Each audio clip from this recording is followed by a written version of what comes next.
Testing. Hello.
Okay.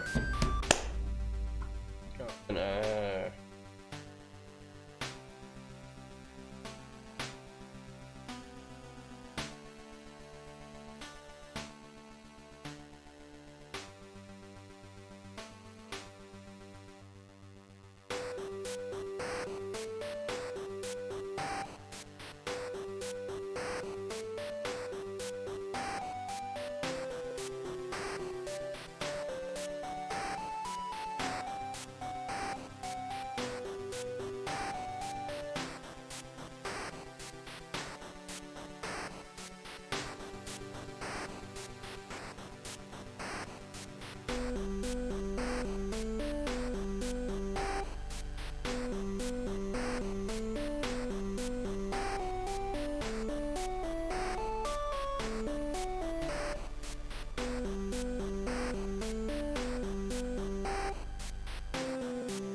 okay.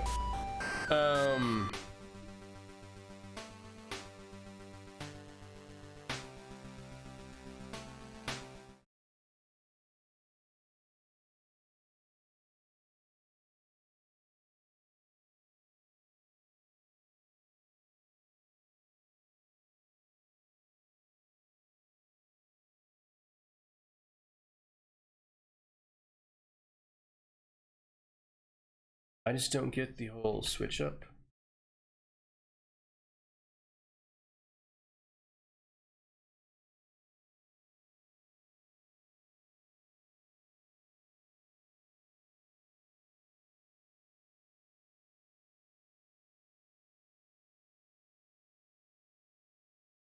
Stuttering a lot.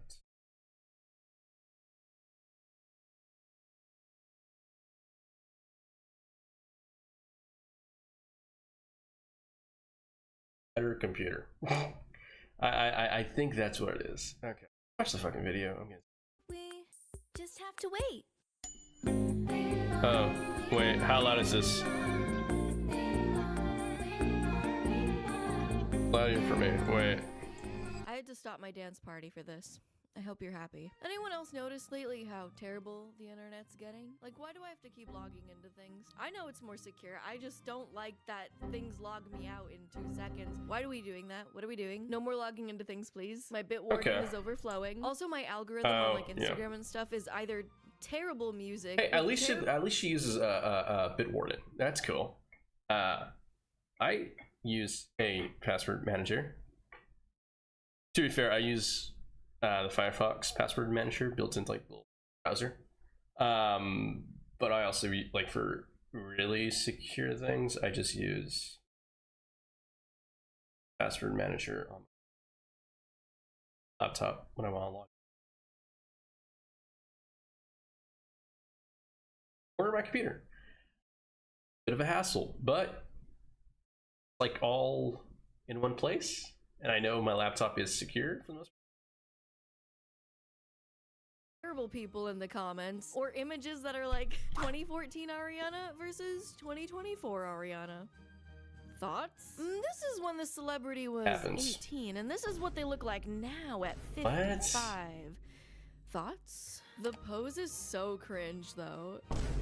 Those poses and facial expressions are super cringe.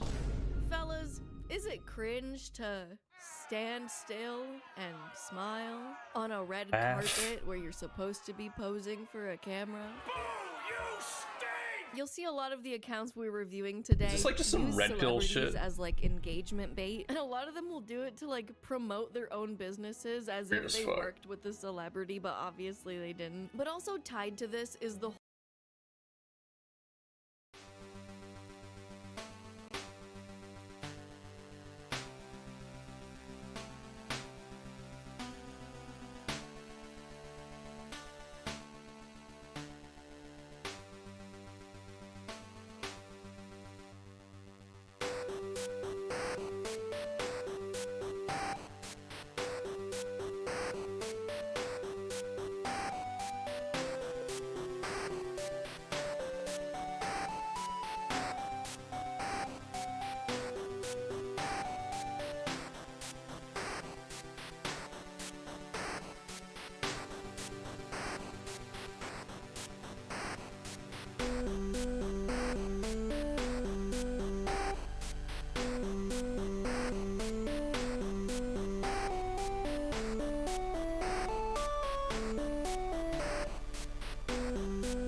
Yo, sorry about that. I'm back. I know that took like longer than 2 seconds. What am I doing? What am I saying? It took minutes upon minutes.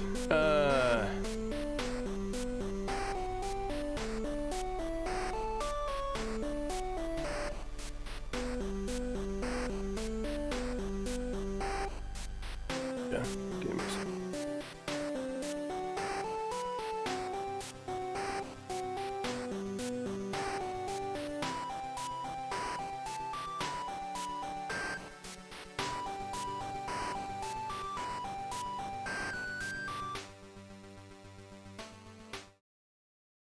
Go.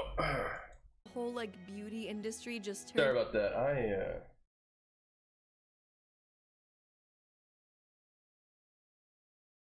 Family called, so not emergency, but you know, just kind of like in line with some stuff. I was just over there, and then Aunt might be having problems or something. So yeah.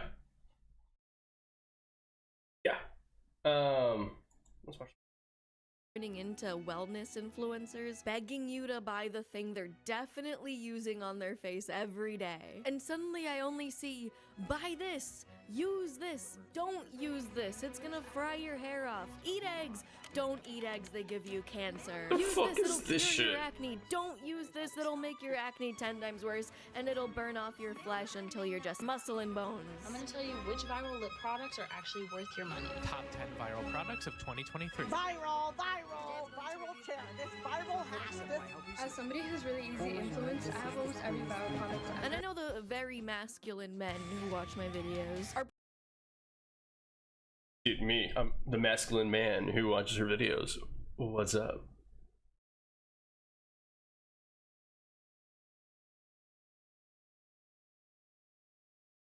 probably How are you thinking right doing? now that this video might not be for them. No, I think you'll like this one. I think you'll get something out of this whether you directly relate or not. The fuck is this shit? I had to go cut my bangs because they were pissing Oh. me off. Maybe take this as like an insight into enemy territory, like a little glimpse into the fuckery that is a woman's Instagram algorithm. As quickly as the average man's algorithm turns into like alpha male shit because you looked up one workout video and now it thinks you want to learn about crypto and brainstorming. Dude. When was the last time you Dude, okay, so if y'all don't know my past lore, my past history, back when I was a little shipmate, I was obsessed with the, what's that guy's name? You know, the guy, the fucking guy. I was obsessed with,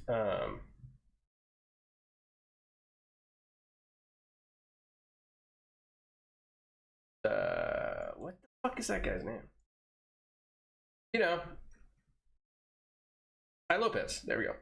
I was obsessed with Ty Lopez back in the day. Now the dude like that and like Grant Cardone and shit. And then like, you know, later on you're like, oh, these people are fucking morons. That or they're just scammers. So yeah. Sat down with a blank piece of paper and just like brainstormed. Ever heard that? I got a problem at the top. Give me a fucking 100 solutions for that problem. I don't know what. Chill the fuck out. What is gonna happen? Relax, G. Relax, G. Relax, G. That's what I say when I have broke as shit. Relax, G. That's how fast my algorithm turns into overanalyzing my face because I liked a makeup video.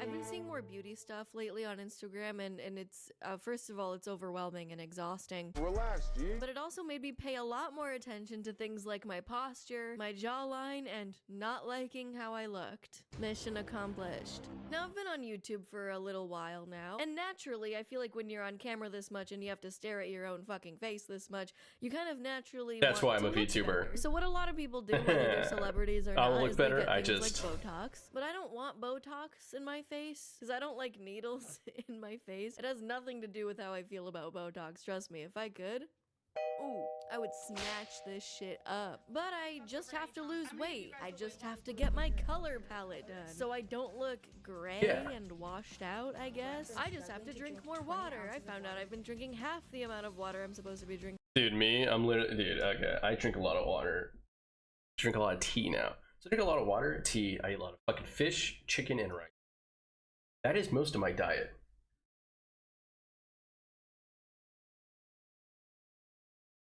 Oh, so it's my actual little Ko-Fi bullshit. Yeah, remember, if you want to support me, my Ko-Fi link is right. Probably you're looking at, if you want. Thank you. Drinking as the average woman. I just have to lose weight. Wait, I already said that one. Also, besides my lore, by the way, if you didn't know, the 5 stars in my that is from Powered by American Hi-Fi. I just have to do these facial massages every day. My nail came off? Me having such like mishaps with my beauty today has been quite the metaphor for this video. God, being a girl is exhausting. And like, looking better can mean you Okay, this is a Clipper bot. I'm really where did the fucking title get from that? New clip. Grapple hook magnet. Whose content are you clipping? Is grappling hook. Do they think my fucking claw is a grappling hook? feel better, unless your nails keep popping off and your bangs won't cooperate. But there's nothing wrong with wanting to look better to feel better, but sometimes social media just takes What happens when you're a streamer? Yeah. Pay other people to. up everything way too far. SZA's aesthetic transformation before and after. In honor of SZA performing with Kendrick Lamar tonight at the Super Bowl, let's see her aesthetic before and after. Any guesses on what you think she's gotten done? Tox, filler, surgery, you know, me and Tox were on a first name basis. Botox. I just call her Tox. Comment Botox below. already shortened? Does anyone see what the fuck? Like, is anyone honoring Kendrick Lamar by posting a before and after of his face? So what surgery do you think he's gotten done to look better? Really cool that he performed at the Super Bowl though. Yeah, that's like cool. But you wanna know what surgery I got? SZA, we're gonna Working out. psychoanalyze the shit out of her face. It's not just This is mostly such a makeup? big, cycle of poop. It's kind of like you have a water cycle. This is the poop cycle. This is absolute craziness that we do this. Celebs that would look better with 90s brows. And we go through Jennifer Connelly, Gal Gadot, Zendaya. Is this satire? I'm afraid not. Millie Bobby Brown hasn't aged. She's just not using the most flattering color palette. Wearing the wrong colors has always been known to make you look older. See how much more radiant and youthful she looks with the right colors and styling? Dude, if someone used this picture of me as an example of like how to be ugly and not ugly, I would lose my mind. You couldn't have chosen a picture of her where she like looks ready for the camera. Come on, guys. Let the damn woman live. Let her try new makeup and hair. She's so young. We all did it. Good grief. You would think this might be a one-off, but this is like there's a lot of these. Like, why are we so hyper focused on the color of her fucking Is it hair? just What me? year I don't is really it? see a lot of Much this better. unless She I'm on needs like better Twitter. beauty advisors. Okay, guy. Really?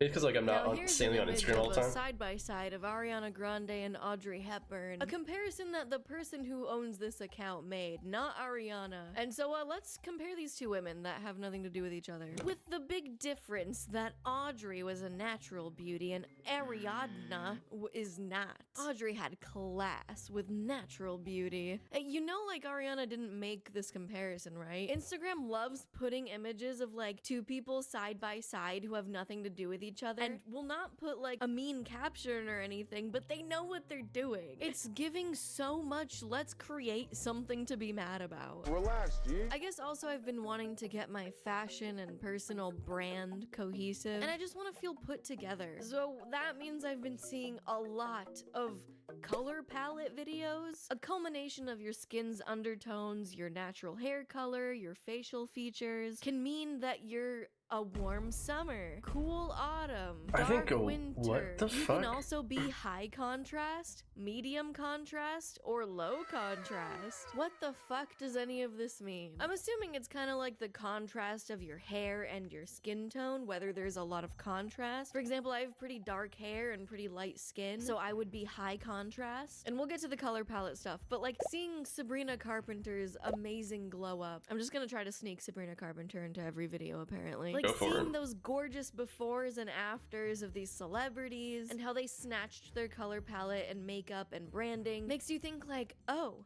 what kind of glow up could be in store for me if I just tried a little harder? I remember when I was a kid, there was this common thing about how green Trump's eyeshadow in is the back? supposed That's to be cool. really nice looking for your dark brown eyes. It's supposed to bring them out. And I tried it, Like and the that noodle shit thing in the back. looked horrible. And the Fucking guitar. J14 lied to me. But overall, growing up, I didn't really pay that much attention to fashion specifically. I did pay attention to those eyebrows though. I definitely paid way too much attention to those eyebrows. But like actually seriously thinking about fashion and stuff is a very new thing to me, I promise. It's not that I wasn't interested in fashion, it was that I always had such a difficult time and no budget finding clothes Yeah. that fit me properly and didn't make me look I think bad. that's the biggest It thing was is just like too the much work, budget so I kind of gave up. Like it feels like I've just been putting in in the time. effort for like aesthetics. For example, I've been living here for like a year and so, and I just refuse to buy a light stand. Here's a picture of my current I setup. feel You'll that. see I have two photo strips taped onto the wall. One of them's falling off, and they're both from Creator Clash from like 2 years ago. I just haven't decorated, at least in front of me. The only thing I've decorated is what's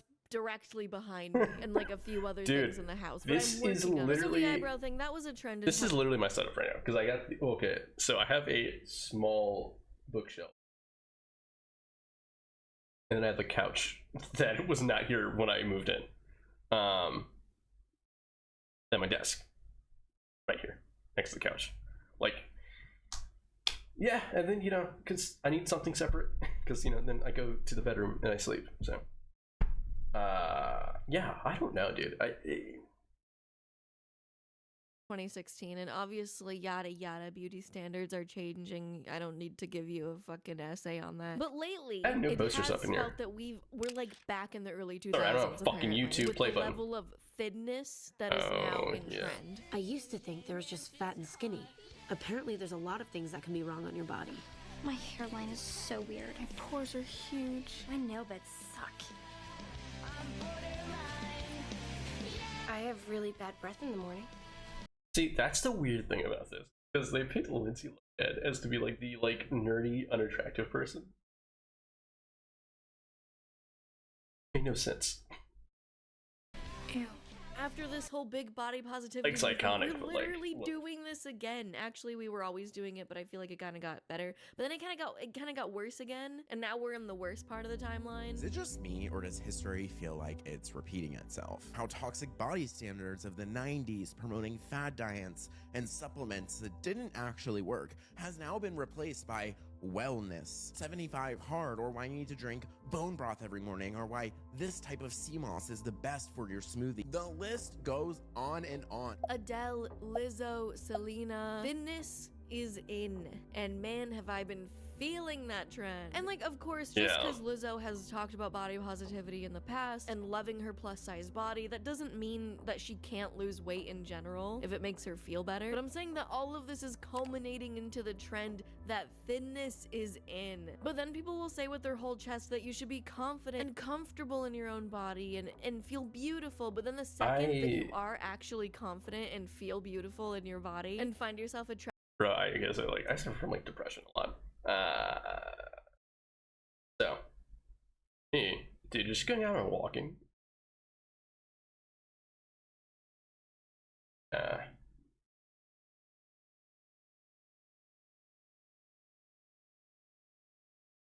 little better, you know? Muscle, but like, fair. I just feel better, like, better. it's suddenly back to, oh, no, not like that. Not like that. She really thinks she's hot? Wow. And now we wonder why there's a Ozempic epidemic. A Ozempidemic. Okay. Too soon? Clearly, At least she the used cast the of Hairspray, the the movie musical, has thing. suffered from this trend as well. Have y'all ever seen Hairspray? Wow, a tribute to a musical about a plus-sized character with no plus-sized representation. Groundbreaking. You can't pay tribute to Hairspray and be fat-phobic at the same time. It's not like being plus-sized is a core part of the story. I mean, quite frankly, I'm just not quite sure if I'm boy pretty or girl pretty, or even deer pretty or What? fox pretty. What about wolf pretty or Yeah, predator pretty? No, that's actually a thing. I was saying that as a joke. There's predator pretty and prey pretty. Do I have upturned eyes or downturned eyes? I literally don't know. Do I have a cupid's bow or a double Hey. lip line? See, it's that weird thing, right? Like, as a dude who's like, oh, that's weird. Talk to decent. Okay. Different levels of like them caring about a lot of stuff really gets me, because there's like things like I will try, and then like being raised by women, things like I will know like random little tidbits that I don't really think about. I'm like, oh yeah, it's like every guy knows. They don't. And then second off, even I'm like, I kind of don't. You know, you hear about it, right? But you just don't give a fuck about it, because because as a male guy, right? As a guy that's a male, straight, I guess, whatever. Like bombarded with all these like workout shit, and like you have a six pack, you need to lift this much and stuff like that. And it's like, the fuck cares? Like, yeah, I don't know. As a dude, I've got women when I've been single and broke and living with family. I have had money, like a full-time job, good money, okay car, and lived on my own. And I've gotten like I've been slob, a mess,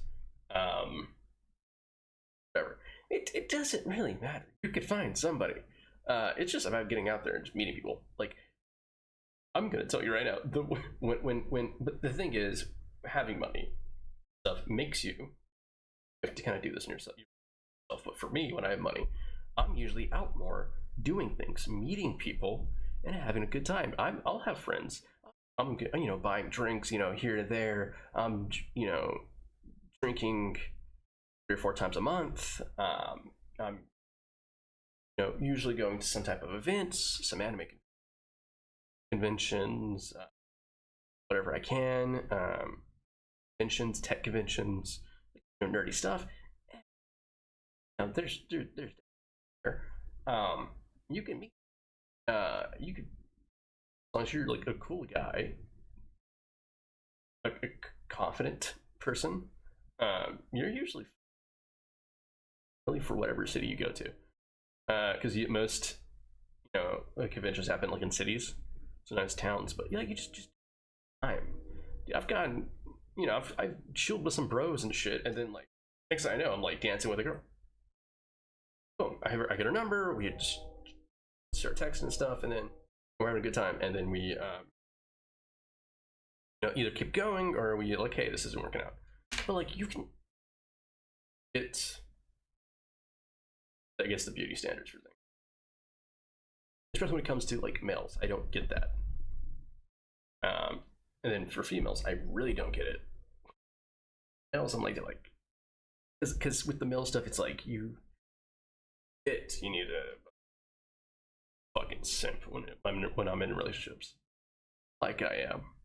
Do I need glycolic acid? Do I need hyaluronic acid? Do I need retinol? No, I shouldn't use retinol. This is how you get Korean glass skin. If you What the oh, yeah. Feels like we're getting even more analytical, like scientific about it. Like now we're analyzing color palettes, which is fine in small doses. If some of these things bring you joy and make you feel more confident, that's awesome, I like it. But I've noticed this really annoying trend of doing this to celebrities, as if they're dress-up dolls for you to literally go in and Photoshop what kind of surgery they need done. So, if I was Natalia's injector, this is what I would do. Oh, yeah. Giving the Kardashians their old faces back. Dude, oh my god, that one doesn't even, that's not even the right angle. That looks horrendous, and it's not because of their faces. See, that's not even the right angle either. That doesn't even, and also you're not taking into consideration like the lighting or how they did their makeup at the time. Like now they have professional stylists and like makeup artists for this photo shoot in particular that has also been highly retouched, and now you're just pasting on like terrible old pictures of them. Not that they look terrible, like the pictures themselves are not of the same quality. Like I don't really understand the point. Hey guys, it's Gabby here, and let's revert Gabby Bell's face before the tons and tons of ugly face deforming surgery she's gotten to look better because everyone kept making fun of her for being ugly as a celebrity in the first place. Like, I don't know, is this not kinda mean? In the same vein, people also dress up celebrities and give them a makeover with the guys that you're just trying to give an example of how they'd correctly follow their color palette without any regard about how they didn't ask for this or want this. Sticking to your color palette and making the right subtle changes can work wonders. Darker, softly arched eyebrows, winged eyeliner, and bold lip. Purple is definitely Ariana's color, warm brown hair color. Ever noticed how Ariana Grande looks stunning in her color palette, but something feels off when she's not? She had such a glow down. Glow up or glow down? Most of these are glow downs, especially Billie, Ariana, and Leonardo. She be trying way too hard to act cool and gay. Shit's mad weird and annoying. Her style got shittier too. I've noticed all these pages really favor making everyone look the same and also taking away their personal style. What if Lily Rose Depp wanted a makeover? Transforming Alabama Barker into an ethereal girl. Dissolve some of the lip and get chin filler to slim the face. I'm googling Alabama Barker age. She's 19 and you are saying that she should get chin filler? And then people turn around and ridicule women who get these fillers when people keep telling them that they need to get the fillers. She was born in 2005. That is not chin filler age. Proof you don't need to spend a lot of money to have a glow up. What if we gave Grimes a makeover while keeping her personal style?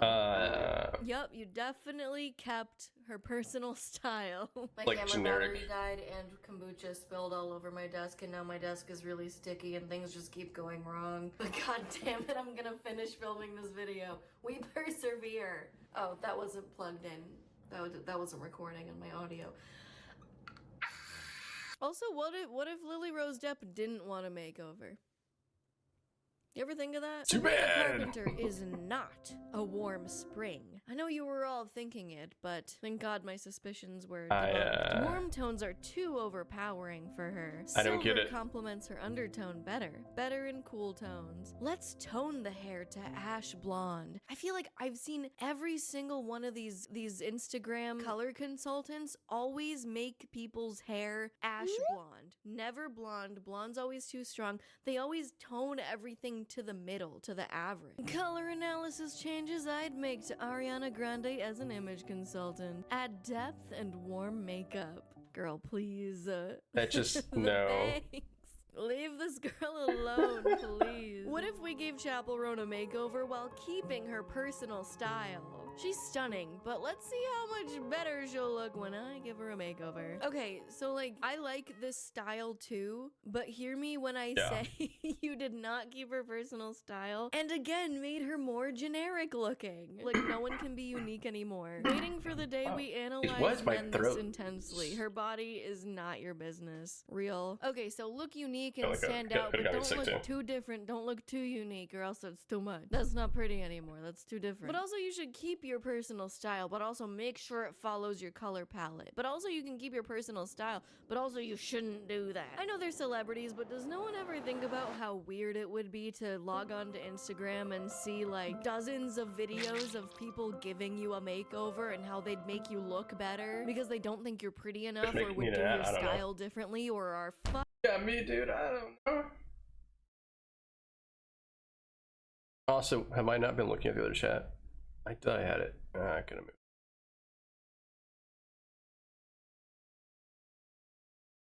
Oh, yeah.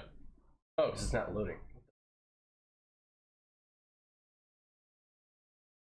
That's crazy. That's a good point.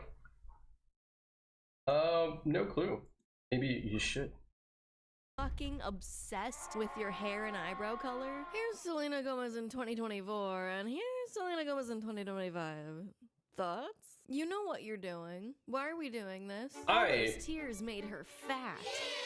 I think I'll blame my weight gain on meds too. I've been lazy last week, but I'm getting back into it. Side. Getting a little chunky.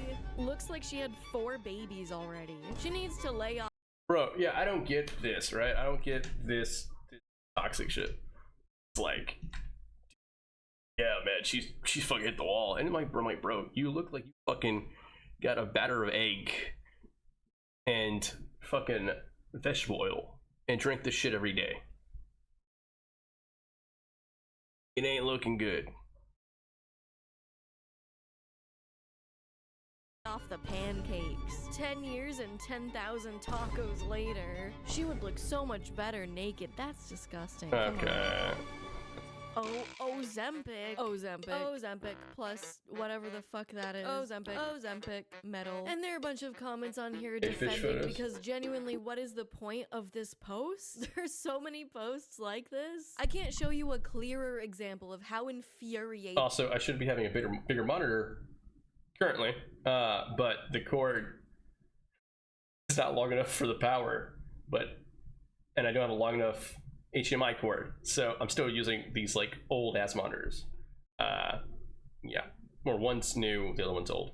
It is to see shit like this. Solution's pretty bad, so I'm trying to like Millie balance Bobby between Brown has been thrown to the fucking dogs because she doesn't look 11 anymore when she was a child actor. Why does she look 40? Leave her the fuck alone. This is what I mean. All of this is so exhausting. Nothing can sort of happen in a vacuum, and even if you're just like kind of doing a lighthearted or good faith or, you know, one-off critique of somebody or like making a general observation, it always has to be like, honestly put into wait, isn't Ozempic supposed to stop your appetite?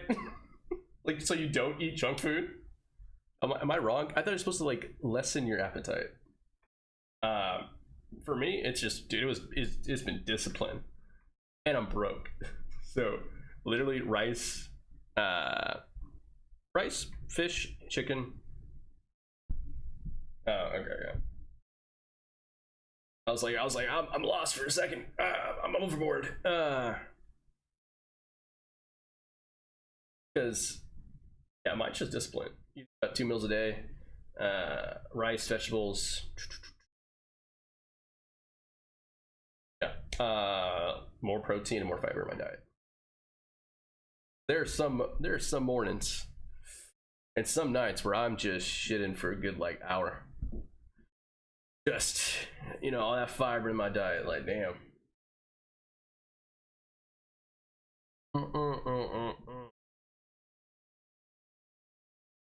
To context, whether we want it to be or not. And so sharing an opinion about Food needs advertising. Look, yes, is McDonald's. very different from sharing an opinion about the whole of an individual person and what that look now means about their brand and their persona going forward. What I mean is that Speaking of which, I saw an advertisement. I think it was on Twitter.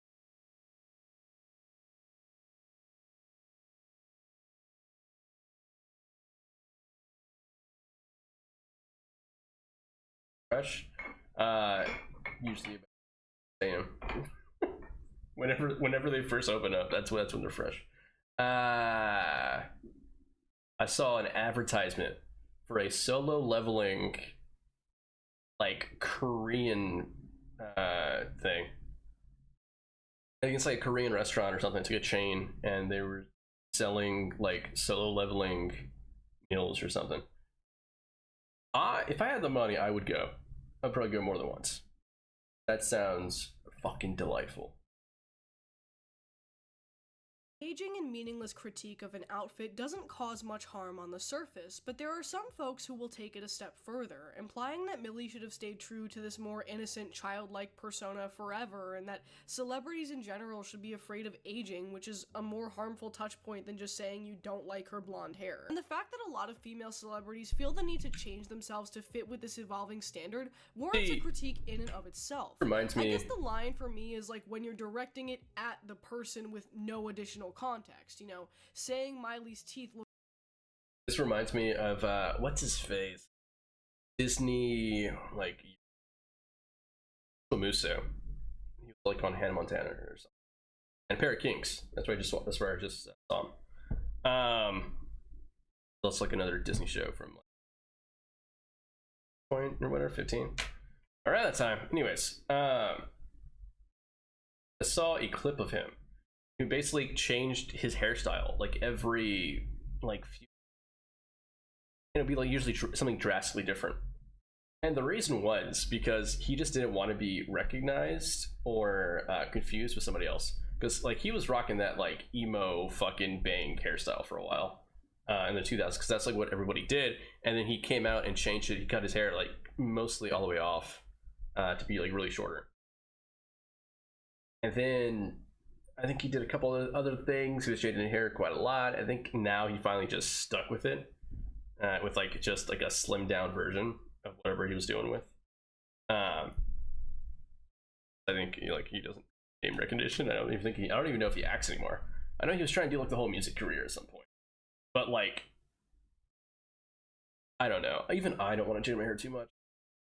I've had like one style for like since high school. I'll keep it that way. Fucked up is different than I am disappointed that Miley was pressured into getting veneers. You know what I mean? You bitches complain so much about Ariana's weight as if you actually care, and many people never seem to stop and think about why celebrities feel the need to be as thin as possible in the first place. Commenting on people's bodies, even if you feel like it's out of concern, especially on social media, is not helpful at all. And I know this is a circle of like people complaining about other people from here too, what's up? Someone else's body, but like social media is actually driving me insane. I think if I have to see one more comment about this woman's fucking by the way, I wasn't getting any tier 2 messages because the page, and I refreshed it and it's good. eyebrows, I'm gonna lose it. Why do we give so much of a fuck about these women's goddamn eyebrows? You guys don't get tired of fucking having discourse about the undertones of Ariana Grande's hair? Give me a fucking break. It's exhausting for me to look at as an outsider, but I can't believe the amount of people that make comments on other people's bodies negatively, who won't even look in the mirror to understand how those words would affect you if your comment was at your expense. It's truly baffling. Like, do I have to take you all back to kindergarten regard and I'll do it. Don't try me. Like, it feels like we all know this. So, like, this is really, like, do we really need another reminder to maybe shut the fuck up? She's pretty, but she's nothing without lash and eyebrows, says the person with no profile picture. Like, people are afraid of being judged while contributing to that exact problem. It's actually insane. People are getting far too comfortable again commenting on other people's bodies on the internet. What happened to that whole movement that said, like, we weren't gonna do that? Or does that not apply when someone's job is an actor or a singer? They actually signed up to do movies and music, not an avatar on Dress to Impress. This might be crazy, but they're like a real person with feelings. People are also like, this is how you see like a lot of there's like, you know, like stop, or like a lot of times it's like, okay, you gotta get like this, you know, this much muscle mass or whatever, and then it's like you need to lose it at some point. A lot of them like stick to like one diet, or you see some of them just like, you know, go full on, get the full on a couple more pounds or whatever after they stop, you know, doing a lot of movies, or a lot of movies that involve, you know, muscles. And I think the reason for that is like, dude, it's hard to keep up. First off, second off, a lot of times it's like you just kind of keep doing what you're doing. Like, it's easy to work out when that's already built into your like daily routine. Maybe you need to do a little more reps, maybe you need to do a little more whatever to kind of keep up with things. But like, and you get like the paparazzi and stuff, right? And you get like random people commenting on their like their bodies and shit. Weird, right? I think it's weird. And like, if someone was like, "Hey, you gained like 20 pounds," I'd be like, "No fucking shit. No, of course I know that." Or they're like, "Hey, you lost 20 pounds. What's going on?" I'd be like, "Who knows?" It's just such a weird thing of like, I'm like, I don't really care too much about what actors are doing, as long as, you know, they're like, either as long as they're decent people, or like they're doing shit that I don't know about, you know? Like, I don't mean like bad shit that I don't know about, but I mean like, if someone is, you know, like, I'm not gonna care if they're like, you know, fucking, to be fair, I'm not gonna care if like they're a vegetarian or a vegan or a fucking carnivore or whatever.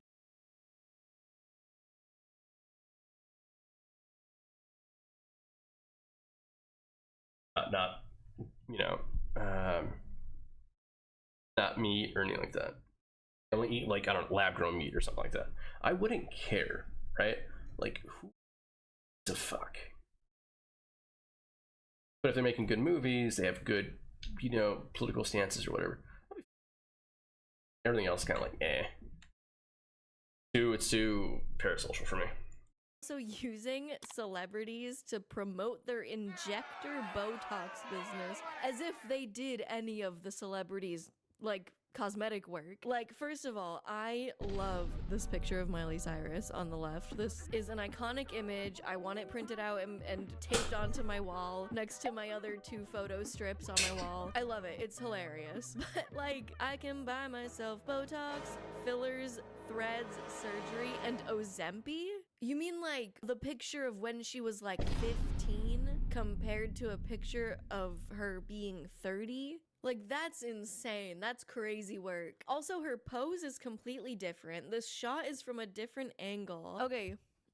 Can you imagine someone taking what you look like now and then doing a literal side-by-side of you when you were fucking 15? Celebrity or not. That's absurd. That's an absurd thing to do. And then if someone had the gall to tell me I looked better when I was 15, I'd fucking lose it. And if your first reaction to all this is, oh, well, they signed up for it, they're a celebrity, or they signed up for it because they posted it on the internet and I'm allowed to have my opinion, look inside yourself. I'm not holding your hand when I say this. That is the lamest fucking argument I've ever heard. Like, there is genuinely no good reason to take time out of your day to leave a comment about how someone looked better when they were younger. 20 years old versus 42 years old. I love how this picture of Beyonce on the right is so clearly edited. Botox, fillers, and surgeries. Wait, how does a body do that? It's called plastic surgery. The fact that y'all can't tell that this is heavily edited is so funny. It's about as funny as it is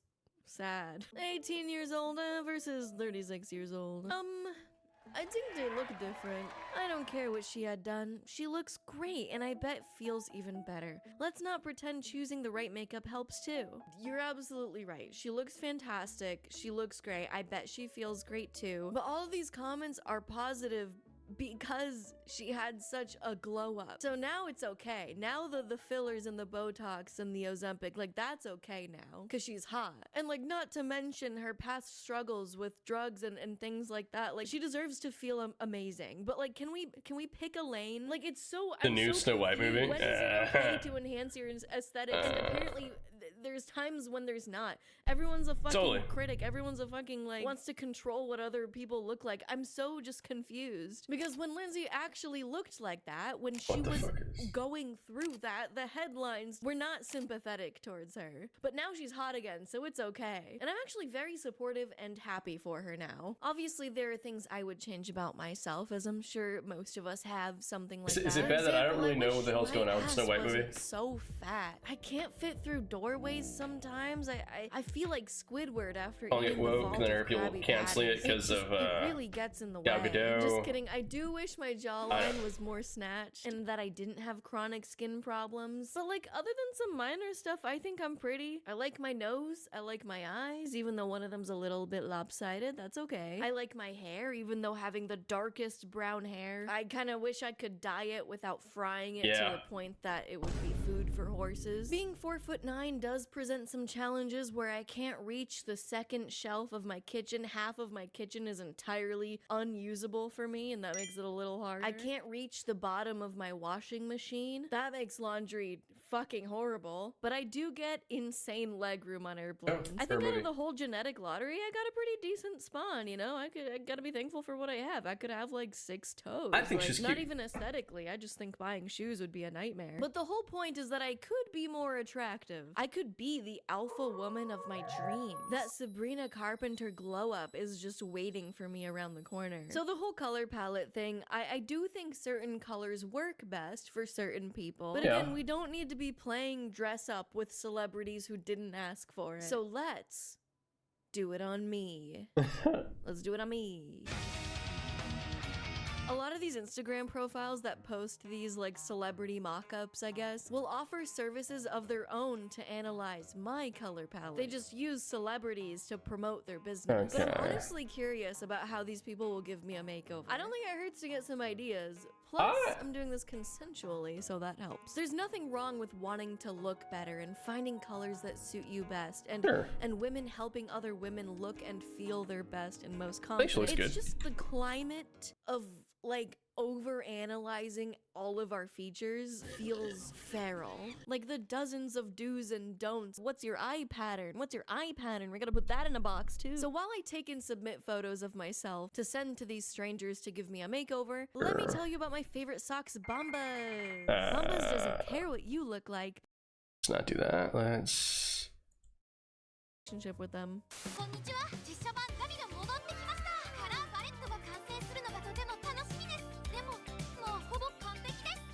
Yeah, live action Gabby will be taking over for this section, so hopefully she finds me some good color analysts. The first one we'll be looking at today is That Girly Concept, which is someone that we've seen a lot of reels from today. That Girl Concept. We respect your privacy. All photos submitted for our services are kept completely private and secure. Okay, and then just the website name again. Above the website name in case I forgot. I like that you can really tell you're getting a really premium service here because it says multiple times, important notice, all sales are final, no refunds. Ooh. Please note that we do not offer refunds under any circumstances. Delivery time is a maximum of 2 to 3 weeks. Please be patient as we process orders. There may be slight delays. Oh my god, are you like in a lab doing these? It's time to tap into your own pretty privilege. They're featured in such a weird concept. Oh, you're gaming. I'm gaming. So this person was featured in an article that won the Girly Concept or whatever. What? So they're featured in an article, but I'm trying to see what the article is saying about this page. But so far it's just like glazing Sydney Sweeney for like a few paragraphs and also very large images.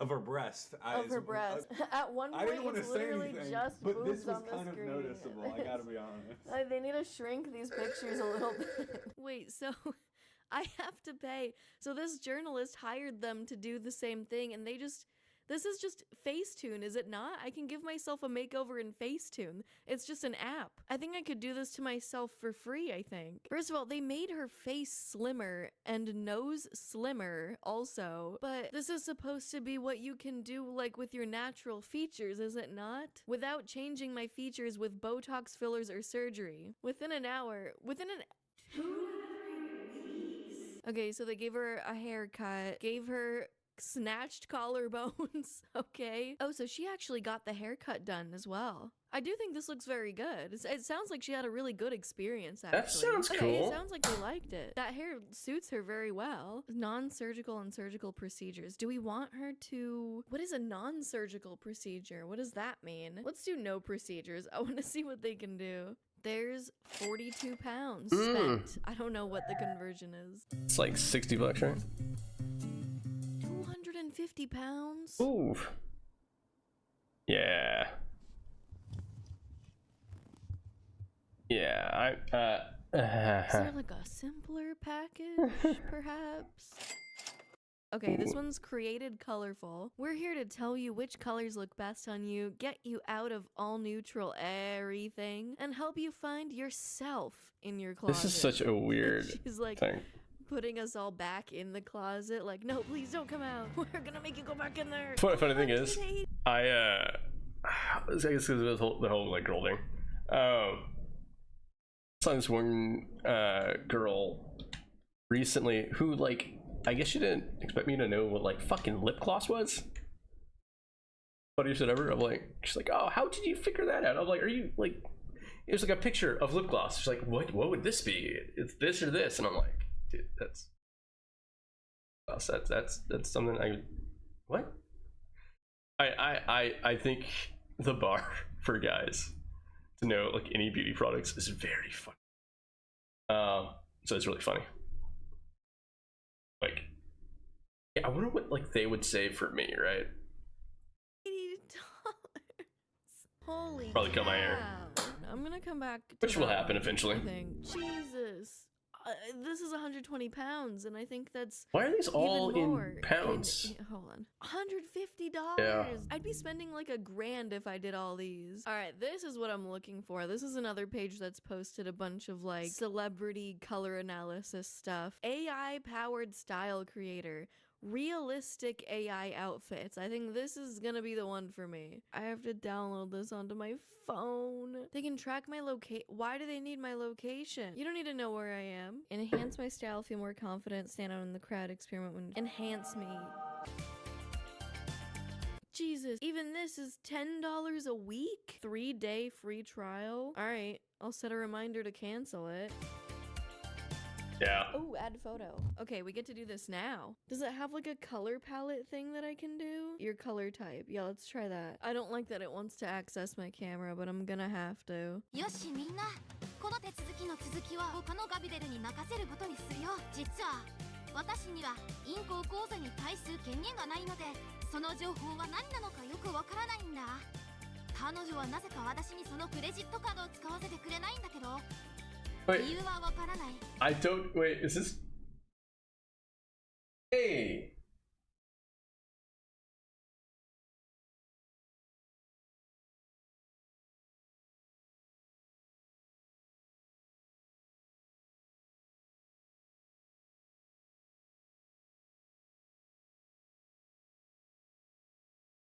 Yeah, it's kind of crazy if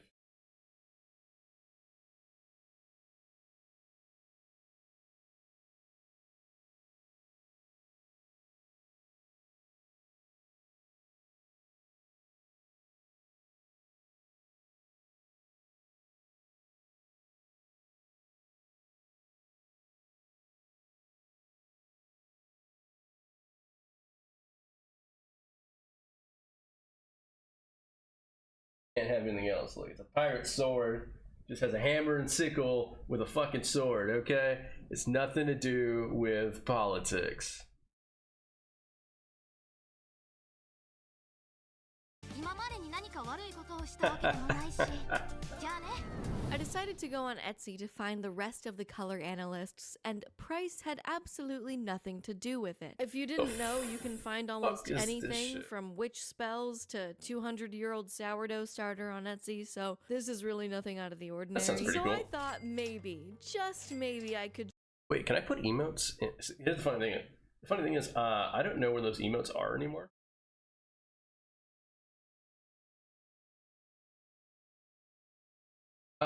Yeah, we're uniting the workers, the farmers, and the pirates. And fucking Luffy, man, I'm the king of the pirates. King of the pirates.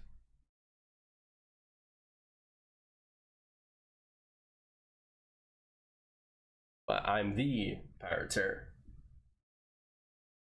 King of the pirates. Try this out myself and see if these other analyses could compare to this, my creation. Oh. I also downloaded this AI app from a page we looked at earlier, and luckily it had a 3-day trial, followed by a charge of $10 a week. Pretty good deal if you ask me. And upon going through this, my result was Cool Summer.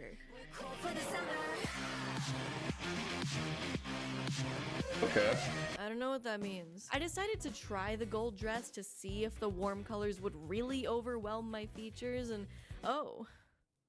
Well, that's that app. I'm just curious to see if these are all gonna come back drastically different, or if I'll be proven completely wrong, and all of them are gonna come to the same objective conclusion about my appearance and what metals look good on me. I mean, I know inherently this isn't objective, but if we're gonna get scientific and in the nitty-gritty of what color palettes actually suit people the best by completely overanalyzing their undertones and overtones and what have you, then I would expect all of them to come back to the same conclusion about what objectively looks best on me.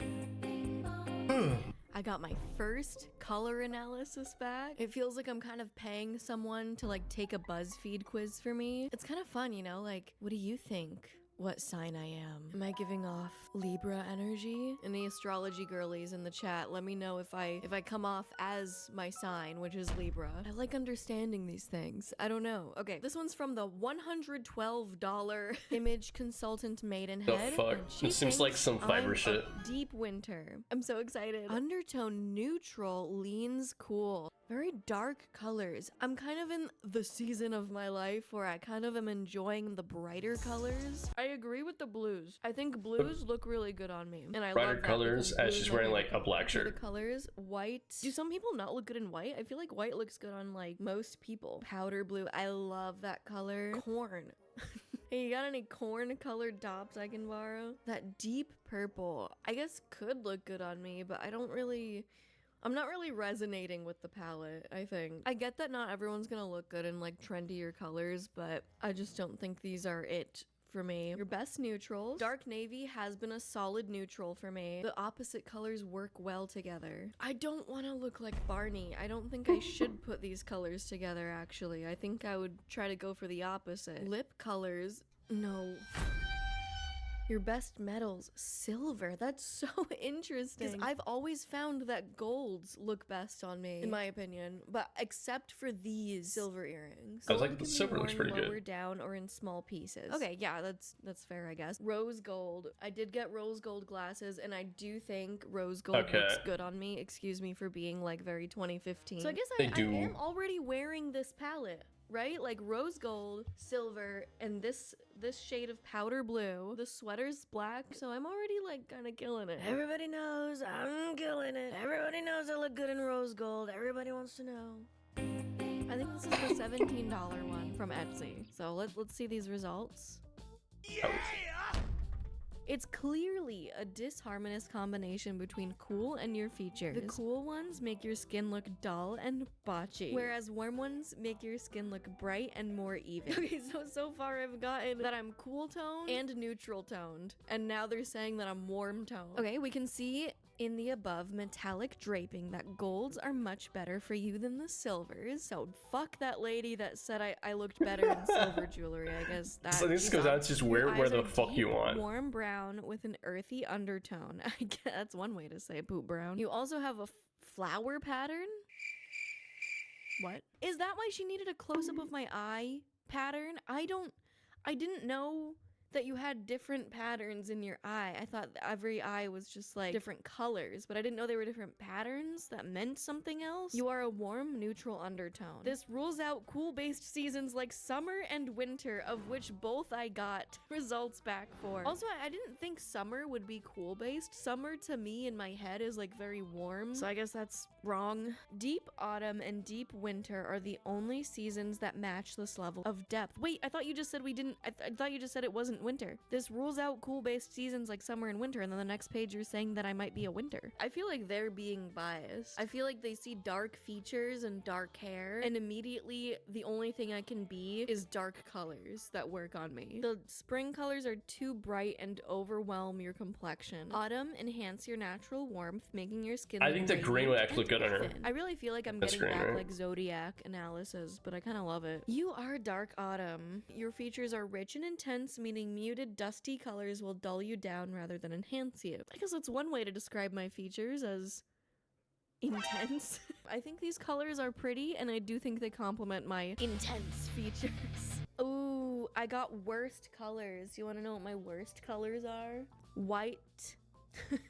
Red. Light blue? Are you kidding me? No, they're wrong. No, that's literally what the other, like the $100 one said I looked best in. Acid green. No Billie Eilish green for me. No, I think you like a pantsuit. An acid green, like brat pantsuit. Yeah, like literally brat.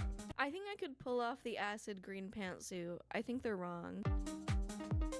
At the end of the day, I got 2 out of 4 reports back until I sent a follow-up email to Girly Concepts, because that was the one I was the most excited about. A couple hours later, they replied with my finished report, and they typed me as Deep Autumn, actually matching one of the Etsy analyses. And now this is the moment you've all been waiting for. The makeover. Oh my god, dude. This looks, I've been staring at this side-by-side image of me like every day for like at least 10 minutes trying to figure out why this version of me looks so uncanny. Like, it's not like they changed much at all, but this is not even close to what I look like with makeup on, just in general. I've been trying to figure it out, and I think whatever AI program they used maybe elongated my eyes a little bit and lowered my cheekbones, because my cheekbones don't sit that low on my face, and I think that makes it a little uncanny. And maybe the makeup blush is also kind of dragging my face down a little bit. I also found it interesting that they made my hair also that exact same light brownish color that they make every one of their makeovers. But this was exactly what I was looking for. A true Facetune. It looks almost like Miranda Cosgrove. Hold a candle to my edit, I would say. I had some trouble with the Facetune app doing my hair, so I'll just take care of that real quick. They also gave me outfit suggestions. If you're wondering what the fuck Deep Autumn means, it's just warmer colors, to my understanding. But now it's time to put this look to the absolute test as I perfectly recreate this makeup on me, minus the hair because I didn't have time to do that and I didn't really want chunky highlights. And what was interesting to me is that some of my best colors, they definitely nailed it. Like I do think this yellow usually looks good on me. I don't think there's a right and wrong answer, but what was interesting is that my worst colors were some of my best colors according to my $100 report. Outfits include like soft, classic, smooth, you know, there's a lot of words like clean, soft shaped garments, and stuff that really cinched the waist a little is what they were suggesting, which I definitely do agree with for my personal body type. But here is the yellow outfit. God damn it, I was so uncomfortable, I'm not gonna lie. I think it's cute, don't get me wrong, it's cute, but I really don't think this is me. And I think this was a really interesting perspective that I haven't really felt in a long time, is feeling uncomfortable in my clothes, because I seek that so greatly in my clothing. Just like feeling comfortable not only in like the fabric and whatever, but like the style itself felt so not me. And I also think, I don't know if it was just the lighting or whatever, but I do think this shade of yellow actually kind of washes me out. I think it's a little overpowering. I think in the past when I was a bit more tan, I think it worked a little better, but right now I'm kind of pale. So then to really put this to the test, I put on one of my worst colors Skies, which is simultaneously one of my best colors according to someone else. And this outfit fucking eats. I love this outfit so much. You cannot tell me otherwise. It's so cute. I love this color on me, and I love this color in general. I do think this outfit does also follow the guidelines different camera helped of out kind a of little bit. cinching my waist a little bit, since it's a two-piece with a cropped top. But yeah, this has been a really, really interesting journey as someone who fashion is a bit foreign to. I have a really hard time grasping some of these concepts and holding on to them. So I got 2 people typing me as Deep Autumn, which are warmer colors, and then Dark Winter, and then the AI app that typed me as Cool Summer,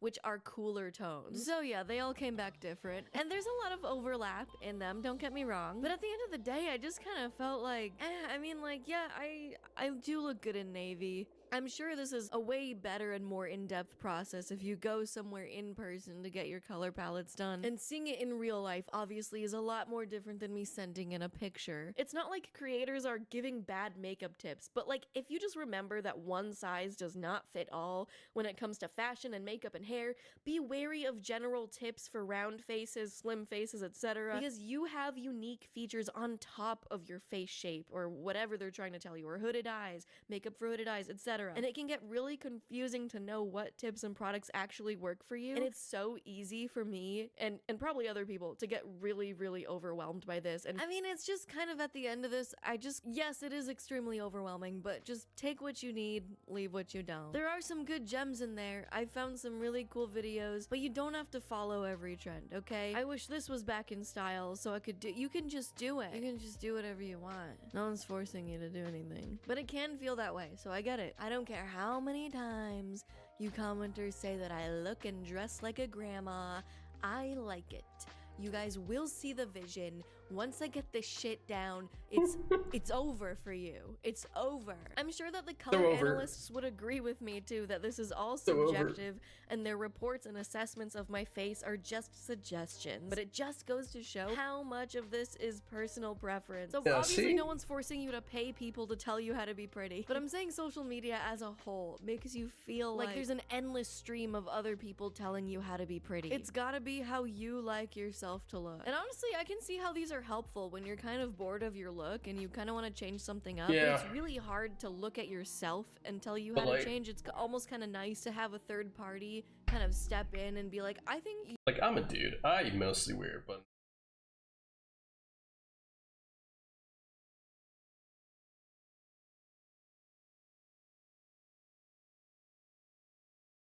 that's what I'm wearing. I do much. Am I very simple? You'd look really sick in this, actually. You know, let's just relax a little. I think the moral of the story is that we should all just relax a little, I think. Relax, G. Anyway, I was nominated by Pinely to shout out some channels that I really like. Because why not? I think this is part of a pyramid scheme that Jay Schlatt did. I don't know, but I got nominated to shout out some other channels that I like. So I freaking will. First, we have up Nikki Reardon, one of the most intelligent people on the internet when it comes to like brand analysis and music. I love all the commentary. You saw a clip of his earlier in this video. He's so well spoken. I love listening to him talk. Same with Kayla Says, or as I dubbed her, Kayla Slays. Just every one of her videos, I love hearing her yap as well about beauty, about celebrities, about music also. Same thing with Josh Dare. He kind of, if you're kind of the more, I want to put something on and there's yapping I've seen and the guy just before. talking about some stuff that he likes. Definitely go check him out. And extremely talented musician. So yeah, there are some channels you should check out, and I'm supposed to nominate more people. So I will nominate Chad. I also nominate Chris James and HT Hayes. And Rumi, fuck it. Why not? Let's nominate Rumi. Okay, comment down below what color I should dye my hair. Don't do that. I'm not gonna do it anyway. But who knows? Maybe I'll lighten my hair. We'll see. I've been thinking about it. I've been toying around with the idea. All right, I'm fucking tired of this shit. Bye. Relax, G. Yep, guys, I'm in a different room now. I moved my filming location into the basement, but not for the reason you'd think. I like how, I don't want anyone to notice my pimple. So one concerning trend that's been going on lately is billionaires, very rich people building underground. I like how he has the like the pull-up bar thing But you could have it's cool. Bunkers, presumably for the end times. You know, in case things go south, they can go south into the earth and live there until things blow over, or they could just live the rest of their lives underground. At least I assume that's what it's for. I guess I don't really know for sure. It's hard to get a straight answer from these guys. Maybe they all just sort of suddenly developed a love for going underground. That's just always been the thing, like billionaires spending weird ass fucking amounts of money. At the very least think the apocalypse could happen, and they're trying to cover their bases, so to speak. Photographer visits underground house built by eccentric millionaire for nuclear fallout. And here's the first image showing what it describes as lifelike scenery is painted on the underground walls of the house. It's painted? Underground house, perfect for nuclear fallout, built by an eccentric millionaire, was visited by a photographer who documents doomsday locations. Yeah, I don't know. I feel like that sentence sounds like a little bit too cheery to me. Perfect for nuclear fallout. It kind of seems like an oxymoron, you know? I feel like at the very least you can make do with nuclear fallout. It is what it is. But I wouldn't be like, oh, the world is ending? Oh, this is perfect. I know a spot. I have the absolute perfect place to go when all of my family has died and everything I've ever known is gone forever. Look, I know it's sad now, but just wait until we get down there and you can see the curtains I picked out. You're gonna freak. This would be a dream place to live during the apocalypse. At least better than any other bunker I've seen. So not only do I feel broke for the sheer act of not having a bunker, but then he's gonna shame other people who do have bunkers and be like, they might have bunkers, but they're not as nice as mine, man. Theirs don't look like a store in North Korea that's trying to make it look like real life, even though it's not. I do kind of feel like a lot of these things end up sort of being pissing contests between billionaires. Oh yeah, I don't definitely. care about the apocalypse. I think there just comes a point where you have so much money that spending them on normal things isn't enough anymore. You need to think of new and innovative ways to one-up other people and feel better than other people, so you gotta have that better. So I think there's between like you need to have a penchant for over the 3 million kitsch. versus like Kitsch. 200 million. You need to have a penchant for over Huge the top difference. kitsch. Insane color combinations and James Bond villain layer aesthetics, which I do. I don't understand that quote. Is he saying like in order to make any bunker, you need to have a penchant for over-the-top kitsch? Or is he just saying to survive in this underground hell that I've created, you need to be able to tolerate what I've done here? So this is interesting. So this is part of the underground bunker. It's made to look like the outside of a house. Beautiful, pink neon lighting, interesting vintage choice of couch, but if you look in the room, it kind of just looks like an ugly motel in there. What's going on there? Yeah. I feel like he forgot to bring the vibe in there. The subterranean house comes with a bar area, a pool sauna, barbecue, putting green, guest house, pool table, grand piano, and a fountain. It's a guest house, so like if during the apocalypse one of your friends wants to come over, one of your friends that got blown away by a nuclear bomb, if they want to just come over for a couple minutes, if you want to have one of the aliens over that took over, he can come down there, hang out. Isn't the whole point of a doomsday bunker that there is going to be nobody to come over to the guest house? Maybe one of his other billionaire friends who does have a bunker, but just not as nice of one. He's like, look, I know you're gonna really want to come to mine, so I have a guest house. Jeez, man. I don't even know how to describe the aesthetic. It kind of looks like something from the game Fallout, right? I'm actually asking, right? Does it look like that? I've never played Fallout, but I feel like it looks like that. One thing I fully They're do like not the understand 50s. about Doomsday bunkers is like one this big feels like it needs a staff to run. You've got a pool, you've got a barbecue, you have a guest house. Are you having people work down there during the apocalypse? And if so, what is going to keep them working for you? If money doesn't mean anything anymore, like what is there to keep that hierarchical it's generations status in just place? stuck there. And also, Like- you've got a barbecue. What are you gonna cook up some ribs? Where are you gonna get the pig? Where's the pig coming from? Maybe he's already got all this stuff stocked up. Okay, so looks like What's Inside, the YouTube channel, has actually toured this bunker. What's Oh. inside an $18 million luxury doomsday bunker? One very interesting thing is this giant metal capsule. A lot of you are probably wondering, what is this? This right here could hold 5 human heads and 4 bodies. I don't really understand why it's 5 heads and 4 bodies. Yeah, that's the crazy thing about that too. I was just thinking that. The bodies and heads don't match up. If it were 5 heads and 5 bodies, I'd have nothing to say about this. I have one of those in my house, actually. It really feels like you're in your own private oasis. This is 15,000 square feet. It really doesn't feel like you're that much underground because Doesn't feel like you're that much underground. Still definitely feels like you're a little bit underground, but I mean, we're 100 feet underground. This feels pretty nice. I would guess like 10 feet max. I mean, I guess guess there's no real indication that you're deep underground, but I feel like the fact that there's no windows really tips you off to the fact that there's something sinister going on. I will It's like say, that movie, it's nice. If you're into this aesthetic, it's Brendan Fraser. probably going to keep you sane for Remember the slightly movie? longer When he's, like, than in a someone bunker. that's just in like a metal, you know, warehouse submarine-looking bunker. And now you look across LA. Flash from the past, I there's think the that's night what it's called. shining. You even see the moon up there shining because of the black lights. What? It's nice. It's so peaceful. I could imagine just looking out over this painting and like almost forgetting that 5 of my closest friends have been decapitated and are frozen 10 feet behind me in that pod. You know what's kind of crazy? I just realized it's kind of fitting that I'm in my basement right now for this video. I literally moved into my underground bunker to film this video about underground bunker. Gotta say, mine is like a little bit underdecorated for the occasion though. I do feel like, as of right now, it is just a blank white room with a pull-up bar in the background. This is all the man at least he pointed that out.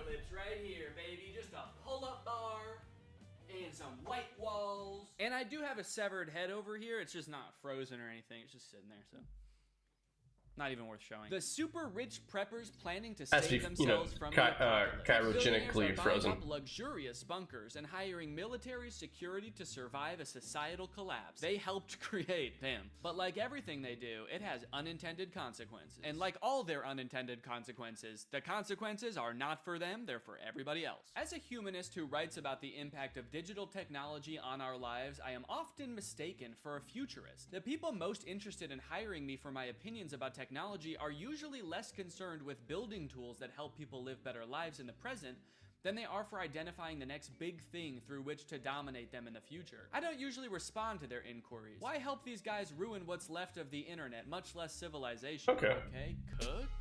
Okay, go off. Let's hear what you have to say about these billionaires. That's how I found myself accepting an invitation to address a group mysteriously described as ultra-wealthy stakeholders out in the middle of the desert. Yeah, see, I feel like I would not accept that invitation, even if they wanted me to. I don't know what they would want me to talk about, actually. I don't know why like a group of ultra-wealthy stakeholders would want like me to talk. I don't even know what valuable insights I would have for them at all. They're like, Danny, can you tell us any valuable insights about the High School Musical franchise? We know you just spent like 3 months working on that video. Do you have anything else to tell us? I'd be like, shit, okay. Yeah, drop me some cash, man, I'll tell you. Did you know it took 6 days to film Bet on it?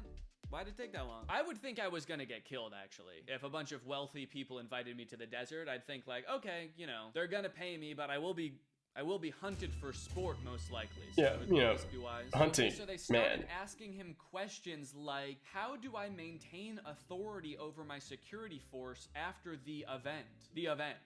That was their euphemism for the environmental collapse, social unrest, nuclear explosion, social storm, unstoppable virus, or malicious computer hack. That's crazy! I mean, that's literally what I was just saying. Like, what reason would they still have to protect you? Okay, let's say it's you, and then you've got like a dozen security and staff working in your bunker. I think immediately, the moment you get down there and like the hatch is sealed, I feel like suddenly the hierarchy flips and you are now on the bottom of the hierarchy. Yeah. You just invited the strongest, most capable people you know to protect you into this bunker. That's like your worst nightmare. You work for them now. Still, it's, you know, it's better than getting blown up in a nuclear explosion. Maybe. You are pretty much their servant for life now. This single question occupied us for the rest of the hour. They knew armed guards would be required to protect their compounds from raiders. You know, that is true. I'm assuming that, you know, given some kind of apocalypse, there's gonna be people that want to get in that bunker for safety. One already had secured a dozen Navy SEALs to make their way to his compound if he gave them the right cue. But how would he pay the guards once even his crypto was worthless? It's such a crazy question to ask. The billionaires are like, look,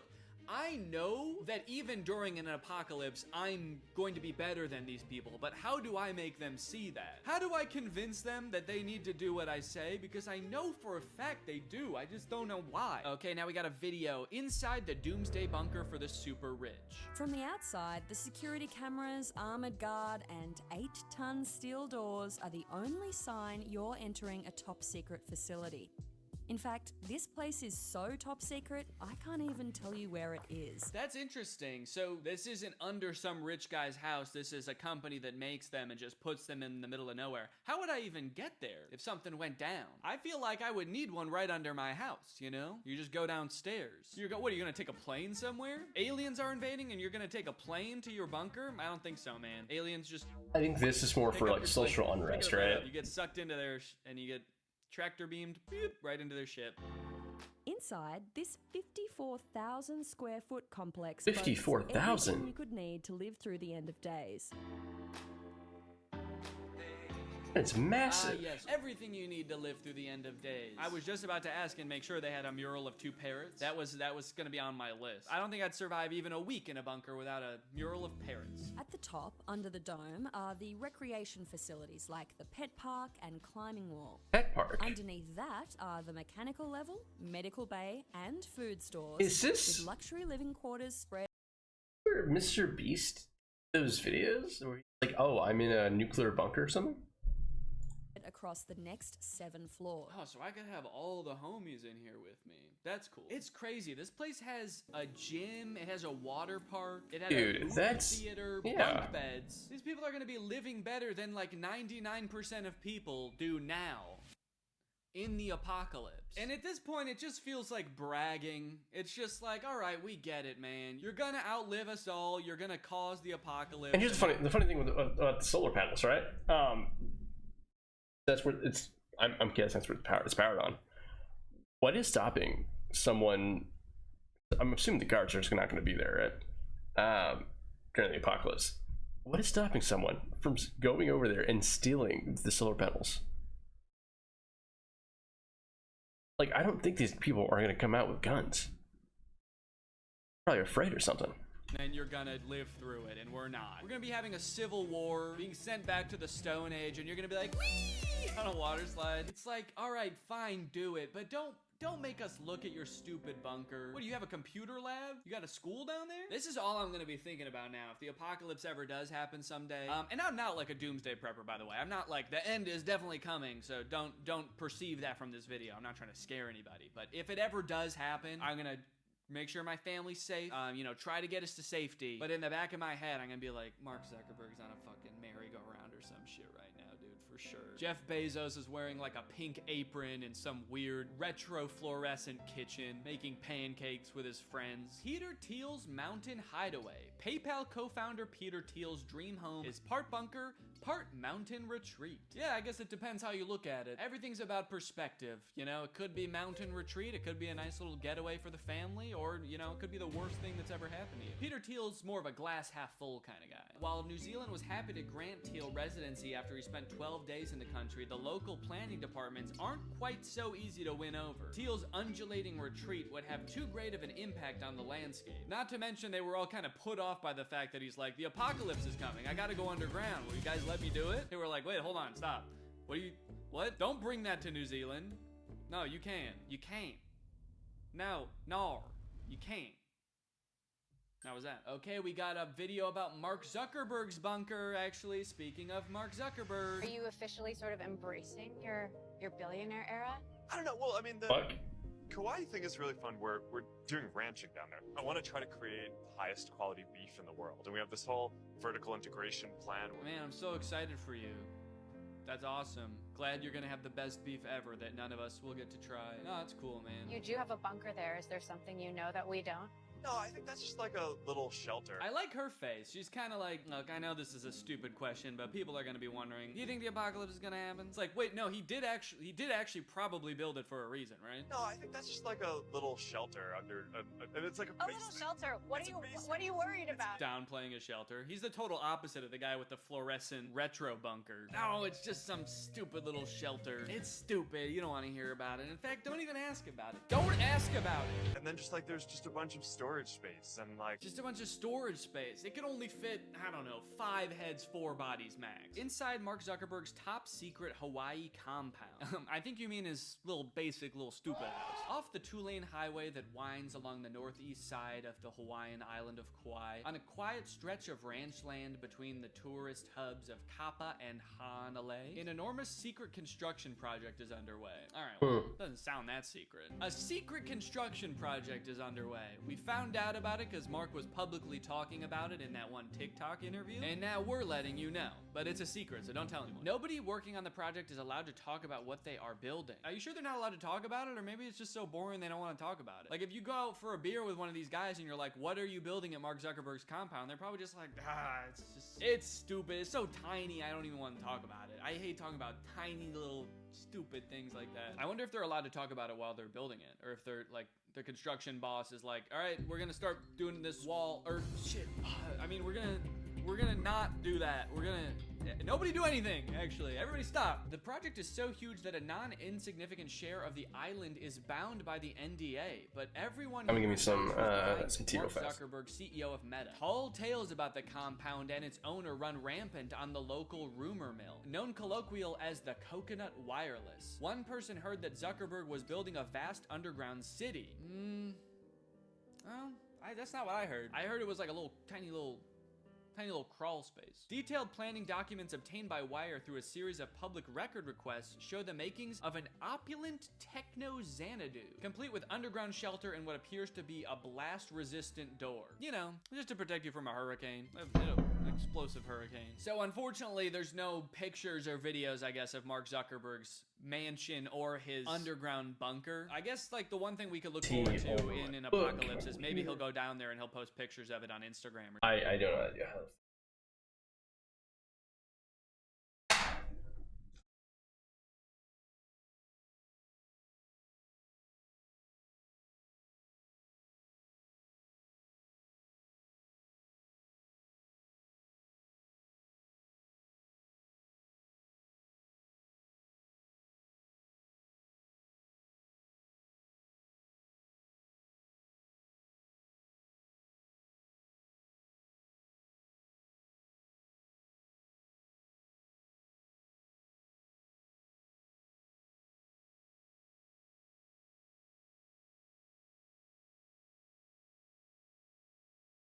Or something. While we're all sort of toiling away in the Stone Age fields of tomorrow, trying to harvest crops in the radiated soil, we can check our phones and Mark Zuckerberg's like petting a zebra underground or something. We can kind of imagine what it might be like though with this video. Inside $45 million mansion with underground bunker. This is from my boy Ennis. I actually love his videos. I watch them all the time. He just tours like insane mansions and whatnot, and it's just kind of fun to put on in the background after a long day. Okay, bunker entrance. We have these double doors here opening up. But Mikey, can we pan up the ceiling?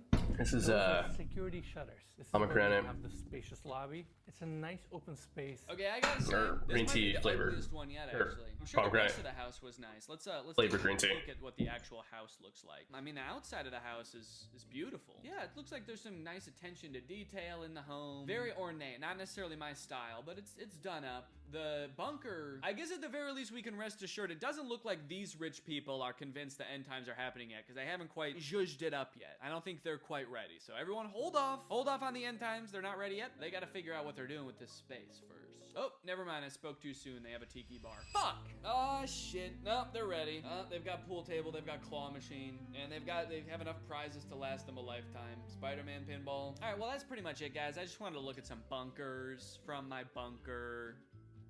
Bye. TikTok is on ban, so the misinformation is a-flowing, but we're about to get a check-in. Huge thanks to Lark for sponsoring this video. Okay. When everyone lines up to take that Oh, wait. Seriously. Doctor reacts to scary TikTok health advice. Dr. Mike, if you don't know Dr. Mike, I think he's an okay person. I don't really know his politics or anything too much. Gone for some advice before, at least some of his videos. Seems like a chill dude. Let's watch this. You're the only one taking the stairs. Am I better than everyone? I always want to do that at airports especially, but then I have luggage and I go, ugh. But you know, doing simple things like taking the stairs instead of the elevator really does increase your NEAT, your non-exercise thermogenesis. See, and I was talking with, oh my gosh, what? Make American Healthy Again crowd or whatever. And I don't think people understand. Like they're like, oh, we need to have healthier food, make fast food healthier again, or like, you know, ban fucking soda and shit. I don't really drink soda that often.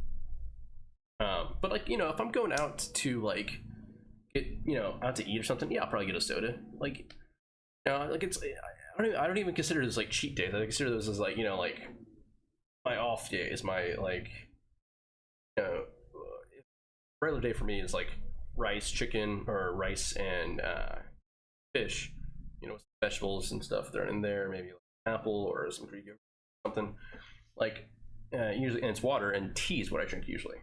Water, maybe some protein powder with my milk or something, or maybe some cereal. That's usually like a decent, you know, like, you know, leftovers from like family or some friends or whatever we have, and I bring over, and that's what I eat.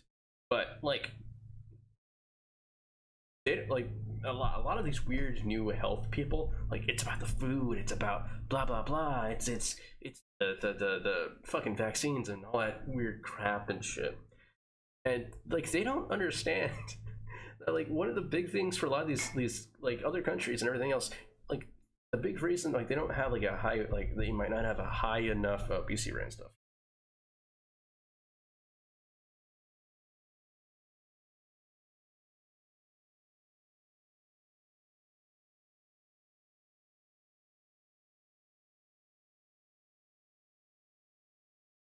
How much fucking tea?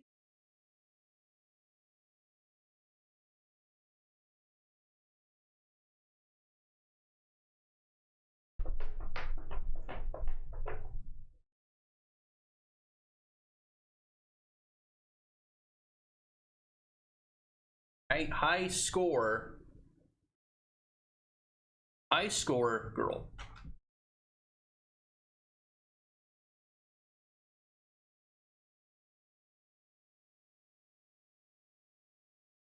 That was the Sims 2 Deluxe Double Deluxe.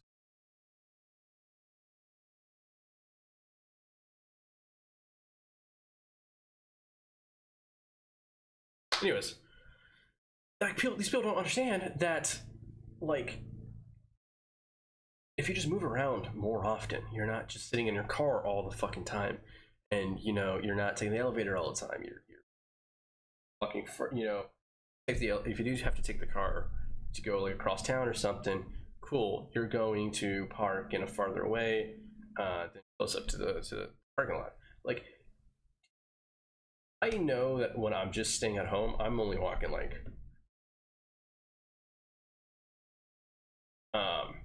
but like the minute I'm going out to do something, that jumps up to like 3,000 or 4,000 steps easily. Like walking to the store, or if I have to get in the car, park further away. Sometimes not even by choice, just whatever the parking is available. Parking lot, or walk to the store from the parking lot. Walk around there, walk back. It adds up.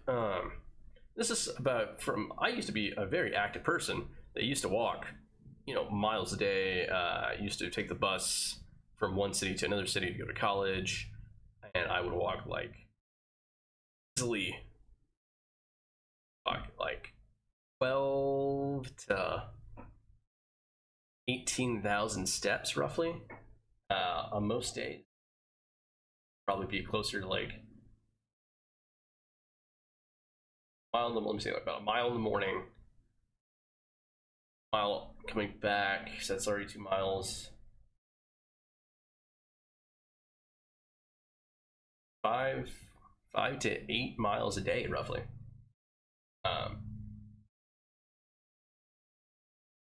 There are some moments where like my legs would just be fucking sore as hell.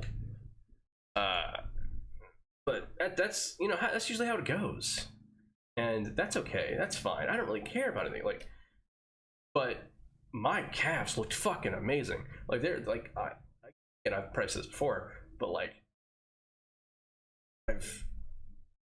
people are like, oh, you would drive an hour to go see me, or blah blah, or you drive blah blah, you know, however long. And I'm like, girl, I have walked like, you know, miles to go see friends That took like, you know, longer time than that. I didn't mind. Just put me some fucking tunes, let me sing a little bit.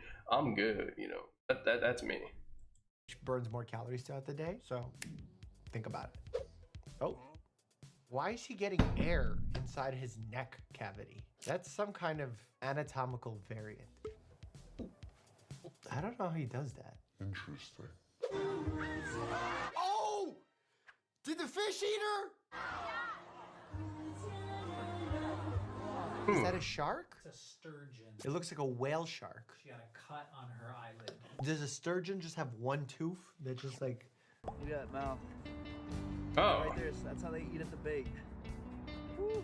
What the fuck? My name's Tyler, and I'm a first responder to her Instagram story. Some first responders put out flames, others send them. That I feel that. I feel that. Hey, Matt, you know, you see your crush up on there. Your crush up on the Pixel Fit story, or you know, like Instagram, whatever. You go slide and be like, "Hey, girl, what's up? How you doing?" Instant, you see your crush going up What do we there. got, Chief? Bridget, Mexico, bikini pics. We gotta send the flames. Long ago did she post? 34 seconds ago. I'm on it. This is how I feel about chest compression. Good job, Johnson. What do we got, Chief? One baddie recently broken up with. She's unresponsive. Sending in 1 unit of heart eye emoji. Clear. I like how it's the close friends too. I've done this. Yeah. The funny, I don't usually do it as like the first thing. I will do it as like a second thing. Sometimes I'll be like, "Hey girl, how you doing? You looking mighty fine today." It's like giving epi during ACLS. If you need someone to talk to, I'm here for you. There we go. Yeah. I've seen some signs of life. Oh, we have Rusk. Rusk. Brace for a response. Oh, don't leave him on red. Oh. That was really funny. Touche. I Oh my feel god, that. you have a hickey on your forehead. What have you been doing? I feel like that's a rug burn. Oh man, that's actually really cute. 4 years old and she's already learning. What do you like doing? I like. Good I like editing videos. distraction. Good job. Thanks. Wow, high level. But, hate to be that guy, how in the world are you performing a procedure with no protective equipment and no visualization of the work you're doing and instead full eye contact with the patient? F. Kidding. What? Is that a Lego beating heart? Yo, Jack Kaiser, you're the man. I like how I'm reacting to somebody reacting to stuff. That's fine to me. I don't care. Beating Lego heart. That's cool. I mean, that's cool. That takes some time and dedication. The doctor told me to install a bar in my shower, so I did. Sorry, Grandma. I know you're joking about the alcohol. I hope you are. We do encourage safety equipment in the shower because it's a very easy place to have a slip, fall, It is. broken hip. Bro, okay, so I have like a wooden floor, right? I have slipped and fallen on my fucking ass with this new. And it's because it's not like even. So like when I step out, I feel like it doesn't feel even, right? So it's like when you step out of the tub, like I feel like I might lean back a little bit, but like the next step a little bit further, it's like even with the rest of the house. Looking to get that fixed. It's fucking funny. I'm like, oh shit, I'm gonna fucking fall. And then like before, when I was living in an apartment, it was very easily where the water would come like from, so like just, you know, when you get out and stuff, blah blah, like slits and just like hit the wall before. I've done that when I'm sick. I just like stuffy nose and shit. You're like, okay, you take a shower, try to get it out, try to you know, get yourself good, you know, less congested, and then you're like, oh god, like a little nauseous a little bit. You take a couple steps out, and then the minute you get your other foot out, you just hit the wall, and then you just lay there on the fucking floor. You're like, yep, life. This is life. It's just agony. Yeah, I'm also really clumsy, so that doesn't really help too much. And a home alert bracelet, or dare I say, I've never said this on the channel, an Apple Watch with fall risk detection. Survival run 24 hours. I made it. Do you actually have to run or that thing will cut you? Like, this feels like Squid Game, but like Squid Game, like Sonic the Hedgehog. I don't know why I get Sonic vibes from that thing. What the hell?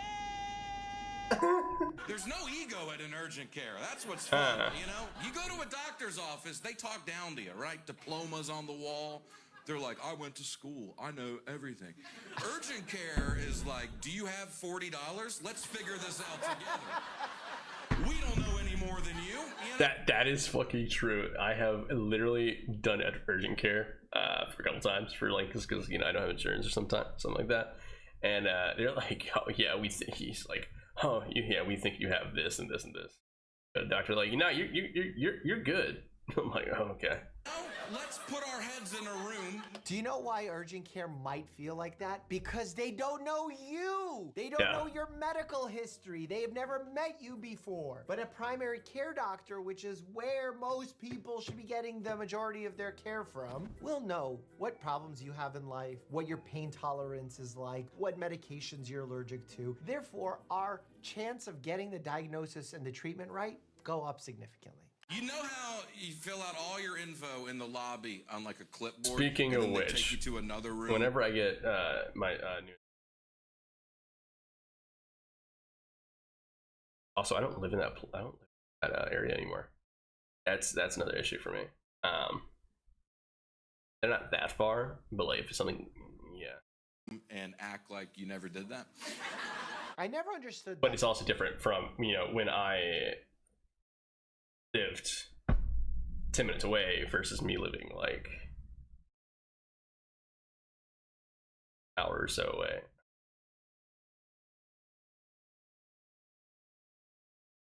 But yeah, I'm like, oof. Now it's a little different with the electronic health records, and sometimes patients even before their visit fill out some stuff and it pre-populates in my chart before I go see them. But before, when I was a resident, patients would be given a form, reason for their visit, the symptoms that that's still kind of how it the is. review system's all filled out. I never saw it, and then I walk into the room and I'm like, so what brings you in? What associated symptoms you have? I never got that. It felt so duplicative. There's a better term for duplicative. Redundant. Me, whenever I've been consistent in the gym, on top of my nutrition, and starting to see good progress. Sore throat, yeah. I can legit go 3 weeks without working out because I got busy, I make excuses, whatever it is. But if I'm on the right track and I'm working out and I have to miss 2 days because of a sore throat, I feel like all my gains are gone. But before that, 3 weeks go by and I'm not working out, no big deal. You're starting to get gym rat vision. Oh, that's high level vision. Now, honestly, that's some MyFitnessPal vision in here. And this is a reason why I recommend people to use a calorie tracking app. Dude, I feel this because because I'm looking at like sodium and stuff like that. So if you don't know, I do eat a lot of rice, I eat a lot of whatever, I put a lot of hot sauce on my shit. Jalapenos, hot sauce, whatever. Nika. And usually, usually that's fine. The sodium content, it's very salty. A lot of that stuff, because it's just peppers and whatever else, salt. A lot of it.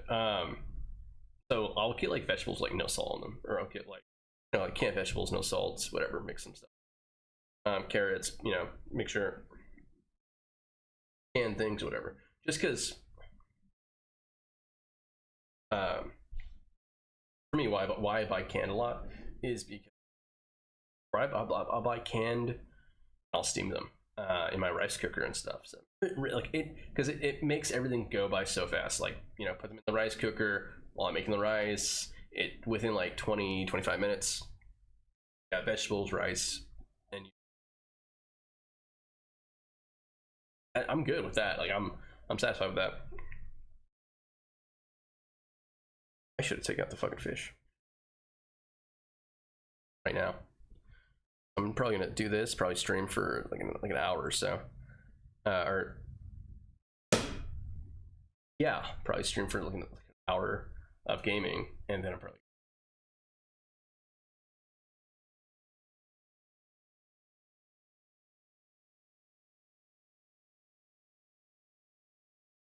not because I. Oh, but yeah. I completely forgot. I'm gonna go watch this.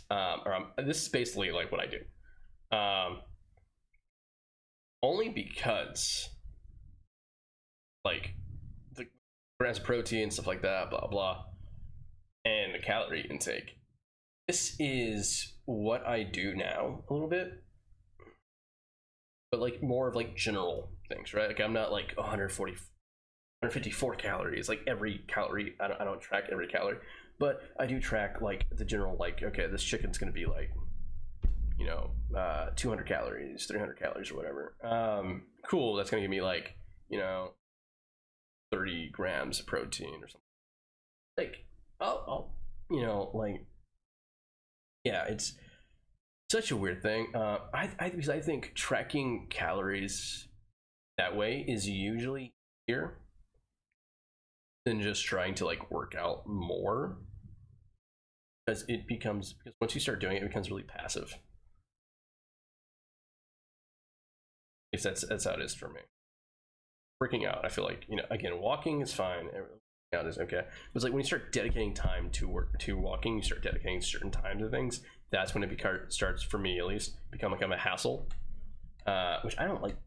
Once things become a hassle to do, that's when I'm like, I don't feel like doing any of this shit. Yeah. I think everyone needs to calorie track for the rest of their life, but it's a good source of education so that when you do walk into a store, you have this sort of vision just kick on. Low calories don't even have to track. Water is a scam. Water is a scam! The H2O has been a lie this whole time. The fact that people say it's hydrating your cells is crap. Yeah, it's not hydrating. It's dehydrating. It's duo-hydrating because there's two. It's not a carbohydrate. It's not a fat. I think I had snot come out of my face. It's not a protein. Oh, it's not a Yo, if it's not a protein, why would you even drink it? You put any type of material in water, it dissolves it. That's what it's doing to your body. I would just love to ask this gentleman, since you're so anti-solvent, how do you want cells to get from one part of the body to the other if they're not suspended in a solution?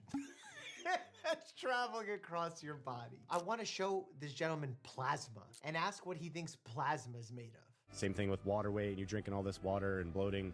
There's actually no benefit to it. This Sean Mike Kelly invited me on his podcast. I would never even consider going because he invites dudes like this on it that just spout some ridiculousness. They put creepy music behind it. Yeah, that's I can't do that. Dude. Okay, when you have like what? I forgot. This dude from Fresh and Fit bullshit. Don't know who the fuck this is. Don't know who that was. Andrew Tate. Like, dude, what the fuck are you doing with your life? And it actually gets some views. My hope is that it gets views by people judging it and saying how stupid this advice is. You saying water is bad because it creates water weight just shows a complete lack of understanding of what water is, how it helps our body. Dude, water is fucking good. Like, I'm drinking water. I drink water. I drink tea for like the antibiotics or whatever. Also, because tea tastes fucking good. Tea, pomegranate green tea, fucking great. Love it. Thrive. You can go days, weeks, potentially even longer than a month without food, but you can't go more than a few days without water. If you want to hydrate, you have. The thing, right? I hate. Okay, so people are like, yeah, I'm gonna go do a fasting of just drinking water for however long. Dude, why and how? I guess the how would just be discipline, but like not eating food. I guess that maybe just drink some, mix it with fiber stuff, and then like something to get to stop your appetite. I guess I probably would do some supplement or something. Appetite. But then why do that? If you can't do it, like, oh, you're not going to you know, I don't know. It's like you're not gonna do anything with it. Oh, if you want to look good for like, you know, like a couple days.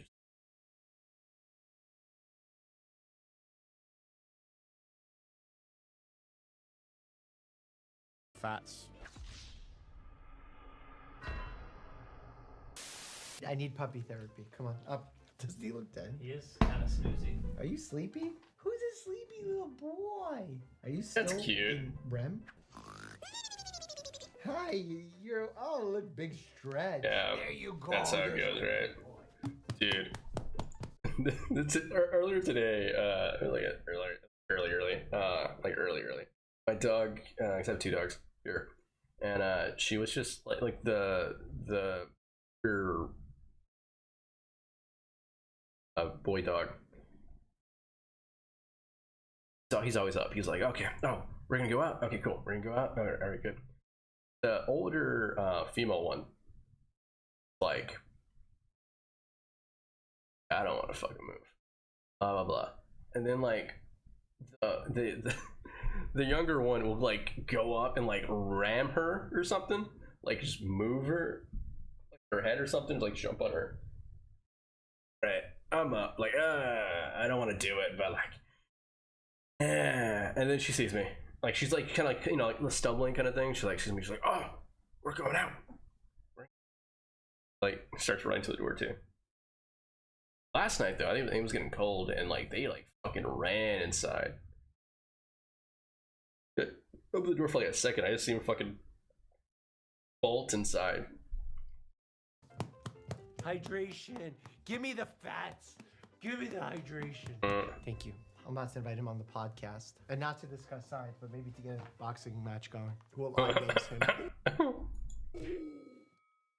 No, in all seriousness, hydration is very important.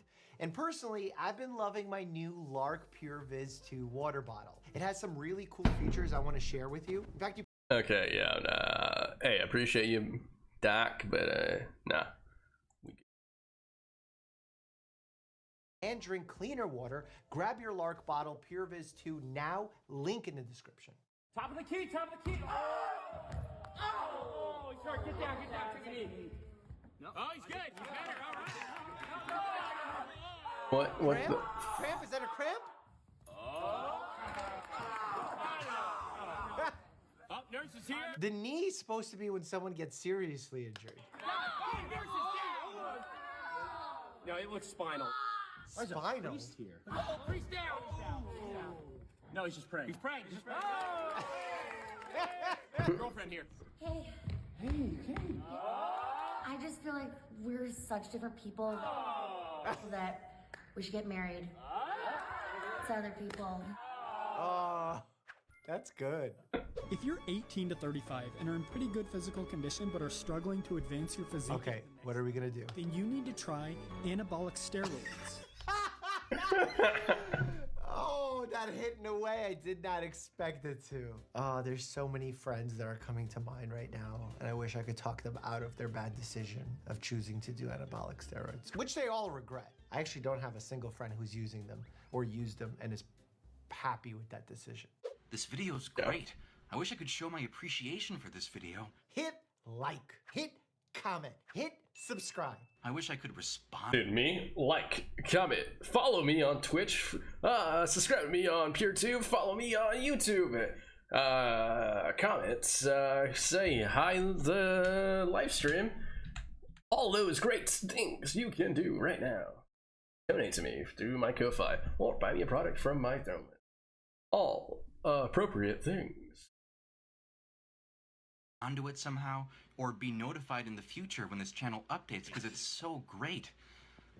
But I don't think there's a way I can do any of those things.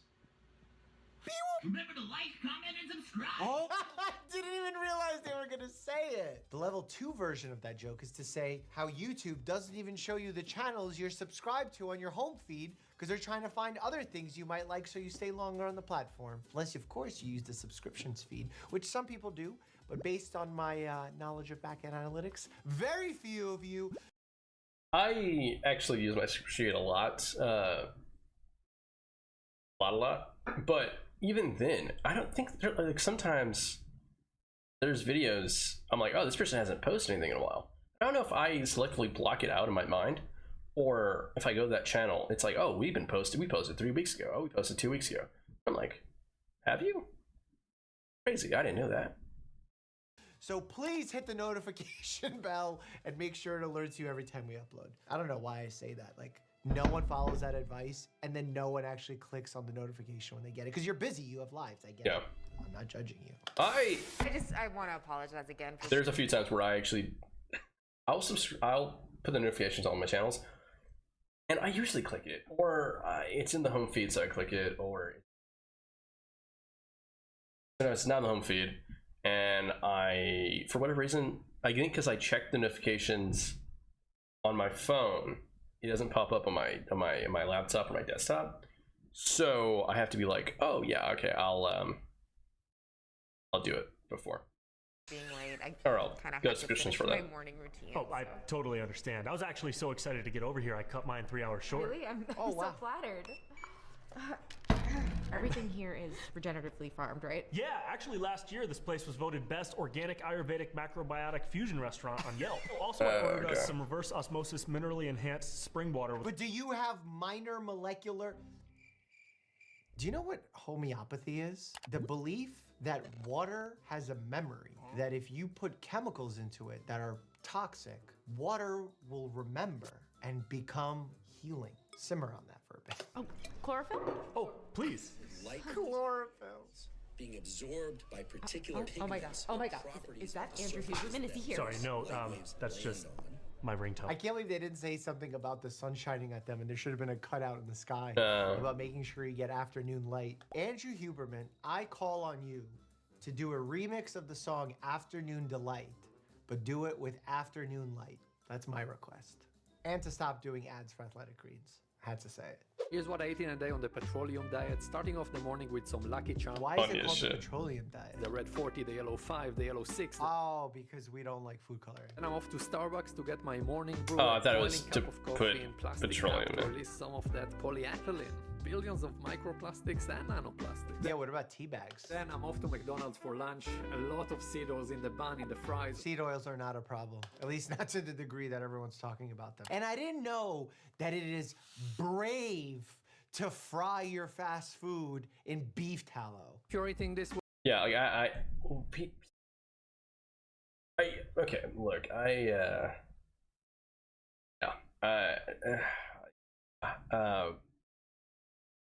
used to date this girl that her the other departments she has for this place are very much into this, and so I still follow some of those accounts because I was like, oh yeah, let me, this is someone I'll check it out, and just because it also it rages me a little bit, and and it's like this person's like going off about fucking seed oils and shit. I'm like, fuck, are you like a moron or something? Because it really does not matter too much. It's like it's seed oils are not bad. Like a lot of stuff, if you eat in moderation, it is fine for you. Like if you drink in moderation, like 1 or 2 beers or whatever, like, it's not gonna be that bad. Smoking probably it's worse. It's worse for you because typically it's you're like an alcoholic. Yeah, probably shouldn't fucking drink a lot. way you are You probably shouldn't smoke a your lot. petrochemical intake, send this to a friend who needs to see this. The funny part about all of that is most people who eat that way are very hard to motivate to encourage them to eat healthier, and yet they are supporting people who are leading the charge to change the way that people are eating that way. Ooh, fitness gains. 3:52 a.m. is really early. You know, in my conversation with Matthew... Bro, I'm never... Okay, look, I woke up, like, which is fine. And I was doing some stuff, and then I took a nap for like another hour. I woken up, my father called me earlier, so I was like, oh, cool. That was like 20-30 minutes later. So I woke up like at like 5 o'clock, I think. Up around 7. 5 or 6 o'clock. And that's too early for me, usually. Because there's no way I could go from like 5. On most days, it's just not gonna happen for me. Because it's like you get done with work and you drive, and driving while tired is just shitty. And I did that for years, so yeah. Waking up too early, fuck that.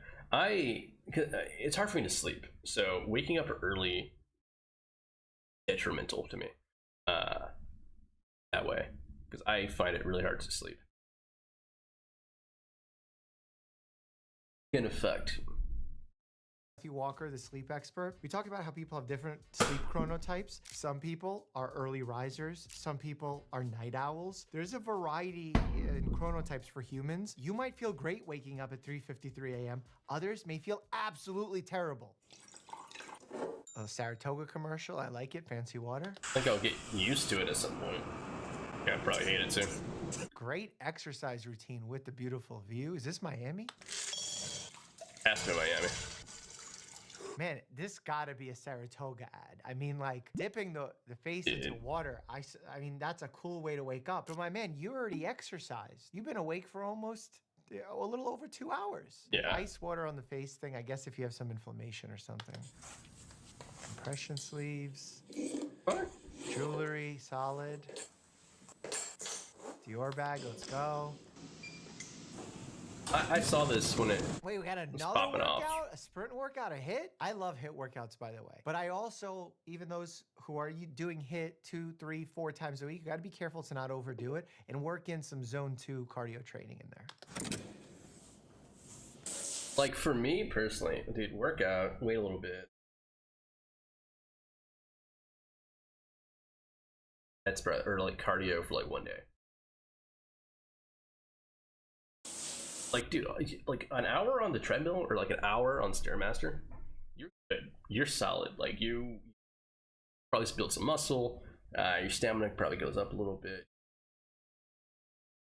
You keep that up, that rhythm up. It's fine. Especially if you go for like a slow walk on a treadmill for like an hour, listen to like a podcast or something, or just fucking lost in your thoughts. Because I've done this before too. Where you're continuously walking on a treadmill, and completely zoned out, just completely zoned out. And next thing I know, I'm like, okay, cool, I'm gonna step off this. The minute I step off, my legs are like like sit. You need to just sit down, because because typically when you're walking, like in like the city or something, or like like a town, you're walking to like a destination, and you can like kind of sit. You're stopping at some stoplights or whatever else. You're kind of taking in everything around you. No, when you're just locked in and just lost in your mind, you're the minute you just like fuck, your mind just kicks back in. You're like, okay, I want to get off, and you're just kind of standing there for a minute. You're like, oh, okay, maybe not this again. Showering with the rollie on. That's fancy. Oh. Didn't expect the banana facial. Yeah. No real medical benefits that I'm aware of for that. We have skincare for all sorts of needs. Yep. Oh, nice little brekkie. Avocado toast, healthy fats, protein. I like it. Healthy fats and protein. All right, bacon, eggs, fucking not bad. Right now, avocado's kind of getting expensive. Going over. I'm okay. What are we putting on that? More Saratoga. The Saratoga definitely paid for this. I mean, I don't know if that was as much as a morning routine or an advertisement Daily. for several well-placed products That's a / daily ASMR video / fitness influencer vibe. Look, more power to him if he does this every morning, but I don't know medically what I'm getting from this. It's very easy for people who don't have kids to tell you, like, oh, just trust the doctors, whatever. The second you have a kid, it is probably the most terrifying thing you'll ever do in your entire life is injecting something into the most perfect thing you've ever created. And don't call us some quacks. Just call us like parents who care for our kids. I understand. No, I'm gonna call you a fucking quack. I'm gonna call you a dumb fuck. There's no understanding. I'm gonna call you a fucking dipshit piece of shit. Sorry if you take offense to that. Actually, I'm not really sorry. Go fuck yourself. Where that is coming from, because there are doctors who overdo this and overly judge people. It is absolutely worrisome to give your child a medication, a vaccine, a test, any treatment. Yes, there are risks involved in that, and you should be concerned about that. But it is also equally important to consider the risk of not giving the treatment, not vaccinating your child, not going for the test. I think it's about meeting people in the middle, allowing them to understand where you're coming from, being transparent, not being judgmental. I think that's the approach we have. For a doctor, sure, you can do that.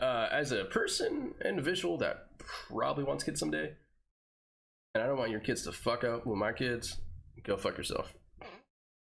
To take as doctors, because spewing data and judging people for not following it in the day and age where data has been manipulated and misrepresented, you're not going to have a lot of success with that. So essentially this is called, which I think is kind of funny, since this is the same dude. Yeah, it's the same dude that went on Jubilee. I might watch that video. Went on Jubilee and I can add the video.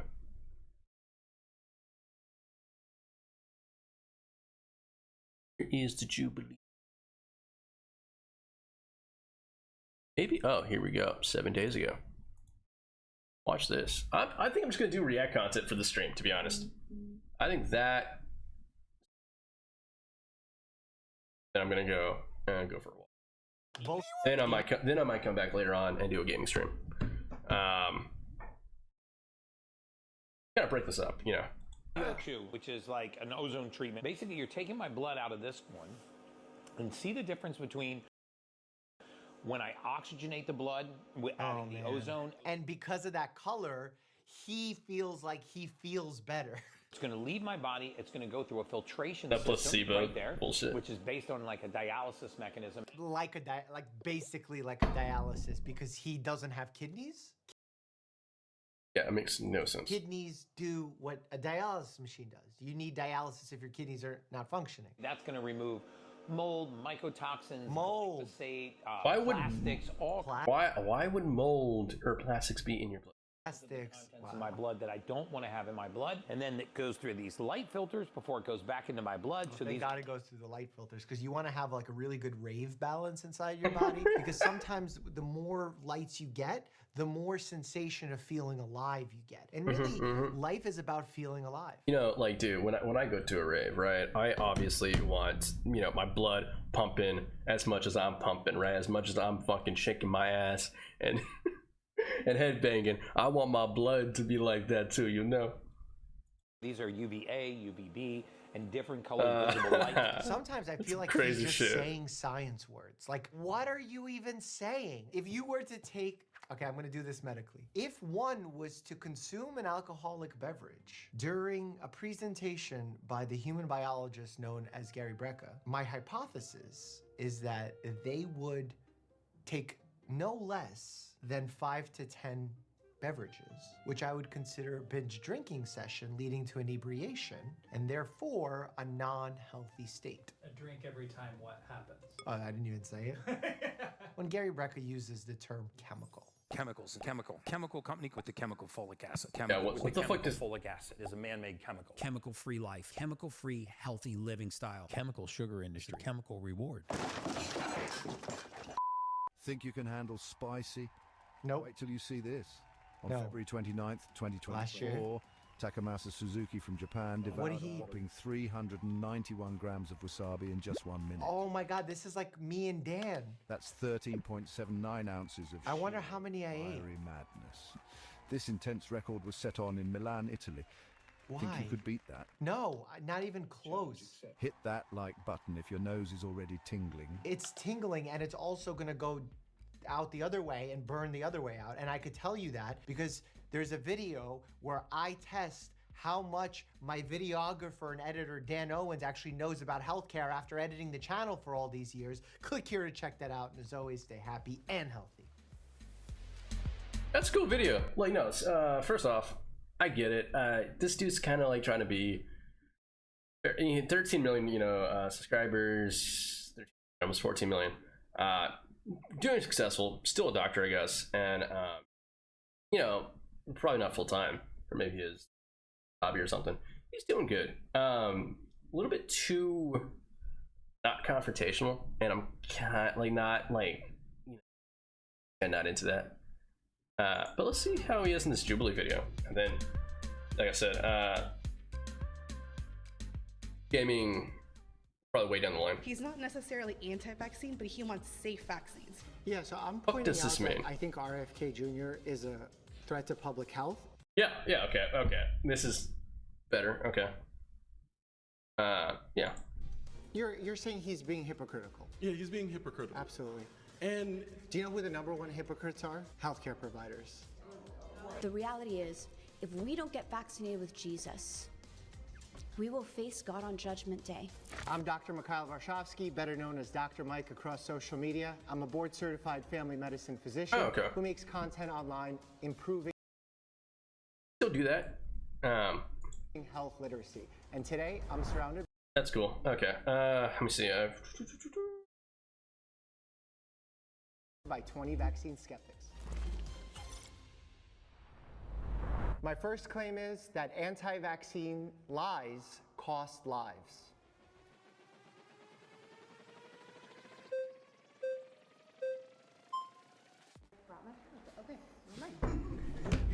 Hello. Hello, how are you? Doing fantastic. Excited to talk about health. I just had a baby, 7 months old.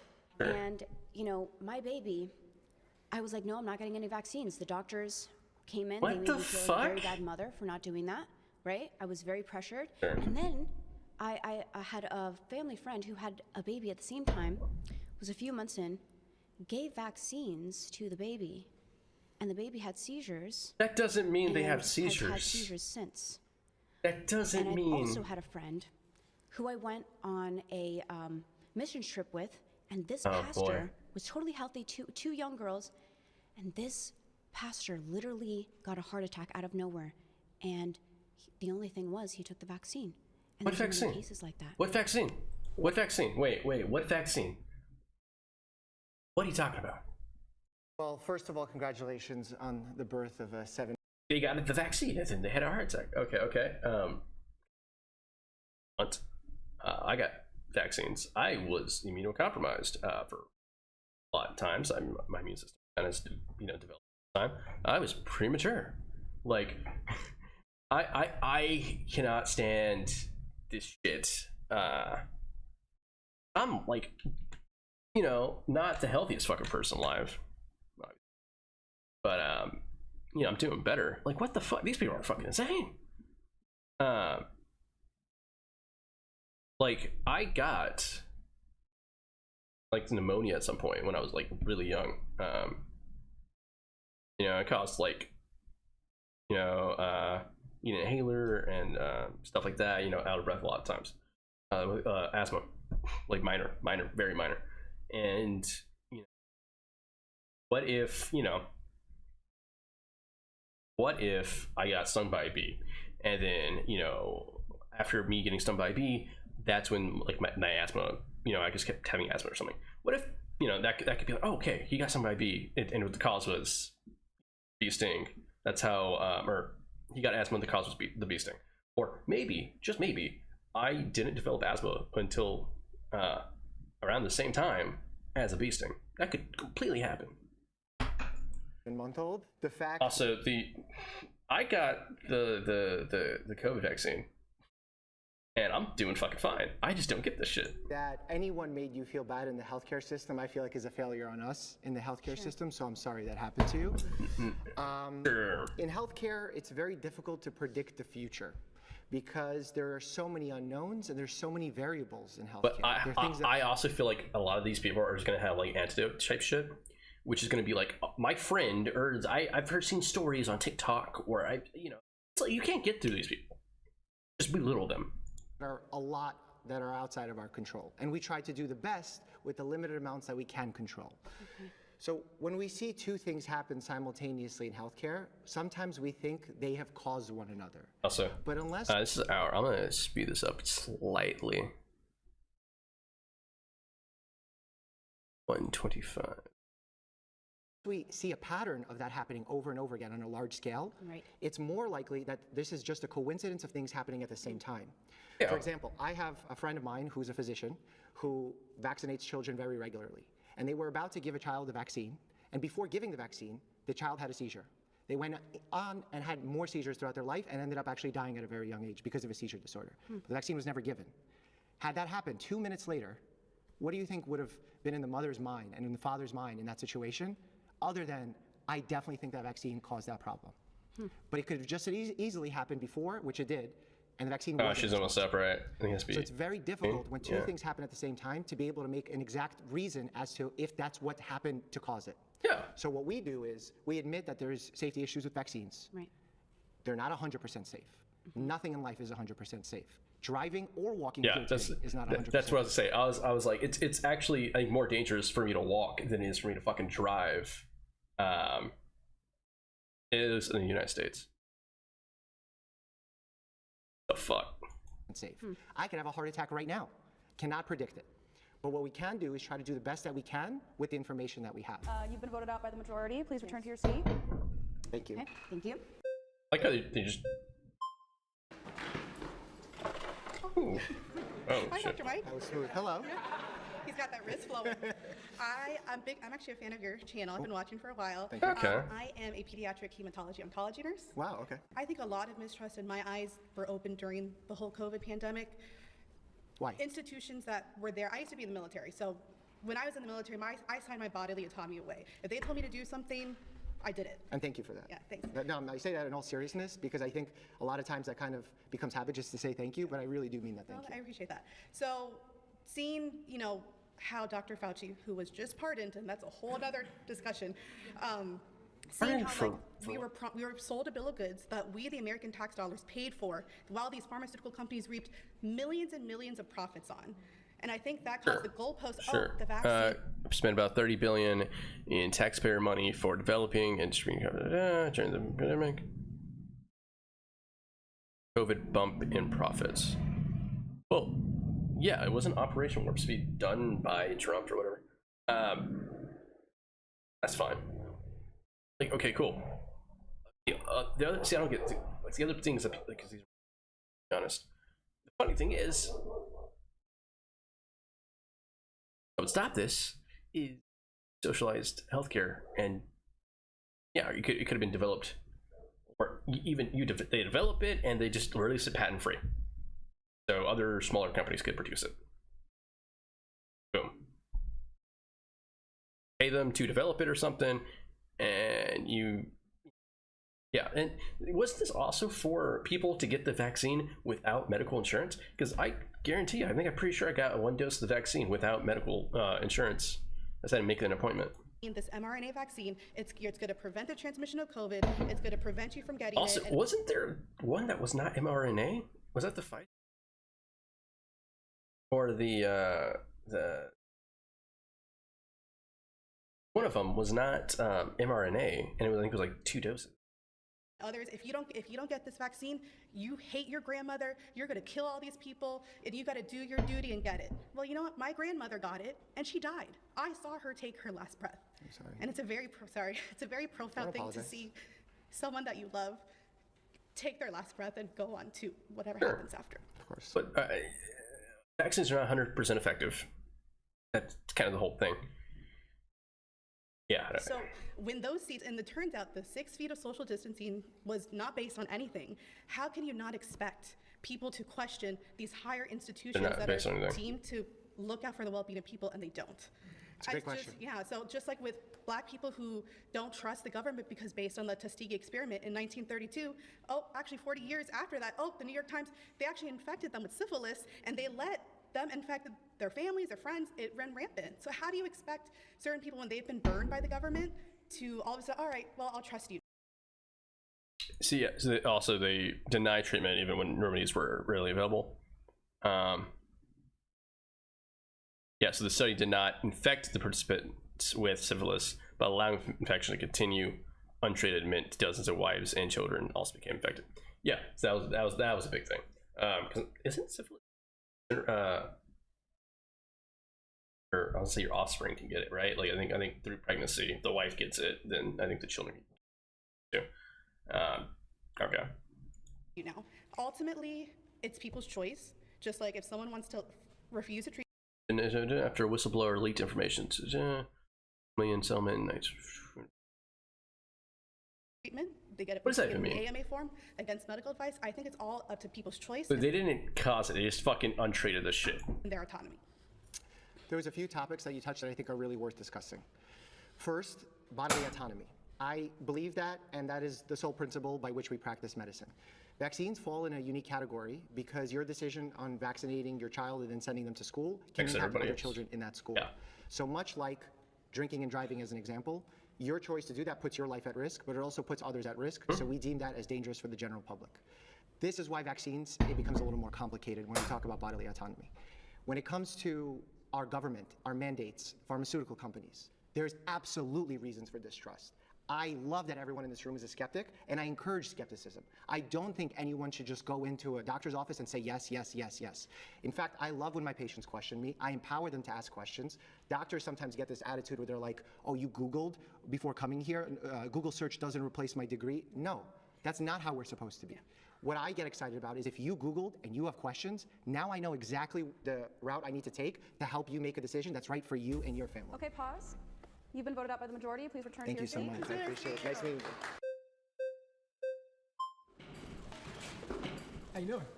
Pleasure to meet you. Yes, Root God. Good to meet you as well. Love the jacket. Thank you so much. So I really want to talk to you about this claim based on all of the other things that are causing disease, the chronic conditions that are in this country, all of the metabolic issues, and this is stemming from colonization.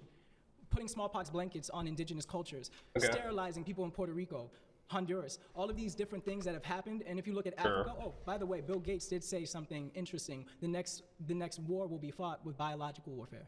That's okay. So yeah, 2015 TED Talk following the oil crisis. Gates said the world is not ready for the next outbreak, which could be bioterrorism. Gates said humanity's next challenge are climate change and bioterrorism. Yeah, so, okay. So he didn't say that it will be, he said it could be, and the world was not ready for the next outbreak, which is true. Like, especially when the fucking government took away a lot of the fucking precautions that we had for Ebola. Well, the US government at least. Yeah. And I think that was raising eyebrows, especially when you look at the Kissinger report, right? For those of you who don't know about the Kissinger The Kissinger report looked at how excessive population growth in least developed countries could be at risk to U.S. What? 200. I know. Looked at how excessive population growth.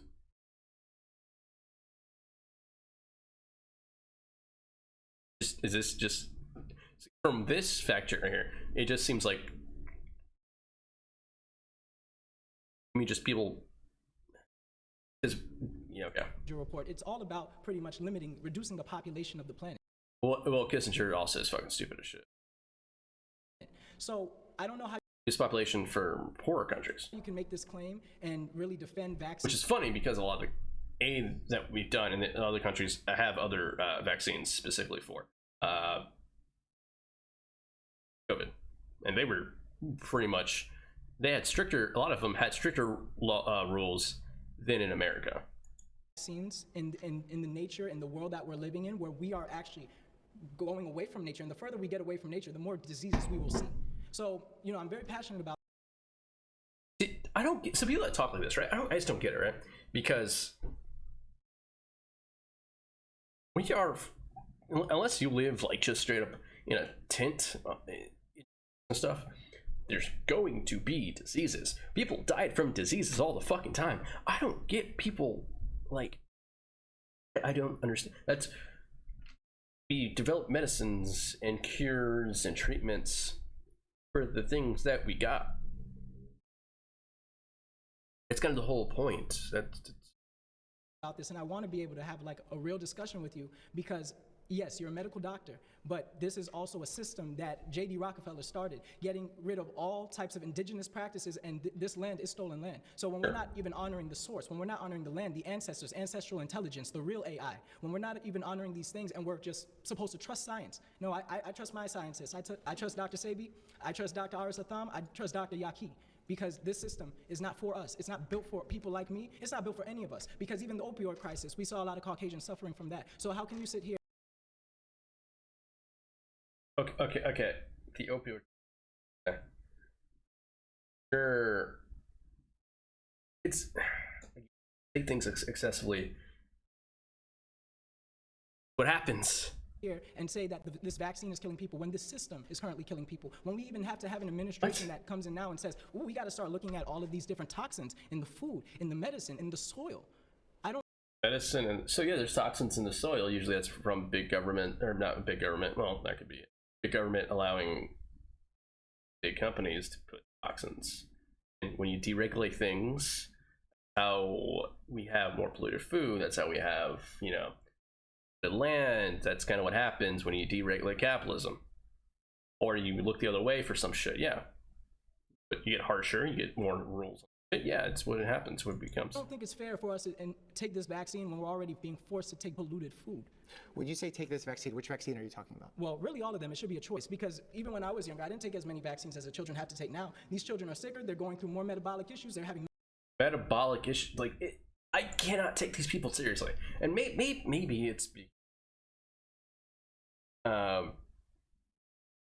as a Latino dude, I try to be way more in touch with right, there's Mexican fucking home cures and shit, right?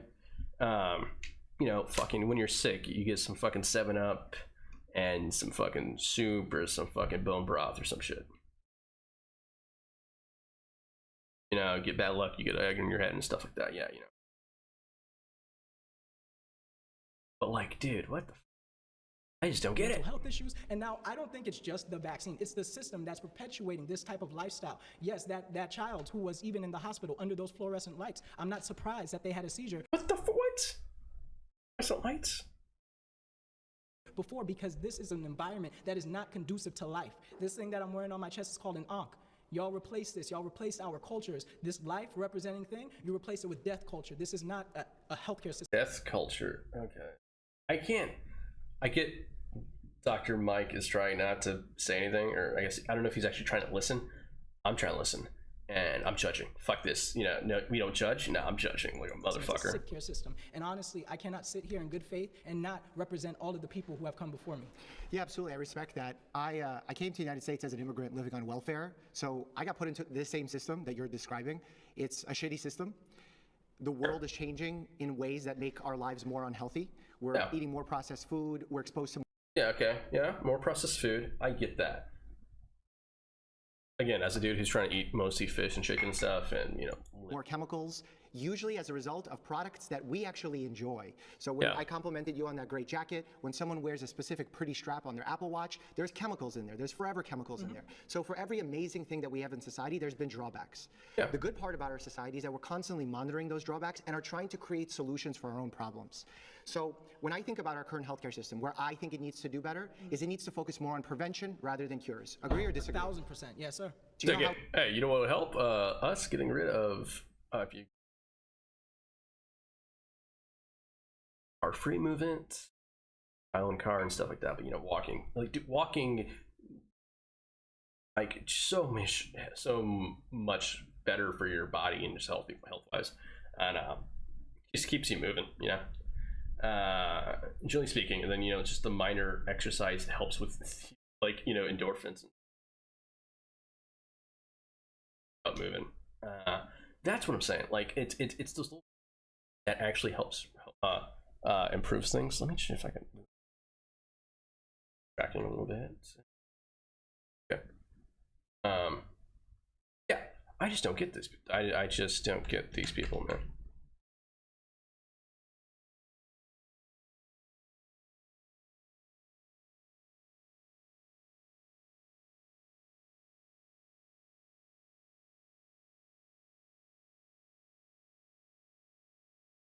Okay, that's better. Okay.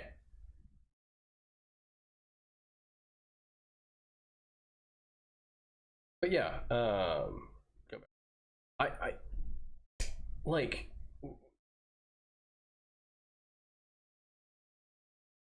don't know how to explain this. How we can do that? Not through the vaccines, but one way we could do that is connecting more to nature. One way we could do that is making sure that we're not poisoning the food. One way we could do that is treating each other better with more respect and actually getting rid of more respect. I don't know how that. These systems that are putting us against us, this divide and conquer, the media manipulation, and all of this Sure, fear sure. tactics that was pushed during this vaccine COVID mumbo jumbo. What? This was totally. Do you think we should do all of it? Okay, sorry, pause. You've been voted out by the majority. Okay. Please Appreciate that. Thank you.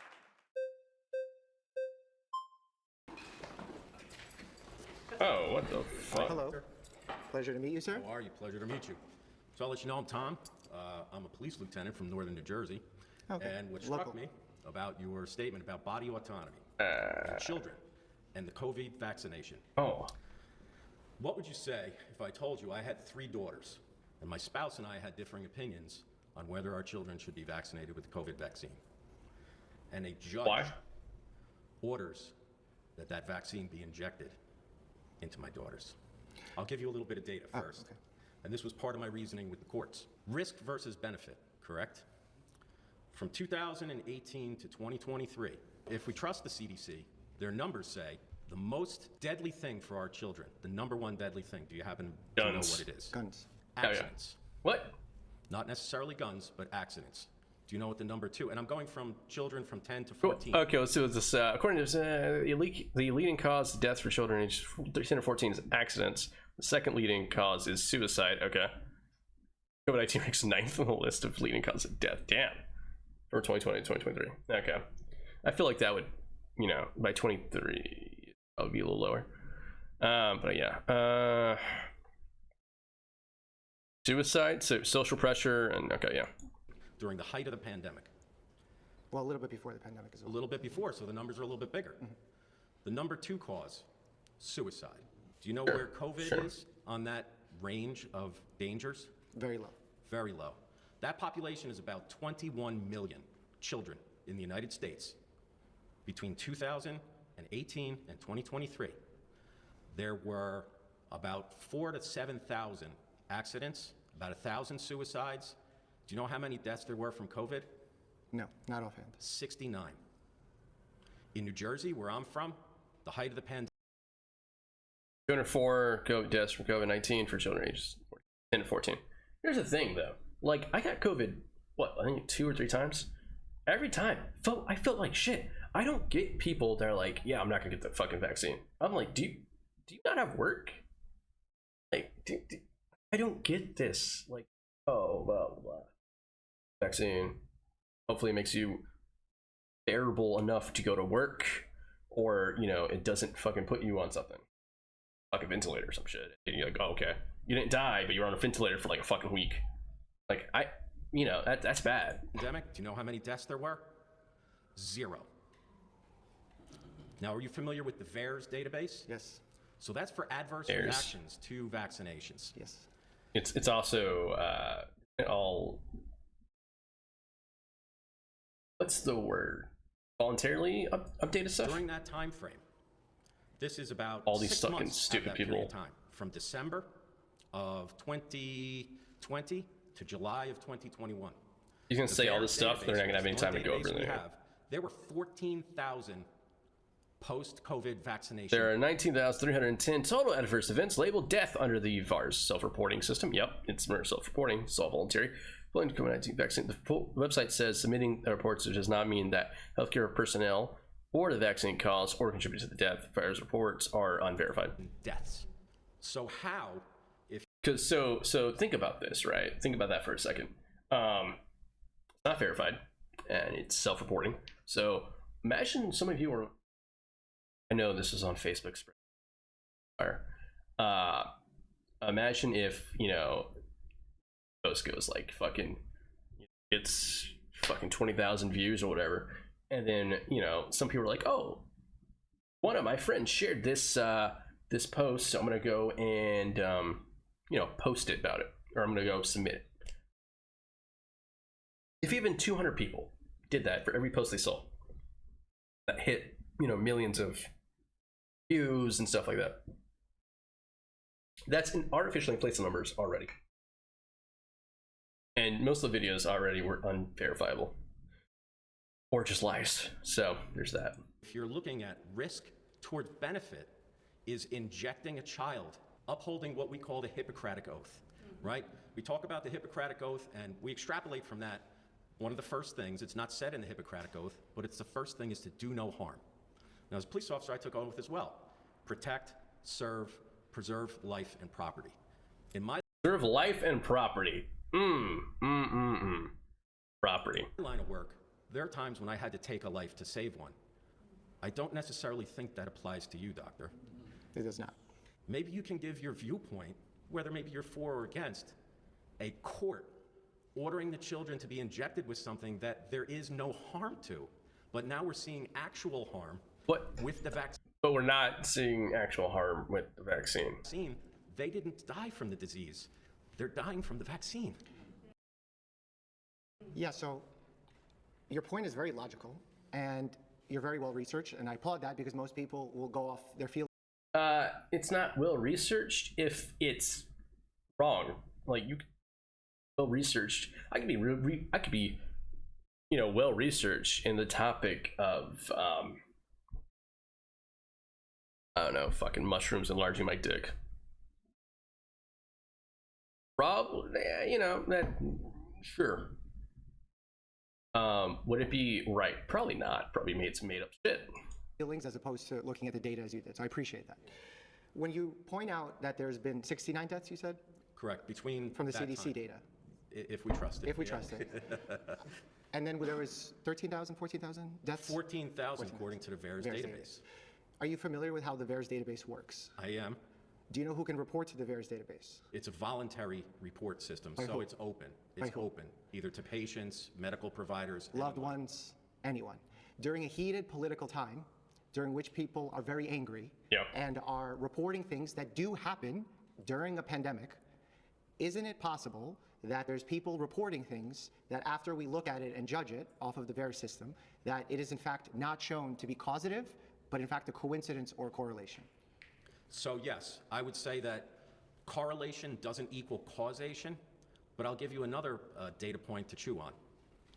When I was a law enforcement officer, I saw people that were dying, and then when they were assessing the cause of death, they had a range of other morbidities.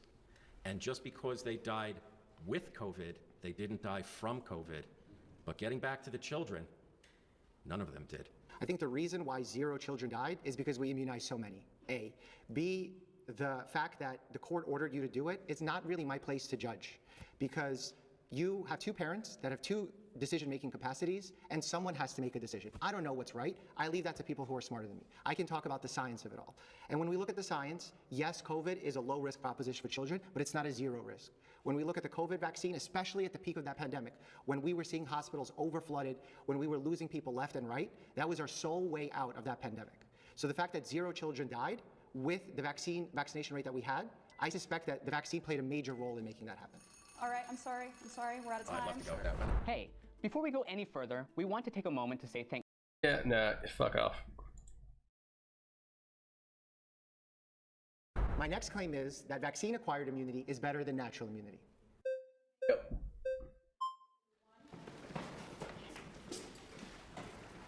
Hello. Hello, Dr. Knight. Pleasure. Pleasure. I want to say first that I'm a mother of 6 children. My oldest 2 children do have vaccines. My 3rd child, he got a vaccine that the doctor said were safe that caused him brain issues for the rest of his life, and he has arrested hydrocephalus. I want to continue to say my youngest 3 children have no vaccines at all. They're perfectly fine. They're advanced. My son has permanent brain injury. So they say vaccine immunity is better, but as a child, when I got vaccines, I ended up with spinal meningitis. I had chickenpox twice. I almost died, but my 3 So do you think that your kid probably gained some unhealthy side effects? Not side effects, well, like characteristics that might be, causing that? Search the vaccine? children that don't have any vaccines are perfectly fine. They've been traveled over 20 states during COVID. 20 states is fine. They've never got sick. Just a healthy diet, keeping them away from toxic foods, making sure their hygiene is good. Did you know that COVID has a patent and natural illnesses can't have patents? Did you know that? It's really true that a naturally occurring material can't be patented. Slight modifications by man can't be patented. Yeah. Every illness dated back to polio has a patent. Viral posts claiming illness from AIDS to swine flu are patented. Okay, have been and wait. Viral posts claiming for from AIDS to swine flu are patented. False. The people sharing the information often confuse the names and purposes of these. Often these patents are related to diagnosing or treating the illness. Yeah, see, that's what it'd be like if you got flu medicine. You named it something flu, some fucking whatever, some fancy name, flu, blah blah blah, flu, or it's like something to cure fucking swine flu or some shit, as opposed to just the swine flu. They wouldn't. These people wouldn't know the difference, and then because they're like, oh, I'm well read or some shit like that, or I done the studies, and it's like, have you just been looking on fucking Facebook or TikTok? The only thing that doesn't have a patent. And right now, I fucking hate TikTok for multitude of reasons, but just spreading false information is the common cold. Did you know that Fauci funded medical schools to try to make make COVID more deadly? Vaccine immunity is not really a thing because they cannot guarantee it makes anybody immune. They want to debate Fauci, but they can't. Vaccine than to not get a vaccine. The chances of getting illness not vaccinated versus to getting vaccines is a lot higher than somebody that doesn't eat toxic crap, practices good hygiene.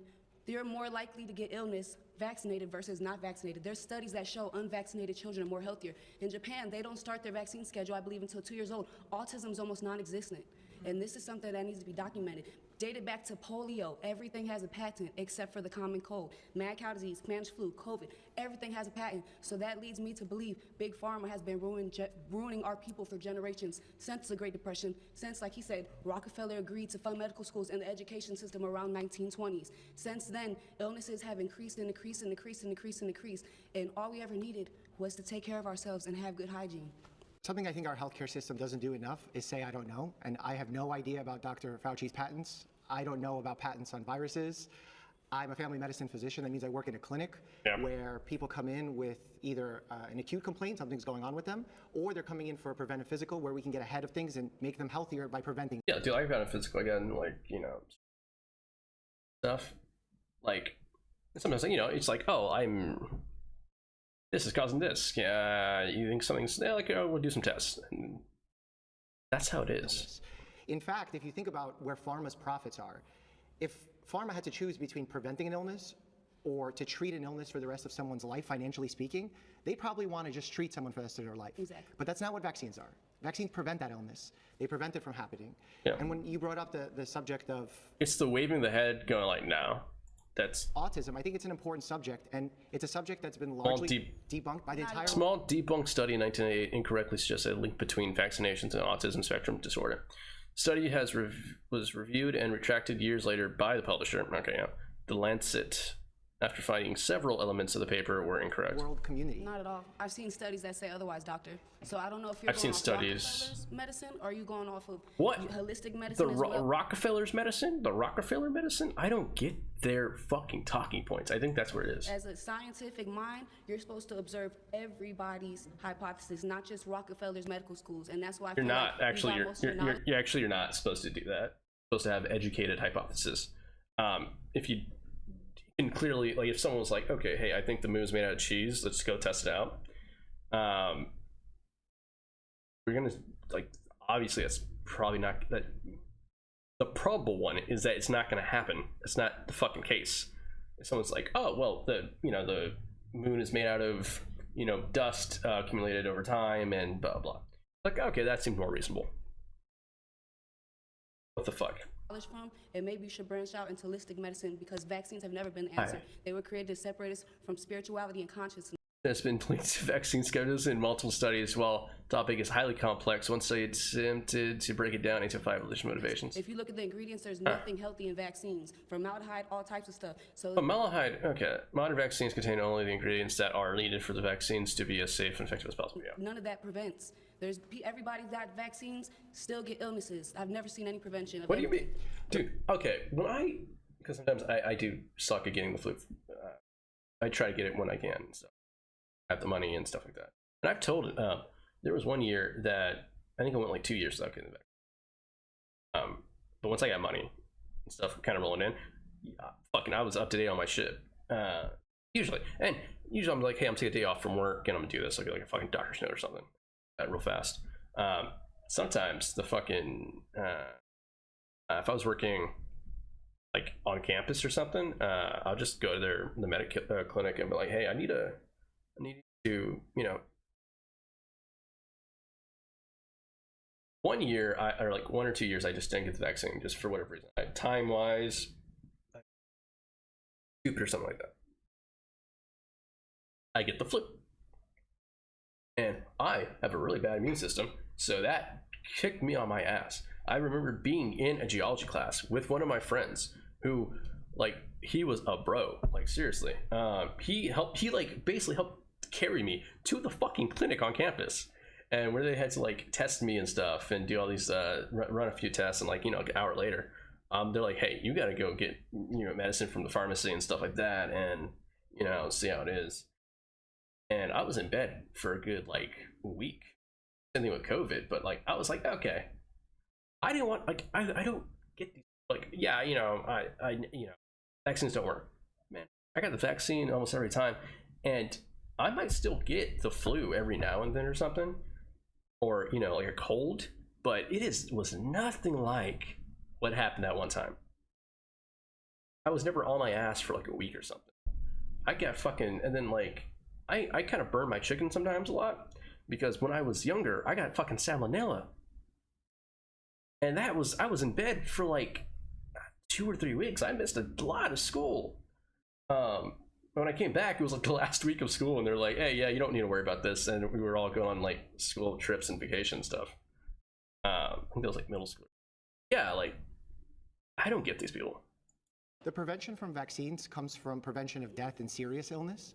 And we've seen that when you study that, not just in the US by the Rockefeller system that you described. And to be fair, I went to the doctor because growing up, my family's really like they didn't go to the doctor too often, right? And, you know, this skepticism, you know, a lot of older people get it, the skepticism, especially being raised like in a bit of a religious household and stuff. Like, I understand it, right? But also, that like you know, when it comes to like religion, I'm like, okay, cool.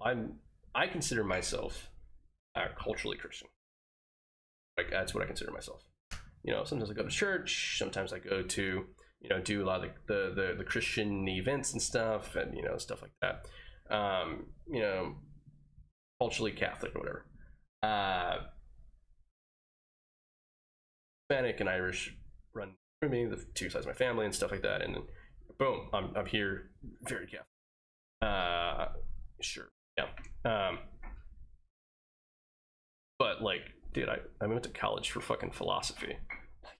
Like, I had to study, and even now I'm still like, you know, study like, you know, New Age fucking thought. Read the Torah, read the Tanakh, was it the Tanakh for the Quran and stuff like that, and I might read like the Book of Mormons, you know, later on and stuff. Like,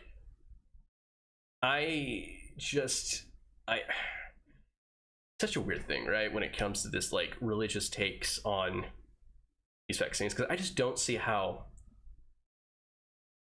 that's a thing. Because whatever, like, it comes to religion and science, like, Catholic Church is very much like, no, like, you can have science, you could believe in all this stuff, and like the stuff that's been given has been given by, like, you know, God gave us the tools to do it. And then in the New Thought era, it's basically like, either thought we have universe or higher power give you those thoughts, and we're all collectively kind of using those thoughts or whatever, and that's kind of cool, because then it's like, okay, cool, you got this consciousness kind of formed out, and the thought of a vaccine or something to help you out went into your brain, and you're gonna start doing it.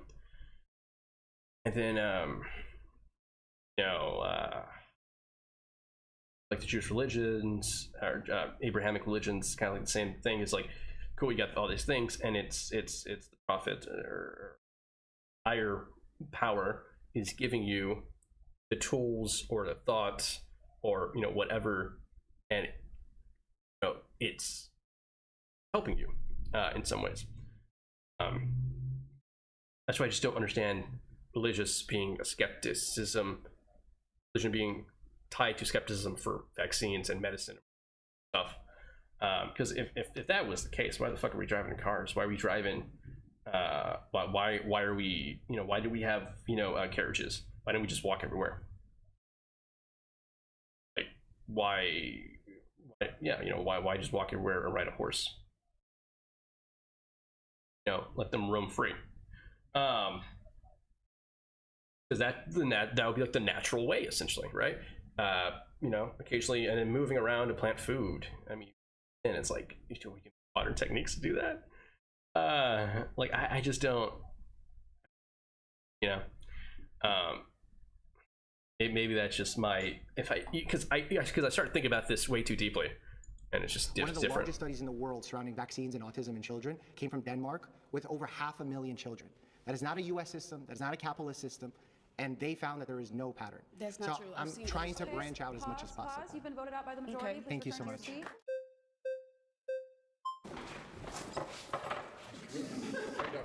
Hello, how are you? So I want to take a minute and put the ball back on your court because you mentioned herd immunity earlier, correct?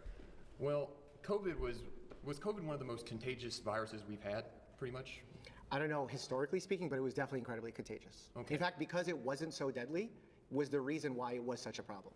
You want herd immunity. How would we achieve herd immunity if a virus is so contagious that wouldn't it spread across the population before we get it all vaccinated? Not every vaccine can create herd immunity, but it can create herd protection. There's two different types of viruses that exist, and there's long incubation diseases and there's short incubation diseases. The simplest way I could explain it is how quickly you get sick after you're exposed to this infection. Yeah. That's short incubation. So if it's fast, it's short incubation. If it's long incubation.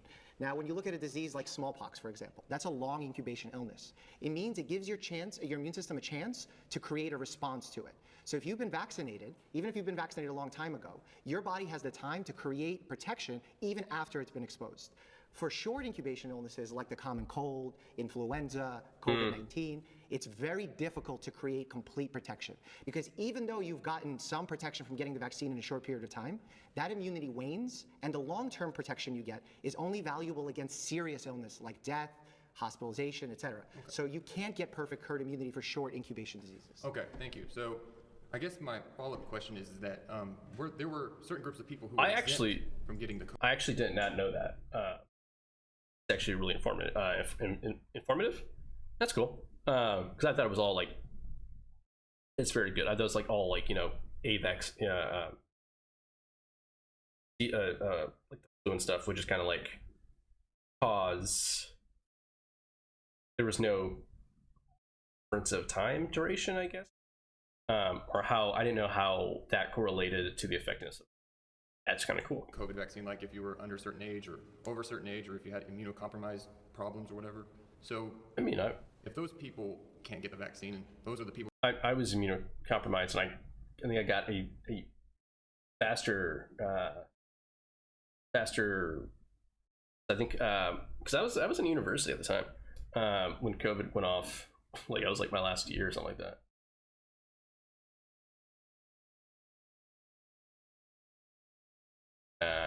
Or campus, I can't remember. I got the email saying, "Hey, if you have this thing, if you're immunocompromised or blah blah, or your faculty or staff or alumni or something like that, you can you check off some of these things. You can get ahead of line for the vaccine. Get a wait." People who are most vulnerable, and a lot of people in this room believe, well, a lot of people's natural immunity is good enough to fight the disease. Then like, why would we get the vaccine when the people that if they can't get it, then they could die anyways, Yeah. So the point of that is by getting the vaccine as a healthy person, I believe that's better than having natural immunity. And that doesn't mean that by getting the vaccine you have a better response or a stronger response. In fact, many times actually getting the disease will give you a better response. But do you know what you have to do in order to get that response? Like get the virus in you? Correct, which means you have to have all the potential risks of having severe disease, death, and largely we've forgotten how serious these viruses and bacteria are. where in the 20s, in the 50s, in the 80s, the deadliness of those diseases has been largely forgotten. One of the vaccines we give to children is called Haemophilus influenza. Because we've forgotten, because I think Americans at least are too comfortable, too fucking stupid. I think Americans as a population are fucking stupid. I'm not saying there's not stupid people in other places, but I think America a lot of times.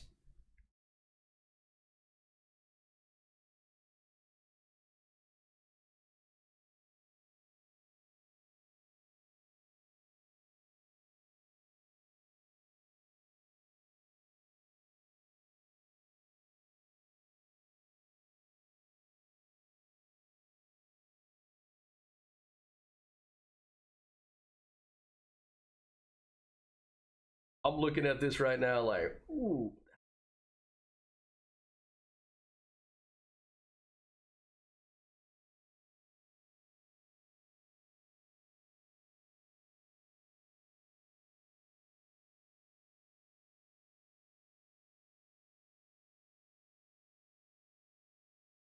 Never mind.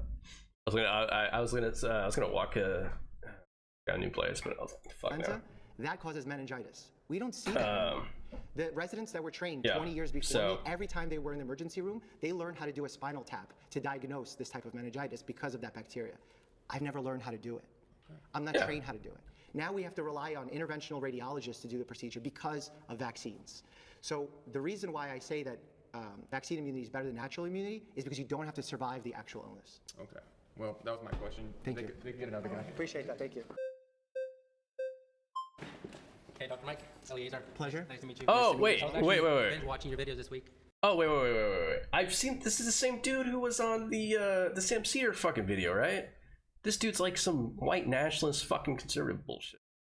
Obviously, these fucking people. Thinking it was going to be you. I didn't think it was going to be you. You are very good faith, which I respect. Can I ask you a question in terms, because as a vaccine skeptic, the burden of proof is on you to show that vaccines do work. So what evidence would you have that vaccines actually work? How? Yeah. So vaccines, unlike other drugs, and there have been claims made about this in the wrong direction, where people say that vaccines aren't as tested as, let's say, pharmaceuticals. Because vaccines are given to healthy people to prevent disease, we test them an incredibly higher amount than pharmaceuticals. So that means pre-market testing before we bring them out. That means while we give them and after. We actually have a system called the Vaccine Safety Data Net that monitors millions of doses of the vaccines to see if a pattern gets elucidated through giving the vaccine. So we have all stages of the vaccine process monitored because we are trying to do our best to make sure that we help children and adults when they are due for a vaccine. Okay, so you just... Isn't this also, I can't, like if there is a bad batch of a vaccine, I think like, they have to report it, and then I think something else happens. I can't remember. At the end, you said it pretty much sounds like you have to have a good intention. For example, we're not in the labs actually seeing the vaccine process or the clinical trials, so we have to just take the experts' word and trust it, right? Well, when you fly in a plane, you're not in the cockpit. Right, so we put our faith in that. So you would say that we just have to put our faith in the experts, correct? Okay, so this would require, number one, a good intention. So they have a good intention to help people, to make their lives better, and also they have to be ethical. Is that correct? Those are reasonable things, yeah. Okay, so if they fall outside of the purview of those two criteria, would you say it is reasonable for us to be skeptical? I think it's reasonable to be skeptical at any moment. But taking those two things, if they violate either of those two, would it give someone else more justification to be against it? Sure. Okay, so when we look at the biggest developers and distributors and sellers of the vaccines, Pfizer, Johnson & Johnson, all these big pharmaceutical companies, when we look at their track record, we see they have been deceptive. They've had big settlements, billions and billions of dollars, fraud, misleading the public, concealing clinical trials that were against their favor. I think I hate this dude for a lot of reasons, right? I think because that fit looks like shit. It's blue, black, and whatever collared shirt. I would wear something like that, but I would be a lot like the pants would change. Yeah, but also like he gets way too happy about trying to read shit off, where it just sounds condescending. So when we have to put our whole faith and trust in these people that have been through huge billions of dollars of settlements, and they have proven that they have been unethical, they have made more profit through the COVID times than ever before as well, why should we trust them so lightly, taking into consideration the fact that we're not in the labs with them, taking the fact that they are profiting so yeah, they made more profit, blah, blah, during times. Do you ever think that it's because the government gave them a lot of fucking money to not really rush a vaccine, but to distribute the fucking vaccine? Like, this was probably one of the bigger distribution in decades, so that could also be it. Like, our well-being. We did I mean, there was a big thing. What was it? Against polio. Trust them so lightly. That went on for a while. It's not a blind trust. Who you're trusting is the independent reviewers that review the data that they put forward. Okay, but is this political or is this science? Health is as much public health as it is individual health. Okay, but would you say guys like Dr. Peter McCullough or Dr. Rich, would you say that they are probably not good experts that we should adhere to? I don't know who those people are. So they're very anti-vax, or they've provided solutions like hydroxychloroquine, ivermectin, and they've stated... Jesus Christ, these fucking people are fucking dumb as fuck. God damn. Okay, I've been a little fucking angry from this shit, but what the hell? These people are actually moronic pieces of shit. For 200 peer-reviewed studies from different types of trials showing the efficacy of those kind of. By the way, if you don't let me cuss in, to COVID or the vaccination. Sorry. But what I'm kind of getting to is that we're supposed to trust this specific agenda. So Pfizer, WHO, which once again, if we look at the track record, they haven't had a great track record. So it sounds like to me it's more of a political thing instead of a science thing. When you guys say trust the science and trust the experts, you actually mean this group of experts. Because whenever big experts like RFK, even if you want to say he's not a doctor, he's not licensed, but his friends Peter McCullough, Dr. Rich, they are great experts. They've had. He's not licensed, so. They have great experts, but he apparently not great enough. Some of the most reviewed studies in the medical field. I don't see why we have to deny their science and their expertise and go with this set of people. I think when you look at the grand scheme of things, you have to look at consensus. And when you look at consensus, not just the United States, you look at the WHO. This is a world organization. This is not a United States organization. There we go. In fact, we just pulled out of the WHO funding-wise. So this is the most unbiased you can get. Can you erase human bias from research? Absolutely not, because it's done by us, and humans are inherently biased. When you talk about Pfizer's past mistakes or whichever organization you want to choose from the pharma side of things, to be skeptical of them is so important, and the way that they've been lacking transparency for a long time, especially when it comes to pricing and the way that they've chosen their development of medications, I'm the first person to admit that that is valuable. But when we say Pfizer, where we say Purdue or one of these pharmaceuticals, there are people that are working there that are researchers that you're talking about. The shareholders, the people that are investing in those companies, are a different set of people. So when we get data from Pfizer and is brought to the advisory committee in the CDC or the FDA, these are independent bodies that are trying to verify through a peer review process if that is true. They're trying to do their best with the knowledge that we have. Will we have perfect answers? Will there be mess ups? Absolutely. But that doesn't mean you just throw everything out the way and say, hands up, we failed before, so we can't fail again. I would agree that there's a difference between mistakes and deception. So deception is an intent. You're Why? intending to have malice towards someone, right? You're intending to make more money by lying to the public. You're intending to make more money or more profit by not showing all the clinical studies that were conducted that show adverse reactions to the thing that you're putting forth. So that's where I would also make a delineation that there's mistakes, which we can all make, and I would also say science can make mistakes, but then there's this other section, which is an intention. How do you judge intention? That's the thing is with these kind of companies, we have to assume good intention. All right, sorry, you've been voted out by the majority. Thank you. I appreciate it.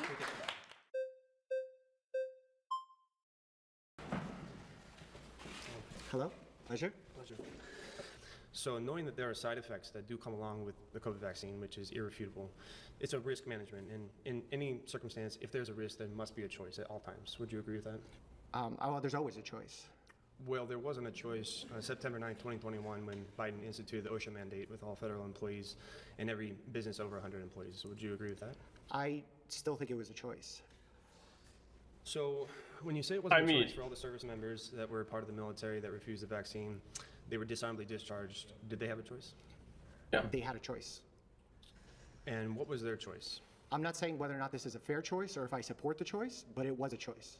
That's See, people they're like, oh, I wanted to see. I don't get this because this every fucking conservative piece of shit, right? Where it's like I want to do these things and have no consequences. You have a choice. It's very clear. You have a choice.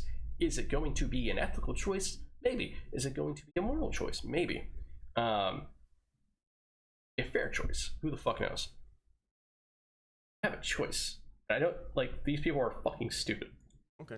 Just like with children, in order to go to a public school where by choosing to not vaccinate your child, you're potentially putting other children at risk, you could choose not to put them in a public school and therefore not be mandated to get the vaccines. Everyone has the ability to make a right choice for them and their family. And if you are able to fully understand with informed consent, there are many, many risk factors, especially knowing that there's no long-term studies, not one.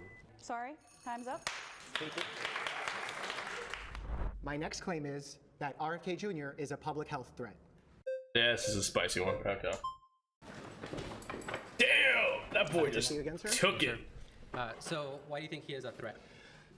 I think when you're trying to put someone in a position of authority of a health agency, you want it to be a person who understands science and follows factual narratives. So if RFK appeals to other experts that are anti-vax because they've seen sufficient evidence otherwise, would that be heretical as well?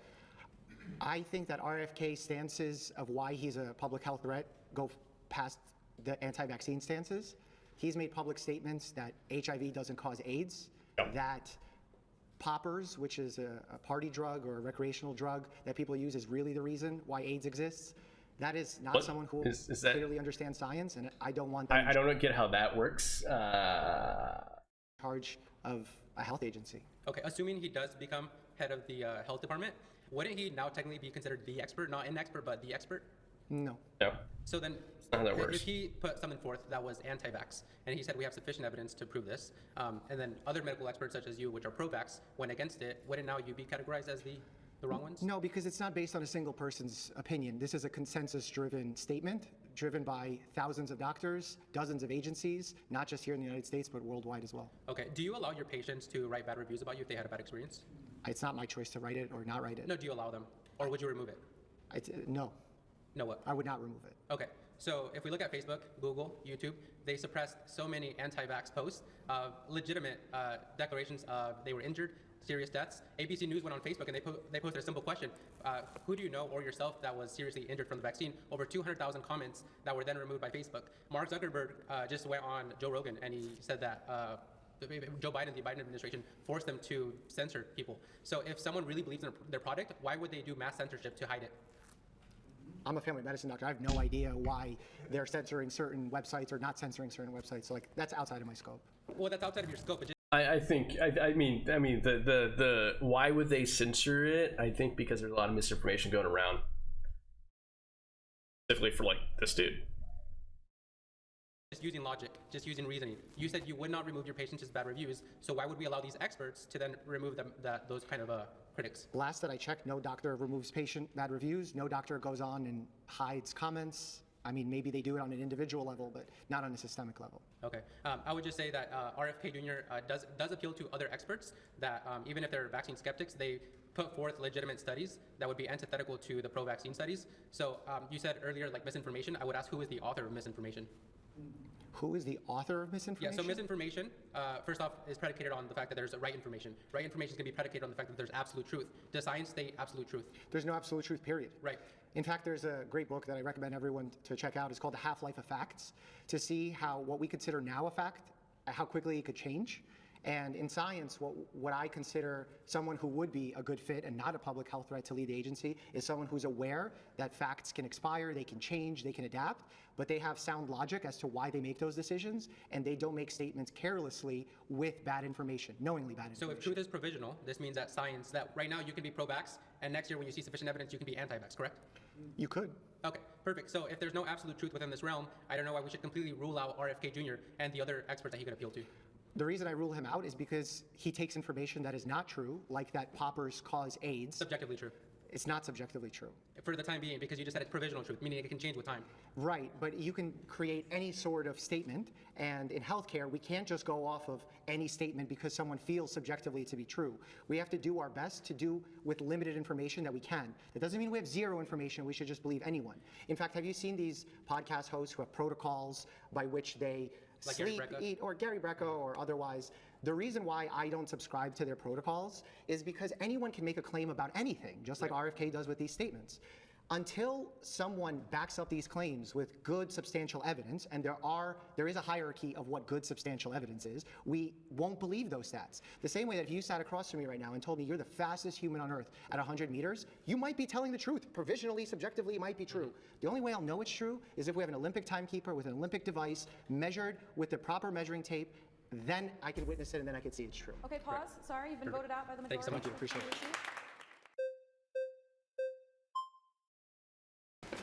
Crazy. Hello again. Hello again.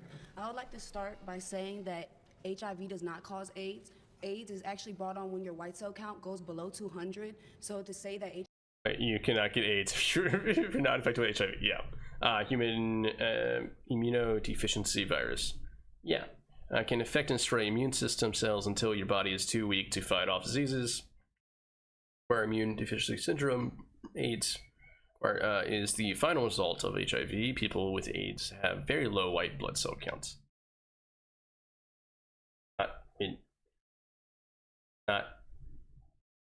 She's using a causation.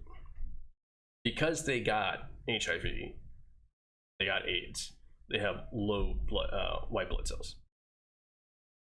Because they were fighting off other shit and probably destroyed. A lot of them were destroyed. They didn't get HIV and AIDS from having low blood cells. HIV cause AIDS is inaccurate information. Actually, when your blood cell count goes below 200, I do agree. Some things he say is skeptical. Left untreated will progress to AIDS in about 10 years, according to the. Oh, so you have time. Such as climate change is real when we know that there's weather manipulation weapons and patents. Oh my god. Oh, okay, yeah, she's one of those. Okay. Crazy as fuck. I don't take these people seriously, right? Majority of what he says about vaccines is true. When there's so many, have you heard of Dr. Teresa the military doctor Teresa Long? No. She said that The military doctor? went up 300% in the military after they mandated the vaccines. There's been several doctors that have came out and spoke of the adverse reactions. So how is it that vaccine skeptics are the villains when some of the top doctors, some of the doctors that help create PCR tests, some of the doctors that have worked on vaccines have came out and said they're unsafe and we should not give this to our family and friends? How is it that he's a villain? How are we a villain if some of these vaccine creators and scientists are the ones saying we should not get? Is there anything I could say today that would change your mind? I'm just asking your opinion. I'm asking you a question. Probably not, because I actually read and study. Well, if I can't change your mind, I think it's the arrogance. I think it's the arrogance. I think it's the arrogance I have with these people. Because it's okay to be wrong. It's okay to be stupid. When you are confidently stupid, that's when I have a problem with you. That's my take on that. Give you my knowledge, my experience, and what I've seen in the hospital system.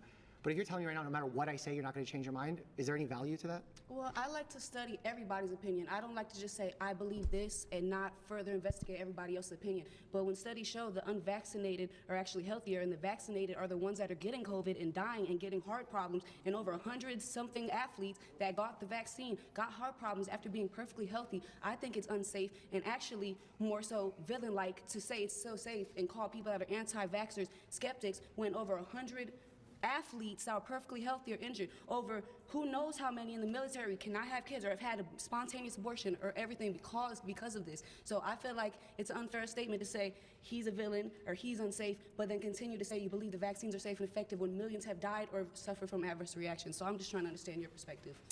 Yeah, my perspective is if you, like the American Medical Association put out that over 90% of doctors got vaccinated. There's no epidemic of doctors having negative outcomes, dying at alarming rates. There's saline shots as well. There was a doctor in Australia that came forth and said that at least 10% of the vaccines that were going out were saline shots. 2021, a medical clinic in Melbourne, Australia apologized to 30 patients who came in to receive Pfizer vaccine within the 30-minute window. Well, within one term, saying some of them may have received a saline injection by mistake. There is no evidence to suggest percent of the vaccines administered anywhere were filled with saline. So it could have just been one clinic for like 30 fucking patients. And this has been proven by an Australian doctor that some of the shots that were going out were saline shots. So how are we to say Some prisoners are given it. Yeah. that some of these doctors didn't know That's ahead a lot of of Agenda 21 and got a Basic saline? conspiracy theories for service during the pandemic about Agenda 21. Oh, that brings me back to my fucking like middle school, high school years, man. When I was an edgy fucking teen, God, Agenda 21 was like the be-all, end-all for a lot of things.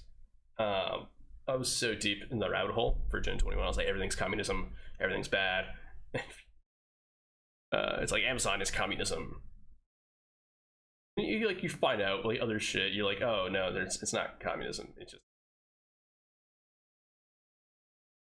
claiming the 1992 document signed by 178 nations following. Yeah, nations conference is meant to establish a new world order. Yeah, fucking people are It's kind morons. of impossible to say. Sorry, you've been voted.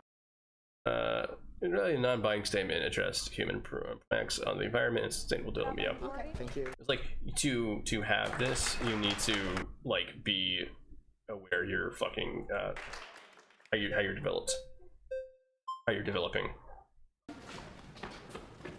Oh, ran for that shit. Nice to meet you. Nice to meet you as well. There's so much trust invested in you and your research and how you look at things and how you look at data. So I imagine you have a mountain of stuff to look at. When you mentioned the RFK thing, right away what got in my head is like, I don't know nothing about him really, but I know he was a Democrat. If I'm not correct, if somebody... He ran as for president as a Democrat. Okay, so that's why that was a big thing when he transitioned to shaking Trump's hand, right? That was like a big political move. Yeah, for sure. Not really. Does that have a bias thing if you don't like Trump? No. So what's interesting about this anti-vax movement is people are very quick to label it left, right, center. It's not. If you look back at the history of the anti-vaccine movement, it started initially on the left in Democratic circles, and then over the last few years with the COVID-19 pandemic, it's become more prevalent on the right, but it's not mutually exclusive. It happens all across the board, and I empathize with you as a new father, how difficult it is making this decision, hearing all these statements, because ultimately you have to decide what to do, and if you choose to get the vaccine, or you choose not to get the vaccine, both of those carry consequences. Yes, I get what you're saying, but to call me a villain, even though I have been a villain before, I've been an incarcerated person, to put me now as a villain as I'm trying to be a protective father to the tribe that I'm entitled, that I have, sucks. This really bothers me. Based off my statements, I would never call you a villain in this situation. I think you actually fall into the victim part of the situation. Okay. The villain of the situation is more with this claim about RFK Jr., when he knows things to not be true, and he uses that for personal gain or otherwise to progress his career. I don't think that's what you were trying to do, so I don't think you're the villain in this situation at all. So there's this website that I think he's part of. It's called childrenhealthdefense.org. Have you heard of this? It's his organization. Have you watched anything from there or looked at anything? Sure, I've seen clips. Okay, did you watch the Unvaxxed video?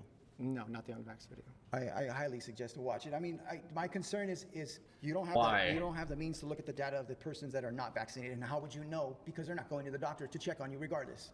So how can you say that there's not a better option if someone says, I don't feel safe for that? All this stuff mounts up on my decision to be like, dang, am I a villain because someone from the outside is coming in to just go ahead and try to change all these things? I mean, Okay, I'm sorry. I'm gonna have to cut you off. You've been voted out by the majority. Thank you so much. I appreciate you sharing your story.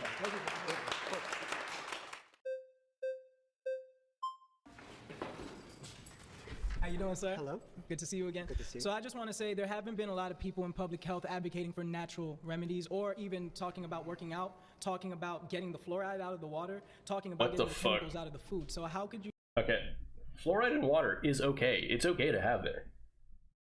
I think people are like more. I think insanely people are morons. say this when most of the problems that are facing this country, cancer, diabetes, heart disease, are really coming from all of these forever chemicals that are, yes, on clothes, but that even should be... I mean, but also heart disease could also just be like if you don't fucking walk a lot, you can have you have a higher likelihood of getting, like if you don't move around a lot, you have a higher thing of getting heart disease, high cholesterol, diabetes is one of because like if you look at our diet now, right? It's a lot of fast food, it's a lot of processed food, plus these sedentary life, right? Sedentary, not moving a lot, because we're driving more, we're not walking as much, work out, and if you to do that, be healthy. We're not, doing in America. We're typically not doing a lot of backbreaking labor. But then you go home and you drink a lot and then regulated as well, wouldn't you agree? Yeah, I think that everything overdo it. RFK Jr. You stress your says heart is out. not necessarily wrong.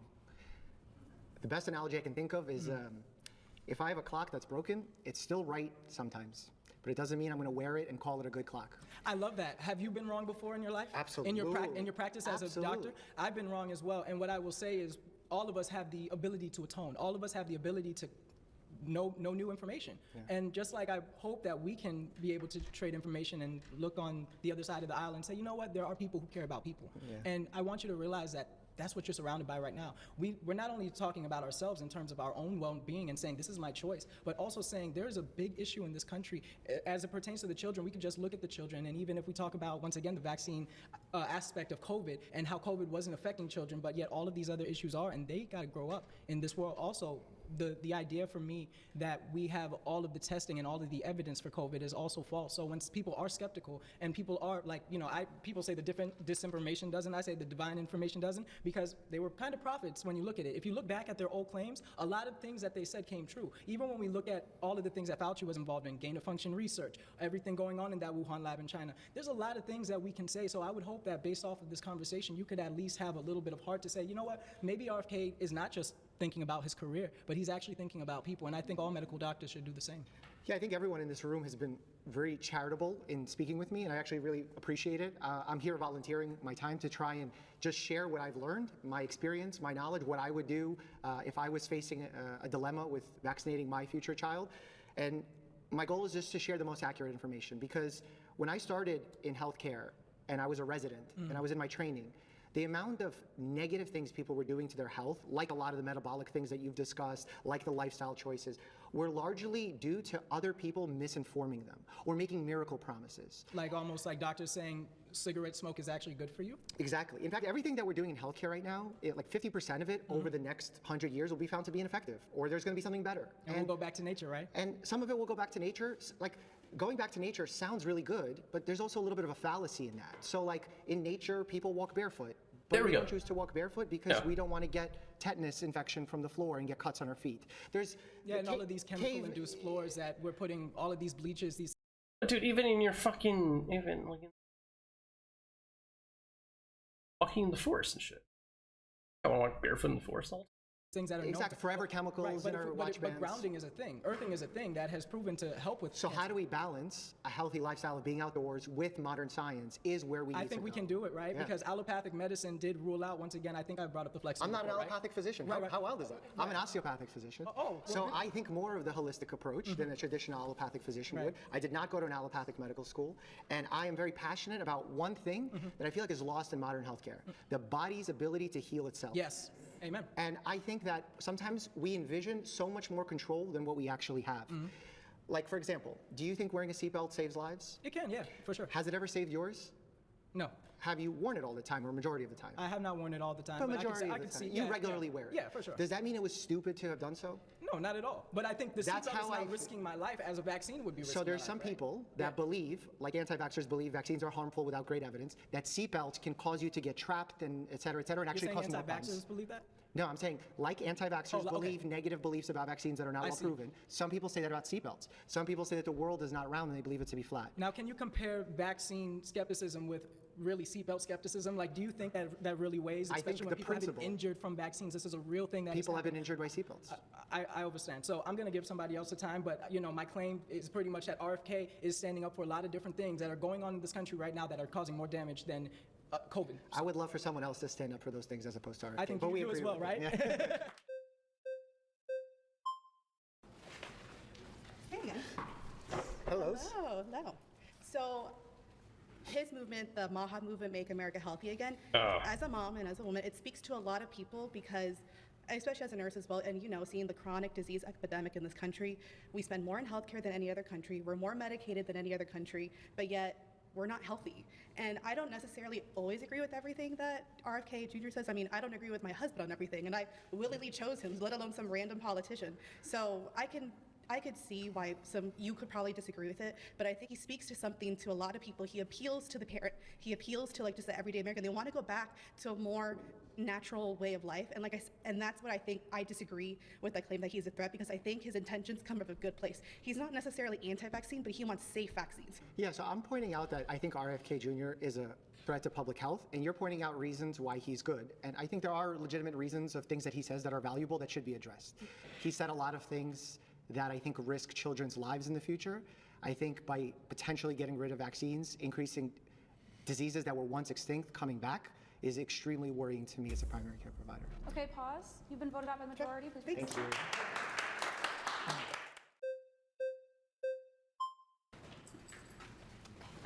Hi. Hello. Again. Okay. RFK Jr. has been revealing so much of what we have been needing to know about health. And again, like you were saying, some of the things that have been hidden from us. I mean, I'm a YouTuber, right? I have a YouTube channel. And when I talked about the vaccine, I was censored. And he wants to bring back the freedom of speech. He wants to bring back the power of the people. That's not... Freedom of speech. Private platforms. I'm on Twitch, I'm on PeerTube, and I have to follow the terms of service. If I don't, they can take my channel away, I can be banned, I can get suspended, whatever. Fucking morons. Speech does not mean I can say whatever I want with no consequences. I can say things and still have consequences. You know, on some personal accounts, I said, you know, I think it was Aisha Speed was, you know, and I'm like, oh look, China's doing great. It seems like a good country. You know, relatively, right? The thing about that though is, right? People, you know, like, oh, you live there, go live there, and blah blah. I'm like, you know what? Fucking maybe I should. Because I was supposed to. I was supposed to live there for a bit, but so I'm here, but also like, yeah, not like I said it, and if they would have been, if someone would have been like, hey, like if the platform was like, you know, shadow ban me or something, whatever. But I got a lot of comments saying, you know, I'm stupid, blah blah, everything else. That's fine. Those are the consequences I get for saying whatever I say. Hatred, for simple comments. If, you know, Threads or Mastodon server or the Twitter, I can't say that. You get shadow banned or you get whatever else. Yeah, that's on them. That's nothing to do with the government of free speech at all. And we have been really just oppressed by Big Pharma and by the government. And we want our freedom back. And even my friend Liana Warner Gray, she is the author of The Earth Diet. She had cancer right here, a tumor. And she got healed through organic foods. She is a huge promoter of RFK and MAHA. And she talks about how this is the way to heal the world, is through the natural medicine of God. God gave us everything that we needed. The reality is, if we don't get vaccinated with Jesus, we will face God on Judgment Day. It's not just about health. It's about freedom of speech. It's about the government's trying to kill us. Even Bill Gates had, I think it was kind of like a TED Talk, but he had like, you know, a talk where he said, you know, we need to get the population down, and we're going to do a great job of it. And you know how? Through improving vaccines. Great job on vaccine, healthcare, reproductive healthcare, or that by perhaps 10 percent. Yeah, it's You realize, first off, the whole population thing, a lot of population stuff is because they don't want. It's a lot of developing countries cannot take the burden of high birth rates. Why? Because they don't have enough vaccines. They don't have enough things. The economy's not good enough to hold multiple people in a family unit. This is why you see a lot of developing countries, a lot of countries that are not westernized, or I guess Western countries, live in generational housing because a lot of people, multiple people taking care of family members, and it's multiple people having to work repeatedly. You know, that's why you might see, like, you know, families with uncles, aunts, you know, changing the roles of taking care of kids and taking almost like, you know, I don't want to say traditional roles, but like more of like just almost out of necessity roles that, you know, some of the wives, some of the aunts, some of the men will, you know, work a lot. Then you have like certain aunts and, you know, our grandmothers sometimes knit and try to sell like whatever else on the streets. Because in theory, right, you can't, that's not sustainable. It's just not. Maybe for a couple of generations, but it's not. You need to slow that down. And usually from just education, better economic opportunities, stuff like that, then you get better options that would bring the birth rate to lower. Birth rate, then you lower population. because we're going to lower the population that way. And you can find it. Most frequently taken out of context, Bill Gates told Forbes in 2011 that the date shows when mortality rates fall, the birth rate falls. Yeah. When mortality rates fall, the birth rates follows. Population growth stabilizes. We move heavily into vaccines once we understood that, Gates said. Yeah. It's also a lot of families, it's as retirement. When they get older, because they're hoping not have any savings and have the kids take care of them in their old age. That's where they might have older kids, and and you don't need to have so many kids.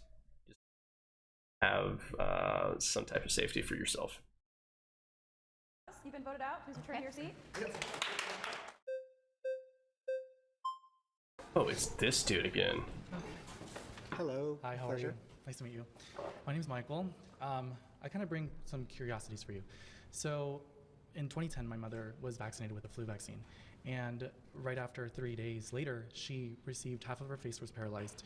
And the doctor was actually expressing that it could have been a number of things. It could have been what she ate, whatever. But at the end of the day, she most likely believes that it was because of that flu vaccine back in 2010. Assuming, again, that we've had roughly 20 years of flu vaccine studies going around. So my question to you is, how is it possible that someone could potentially get Bell's palsy 3 days after she got a flu vaccine, which could have permanently allowed her face to be paralyzed for the rest of her life, versus someone who got it and maybe didn't have those symptoms that I'm explaining? Yeah, so Bell's palsy is an interesting condition because we oftentimes don't even know what caused it. A lot of times we think it has a viral cause. Now, if your mother in this situation believes that the vaccine was to blame for this condition, there is a way for her to get compensated for it because vaccines do carry side effects. I am not your mom's doctor, so I wouldn't know all the circumstances surrounding it, which vaccine, which number dose, what other health conditions existed, what medications were being taken. There's a lot to take into consideration because health has so many variables. And even when she has her own doctor, they might not even know the right answer. That's why when you apply for this vaccine injury compensation fund, it's a no-fault system with no jury, meaning that they're trying to do their best to get people paid out as quickly as possible. Because if you were to sue a vaccine manufacturer, it would take forever. It would take huge sums of money for your mom to be able to fight that case. But by applying to the vaccine injury compensation fund, you're actually able to get payouts on average 2 to 3 years, which is much faster than going through a full jury trial. So this is all to say that vaccine could have caused that side effect in your mother. I can't say yes or no, but if it did, she should be compensated. The fact that that compensation exists, I think, is a good thing, and I think it shows that we're honest that vaccine side effects absolutely happen. Now, the other thing I do want to kind of ask, is it true that you as a doctor, you follow a certain code of conduct? Sure. Do you ever say that there's things that you say that have to be political? I have been critical of the CDC, the WHO. I've been critical of Dr. Fauci. I've been critical to Dr. Fauci in front of him, sitting at interviews. All right, let's end there. Perfect. Thanks, guys. Yeah. My next claim is that anti-vaxxers are both victims and villains of misinformation. Sure. Yeah, I completely agree with this. Hello. Pleasure to meet you. My pleasure. So, What is the way this I dude? see it, the vaccine itself should be, On the Holy discussion, Bible? but we can talk about that. Yeah, I think the reason why I really don't. say it that way is that, for example, I believe you're a vaccine skeptic, and I think vaccine hesitancy, skepticism is warranted.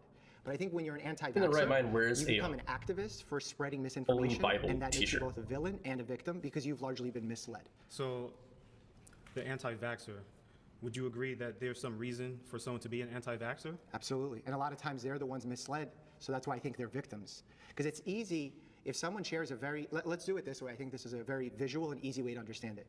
If there are 2 streets to cross to get to the other side of the road, and I've run 1 million people through this trial, and I saw that the sidewalk on the right is much safer than the sidewalk on the left, or the street on the left.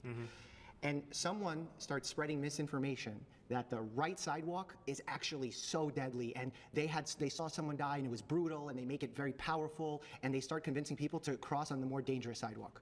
I would say that they're being a villain by telling people to go on the other side of the sidewalk, and they're also a victim because they may have been misled by someone who shared a very scary story. Understood. So what would be an example of the misinformation that you're referring to? Like that vaccines cause autism. So they don't cause autism, you're saying? Correct. At all? Correct. Well, that's news to me. Okay, what about What? Doesn't the vaccine save lives? Correct. It lowers the death rate. It doesn't prevent it 100%. Okay, so why are people dying? because it's not 100%. But reality is, Dude, okay, like how? It's like, hey, how does it stop it? It just doesn't. Tells you in the first 2 seconds. Were vaccinated people.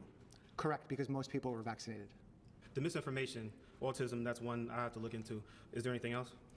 In terms of what's bad misinformation, I've heard people say things like there's no such thing as a safe vaccine.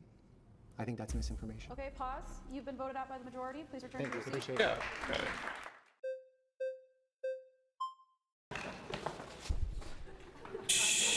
Pleasure. Very passionate. Yeah, something like that. Oh, first of all, I want to say your claim has some logic to it. Like, yes, I can agree. Wait, can I go back? Majority, please return Thank to you. your seat. Appreciate it.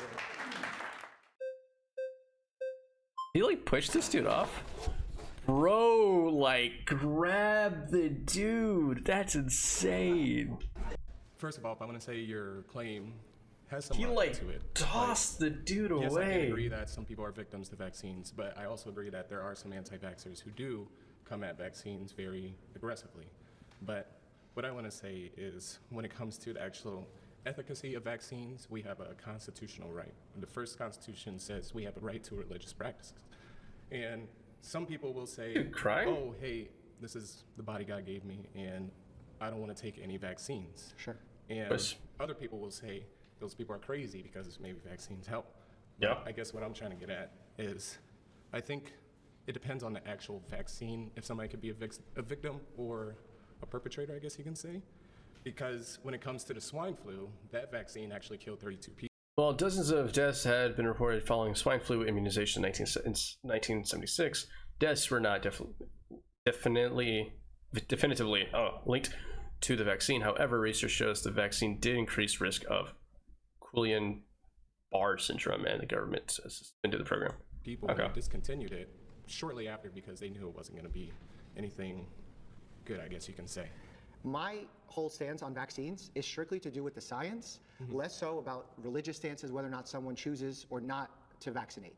So when I say that someone is a victim of anti-vaccine misinformation, I think what I'm saying is that they've been tricked by misinformation or perhaps misled by an emotional argument, less so that they've been a victim Like the of dude vaccine. that sounds like he's Do you about to mind if I cry. ask, can that also work in the opposite logic, as in somebody can trick you into thinking that vaccine is God's great gift on earth, as in when Anthony Fauci told us, hey, the COVID, you can't transmit it. You mean like treating science as a religion? Yes, exactly. I think that's not a good way to go. Yes. When we said lines like trust the science, I wasn't even a fan Really? because trust the science almost played like trust the scientist. Yes, the exact one. And yes. that's not what it should be, Yes. because science is a process by which you ask questions. Yes. And in fact, when we do research, we try to disprove ourselves. That's how Yeah. what good research is. Yeah. Research isn't supposed to be done to confirm your belief in something because you want it to be true. Yes. You're trying your best to disprove whatever it is that you're setting out to find out. Yeah. Totally fine. And you're trying to think in every way where your limitation is on the study, where your bias can be in the study.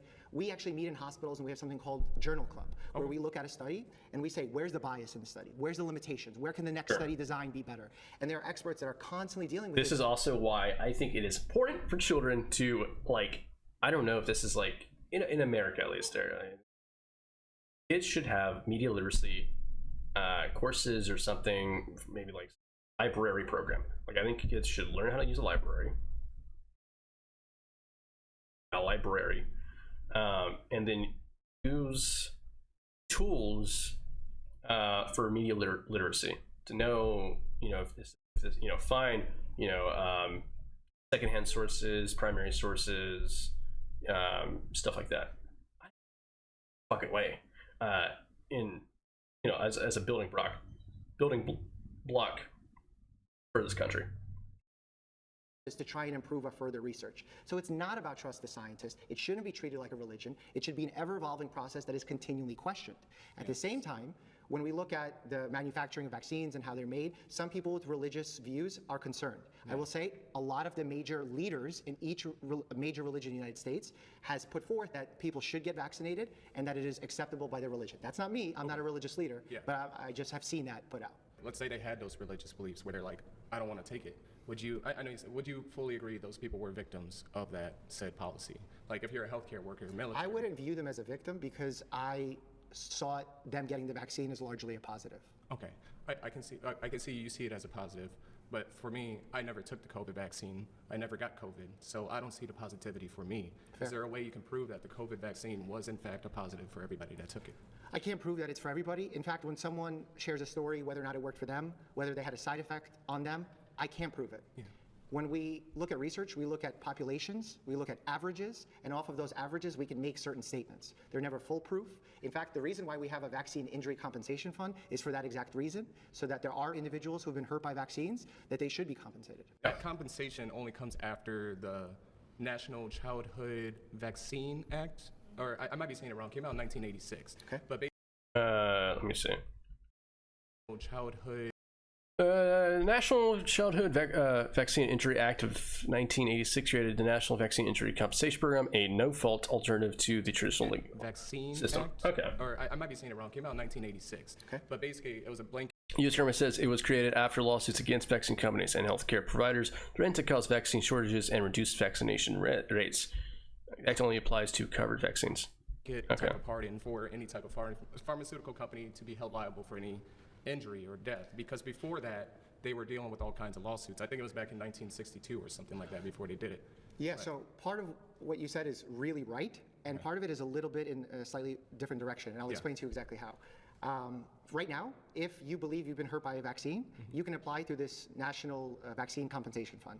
The way that that fund is funded is every time we give a vaccine, there's a 75-cent. Plus fund is funded by 75% excise tax on vaccines recommended by the CDC for routine administration. Tax put on each dose vaccine. Tax put on every vaccine, and that money goes to fund that fund. The reason that was created that's very cool. Was that vaccine companies in the 1980s, as you said, were facing major lawsuits at the time because of vaccines, and there was historically a special that aired on television that scared people, that spiked all the lawsuits. Okay. So pharmaceutical companies said, we're not going to make vaccines. It's too risky for us. It's too expensive. So we face shortages. We face decreased innovation. And we created this tax as a way to potentially take some of the risk off their hands. However, if you go through the National Injury Compensation Fund and you're not satisfied that you didn't get money, you're satisfied that you didn't get enough money, you just want to pull out of it in general, vaccine companies can still be sued. It's just a lot easier to sue through the compensation fund. Okay, and I do appreciate you giving me that information. A little bit of it was new to me, but anyways, I know you said it's 75 cents on the dollar that the vaccine companies pay out to that. So who's the other 25 cents? The No. There's an added charge. So for example, if a vaccine costs $10 to administer, the cost of that vaccine will be $10.75. Okay, pause. And that little 75 cents will go. You've been voted out by the majority. Please Thank you. return to your seat.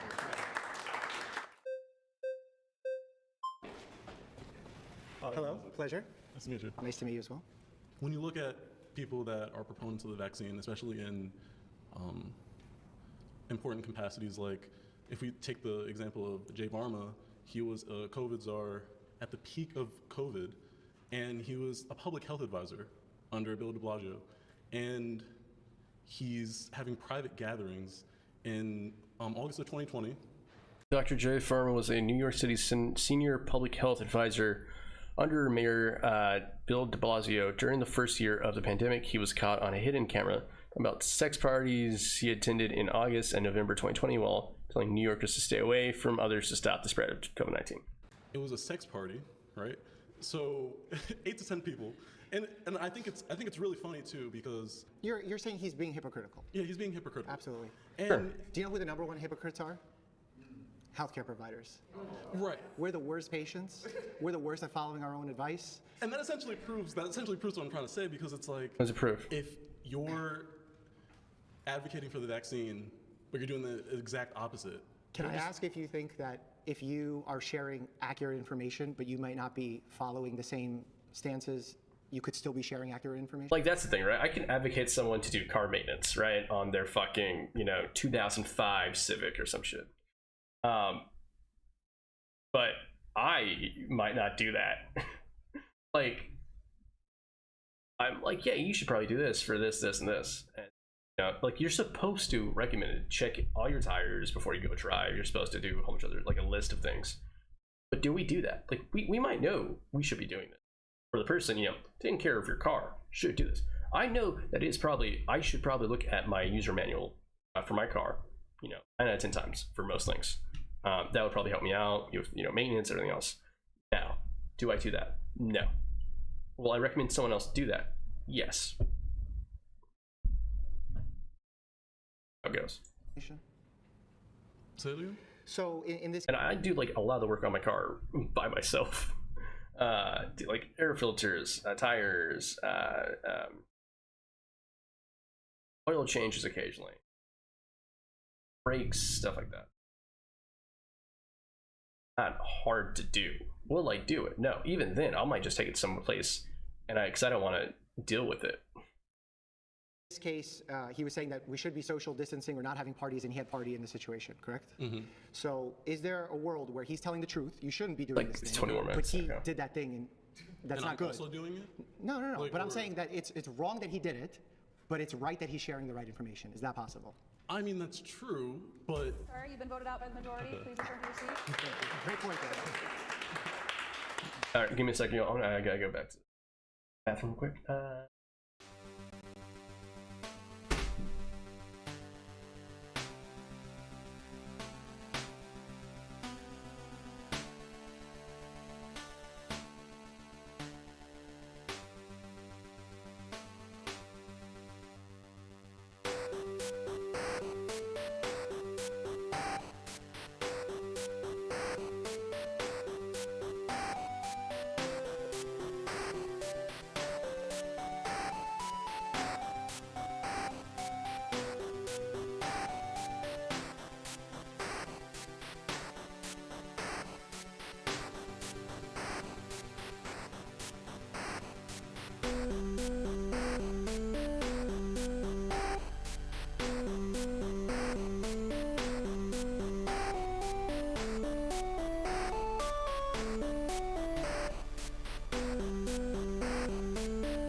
I was gonna put out about chicken. I'm gonna. But I already had chicken out. Like I have like a whole fucking rotisserie chicken I can fucking use for. I might just walk over.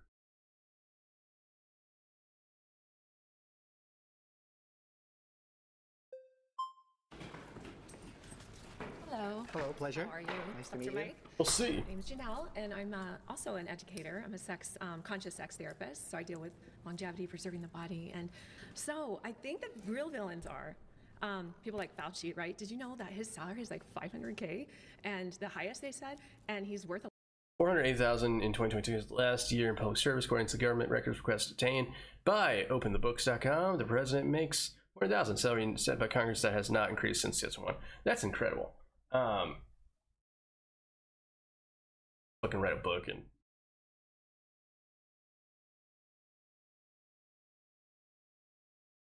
going on. We all know both. I don't. 11 million. Crazy. Maybe he's getting the rest of that money. But and then let me go on just real quick. Sure. And that something interesting I thought too when you were talking about the VAERS studies, that there said that there was like 40 million adverse reactions, not including the deaths. It's And reported polio, to 'cause I various wanna talk slightly more than 1 million adverse events after getting COVID-19 vaccination. Not 40 million. Okay, so one. VAERS is a passive reporting system and may obtain information that is incomplete, inaccurate, coincidental, or unverifiable, according to CDC website.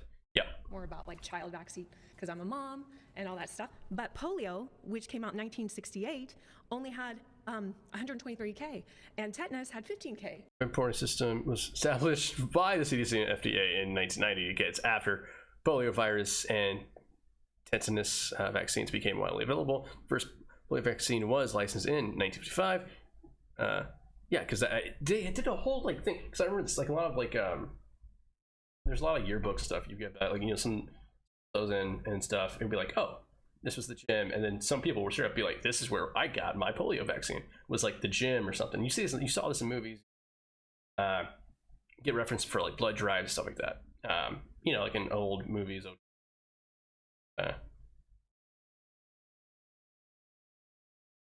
So it's crazy, right? These have been around for ages. But anyway, that's B-side. So the villains, I think, are maybe not you, because you seem very nice, Dr. Mike. Okay, thank you. But doctors, when I was Trying to hit on him? we have something in common. She's like, maybe not you. Maybe not you. I was on welfare. I have a crazy story, but when I had my son, I decided, I want to do this. I've been on welfare too. I want to be clean. I don't want to do vaccines.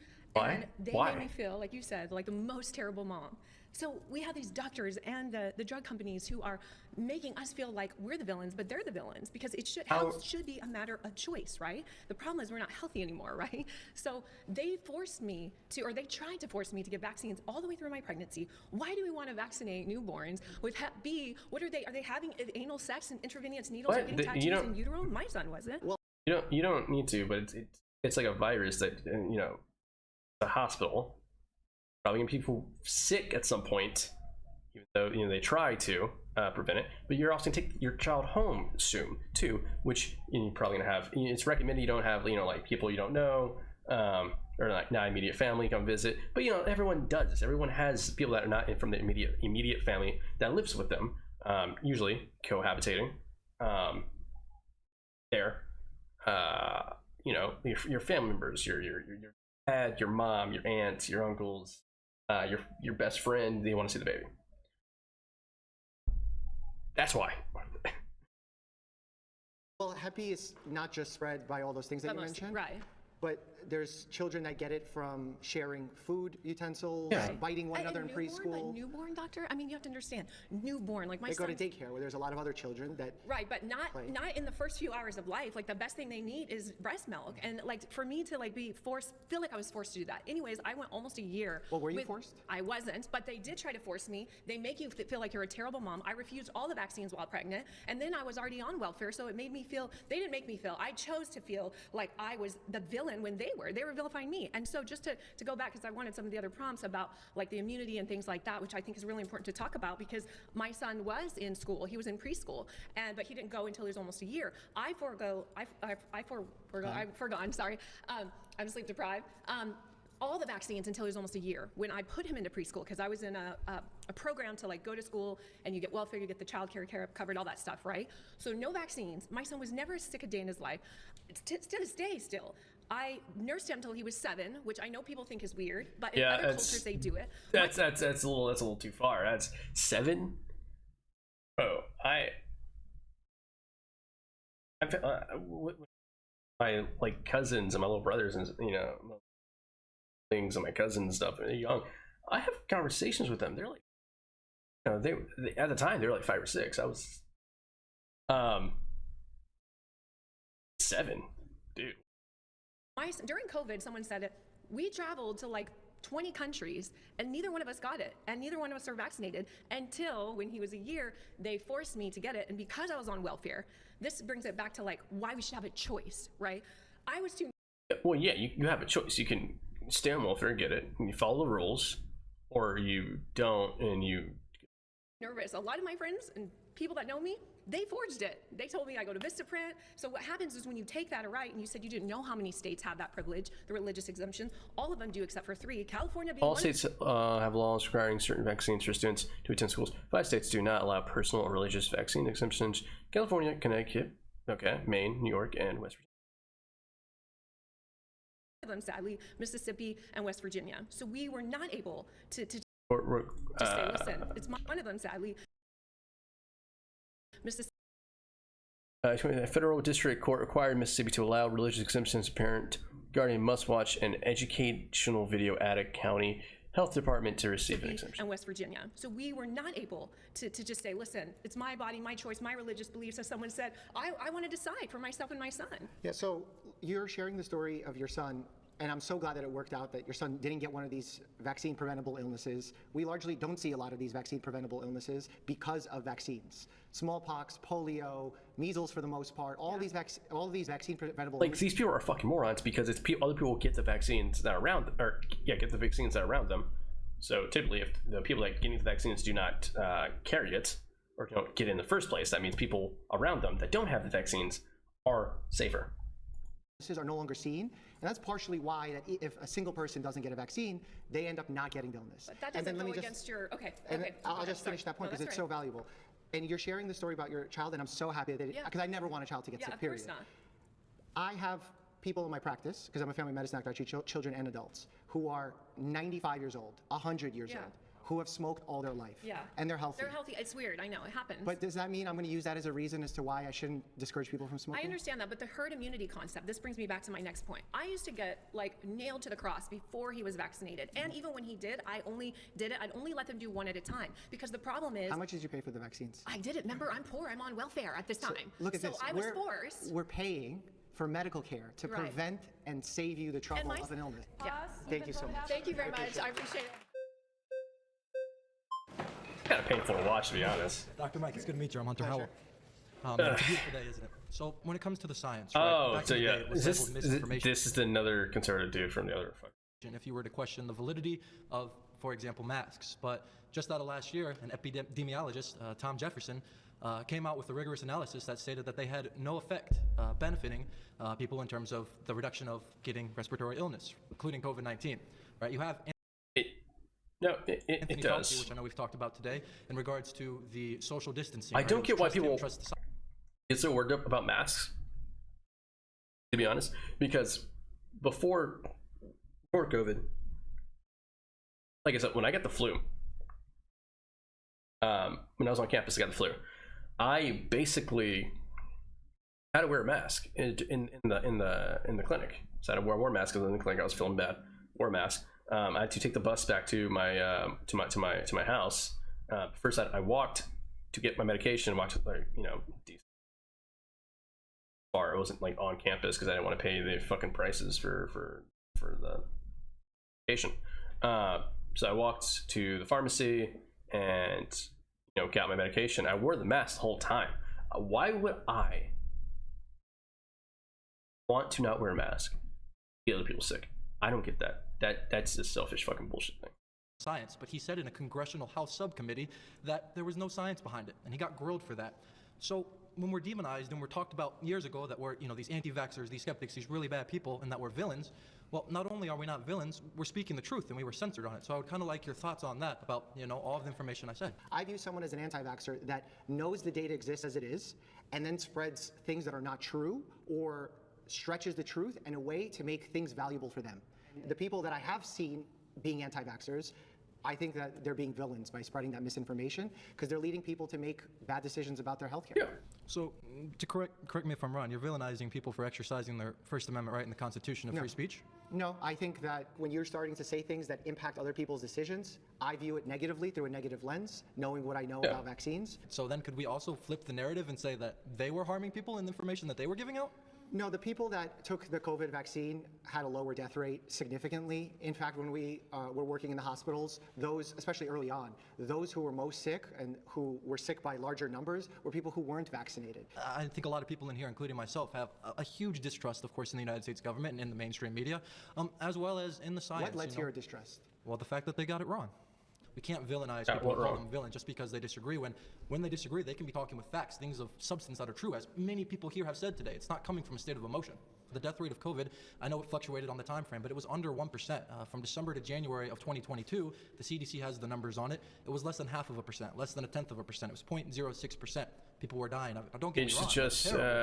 The age-adjusted COVID-19 death rate in 2022 was 61.3 per 100,000 persons, or 0.06% according to CDC data. The death rate decreased 47% in 2022 from 2021.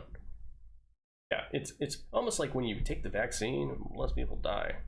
All of the information we know now, how can we still villainize people that are anti-vaccine completely due to how much that the government and Big Pharma got? I'll answer that question with one simple sentence based on something you just said. Okay.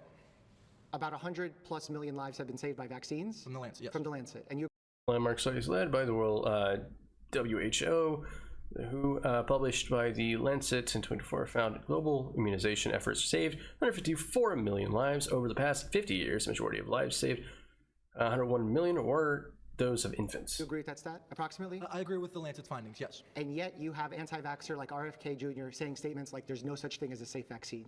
That's a villain. Yeah, so I don't think he's a villain because he thinks that there's How no do you such not thing think as a someone's a safe villain vaccine. when they vaccines you just said saved over 100 million lives, and this person's encouraging people to not take those vaccines? Yeah, so I think that was a little bit out of context, right? I When mean, he if said you people to not take the if you take a vaccine, vaccine for malaria and you live in a country that you have infants dying of malaria, I think fucking good instead of unvaccinating your kid. Because other countries actually strive to get vaccines for their kids because they know that they want their fucking children to be.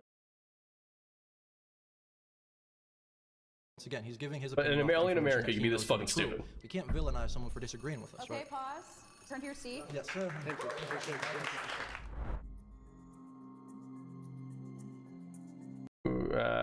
Dr. Mike will now choose a vaccine skeptic to debate for 10 minutes on a claim of their choosing. Okay.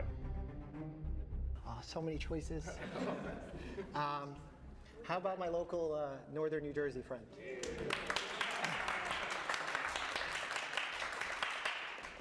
Seems like you have a very personal story that has impacted you. You're in the area where I practice healthcare, and it seems like you're very well read up on facts and are ready to challenge me, which I love. So my claim is, just as you may have said, there really is no safe vaccine.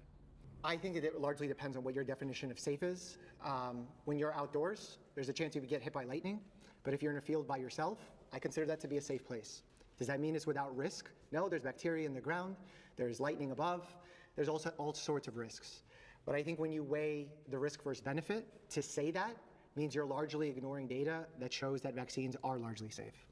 So I think we have a differentiation or a difference of opinion on the actual data when we spoke about VAERS and those adverse reactions. If anybody ever goes to look at that, pulling that data and putting it into something that's actually able to be viewed and parsed out by your average patient or your lowest common denominator patient, it's next to impossible. Well, that's not what it's for. It's for the researchers to find patterns, because one thing happening to one individual, even across thousands of patients, does not necessarily mean that there's a causative pattern. I have a question for you. What do you consider a safe activity? I don't think I could come up with a completely safe activity. And I think safety would be, complete safety is not life. I agree.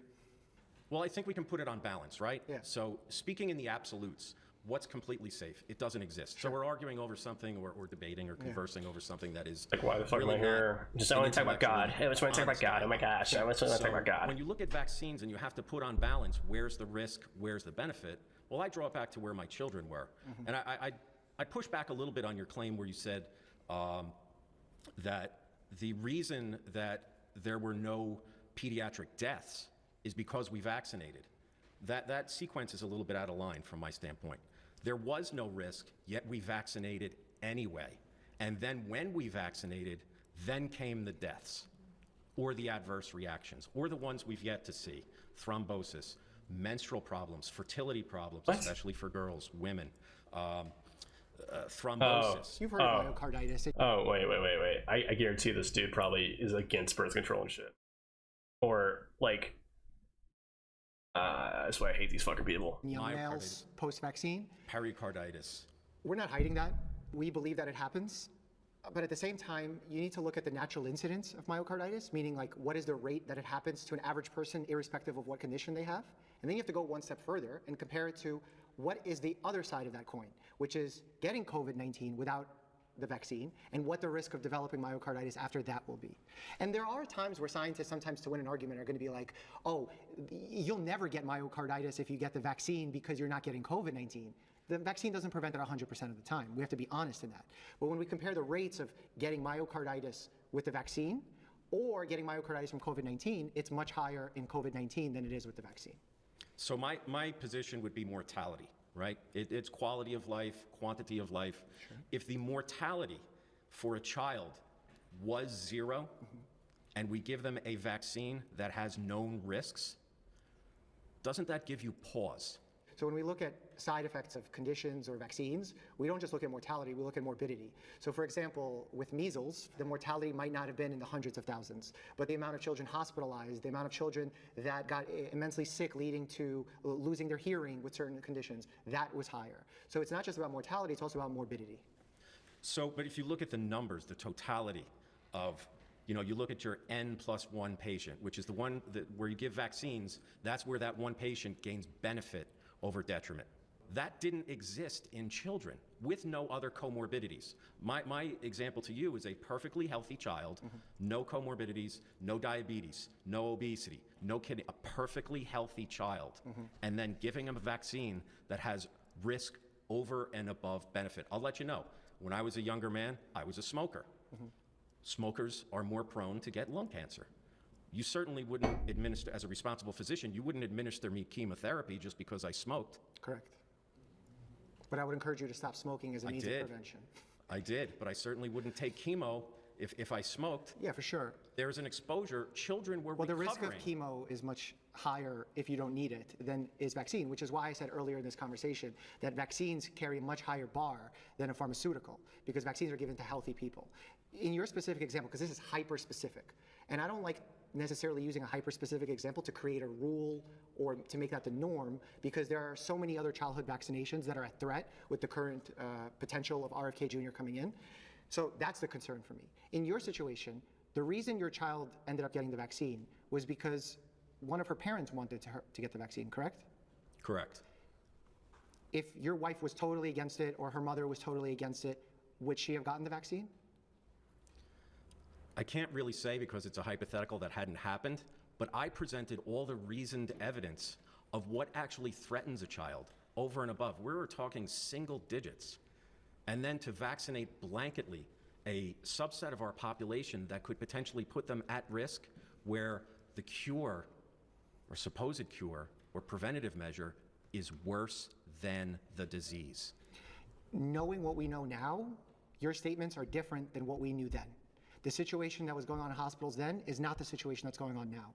If your case was brought up in a court now, it would be a very different situation. And again, we're saying the court mandated it, and at the end they may have, but it wasn't against parents' will. It was against one of the parents' will, and one of the parents wanted it. So it's a very difficult decision with a lot of nuance that then takes a conversation away from whether vaccines are in general helpful and are safe to was it fair that a single vaccine was given to a single person based on this very complex, nuanced case. Do you agree? I feel there's countless children that didn't have a voice piece like myself to present clear, unadulterated data. And in my case, the court leaned toward a pediatrician who was looking at data that now we know is bad, and we knew it was bad How do you know at it's that bad? time. So the trends may change. Do you think that pediatrician had some sort of motive to harm your child? Follow the money. So elaborate on that. So money is involved. A pharmaceutical rep comes into your office. Why do they need to send a sales rep to sell you something that is inherently good? The reason why pharmaceutical reps exist is a problematic history because there was a lot of corruption that happened with it. Now there's a lot of laws in place that prevent pharmaceutical reps from giving anything of value to physicians. So for example, I have never been compensated by a vaccine company to give vaccines. In fact, I'm going to take this one step further, and I don't say this publicly. I volunteer 2 to 3 days a week in the hospital. I don't get paid to be a doctor, nor do I take money to give vaccines to children. I do it because I'm passionate and I don't want to see children get sick with a vaccine-preventable illness. And the fact that that pediatrician recommended that for your child, I'm sure they were trying to do what was best for your child that they believed to be true based on the evidence that was presented to them. Will that always be right? Unfortunately not, because we don't have a crystal ball. But I promise you, the people that are working behind the scenes, the doctors, the nurses, we're trying our best. And I know this situation was really unfair, the way that it played out with perhaps your wife wanted one thing, you wanted another thing. That's not what we want for our patients. We want to prevent children from getting sick. We don't want to see a resurgence of measles. We don't want to see a resurgence of polio. We don't want paralyzed children. I promise you that. And I see it every day in my hospital. I'll take you at your word, doctor. Thank you. Yeah, and talking to Tom, I think it's an interesting case because it provides a lot of challenges both from a philosophical and medical legal perspective. And I'm actually very glad that Tom was open to the fact that the information provided to him by me today was honest, was transparent, that he saw it as that. But again, I think it's very difficult to take that situation and then extrapolate it to childhood vaccinations as a whole. I would credit Dr. Mike. I think he did a great job. Number one, I think it's courageous. I think his reasoning and his logic was valid. And he really, he changed my mind on a couple of things. I believe Dr. Mike was really feeling a lot of what I said. It seems like it really hit a point with him, and I'm glad because I really care about people, and I could see that he does too. It's just that he's been miseducated by this system that's profit over people. There were a few people who really believed that nature was the way. God has already given us the natural remedies through foods, through like apricot seeds that heal cancer, and they want to silence us for that. I have to say that nature is absolutely violent. Nature created bacteria, nature created viruses. Nature also gave us an immune system and the ability to create vaccines and treatment for those issues. They're trying to kill us with a vaccine. Like, they're trying to depopulate the world. What the fuck is crazy? These people are fucking crazy. I might stream gaming later on, but for right now, I think I'm gonna call it. All right. Follow me on Twitch. Subscribe to me on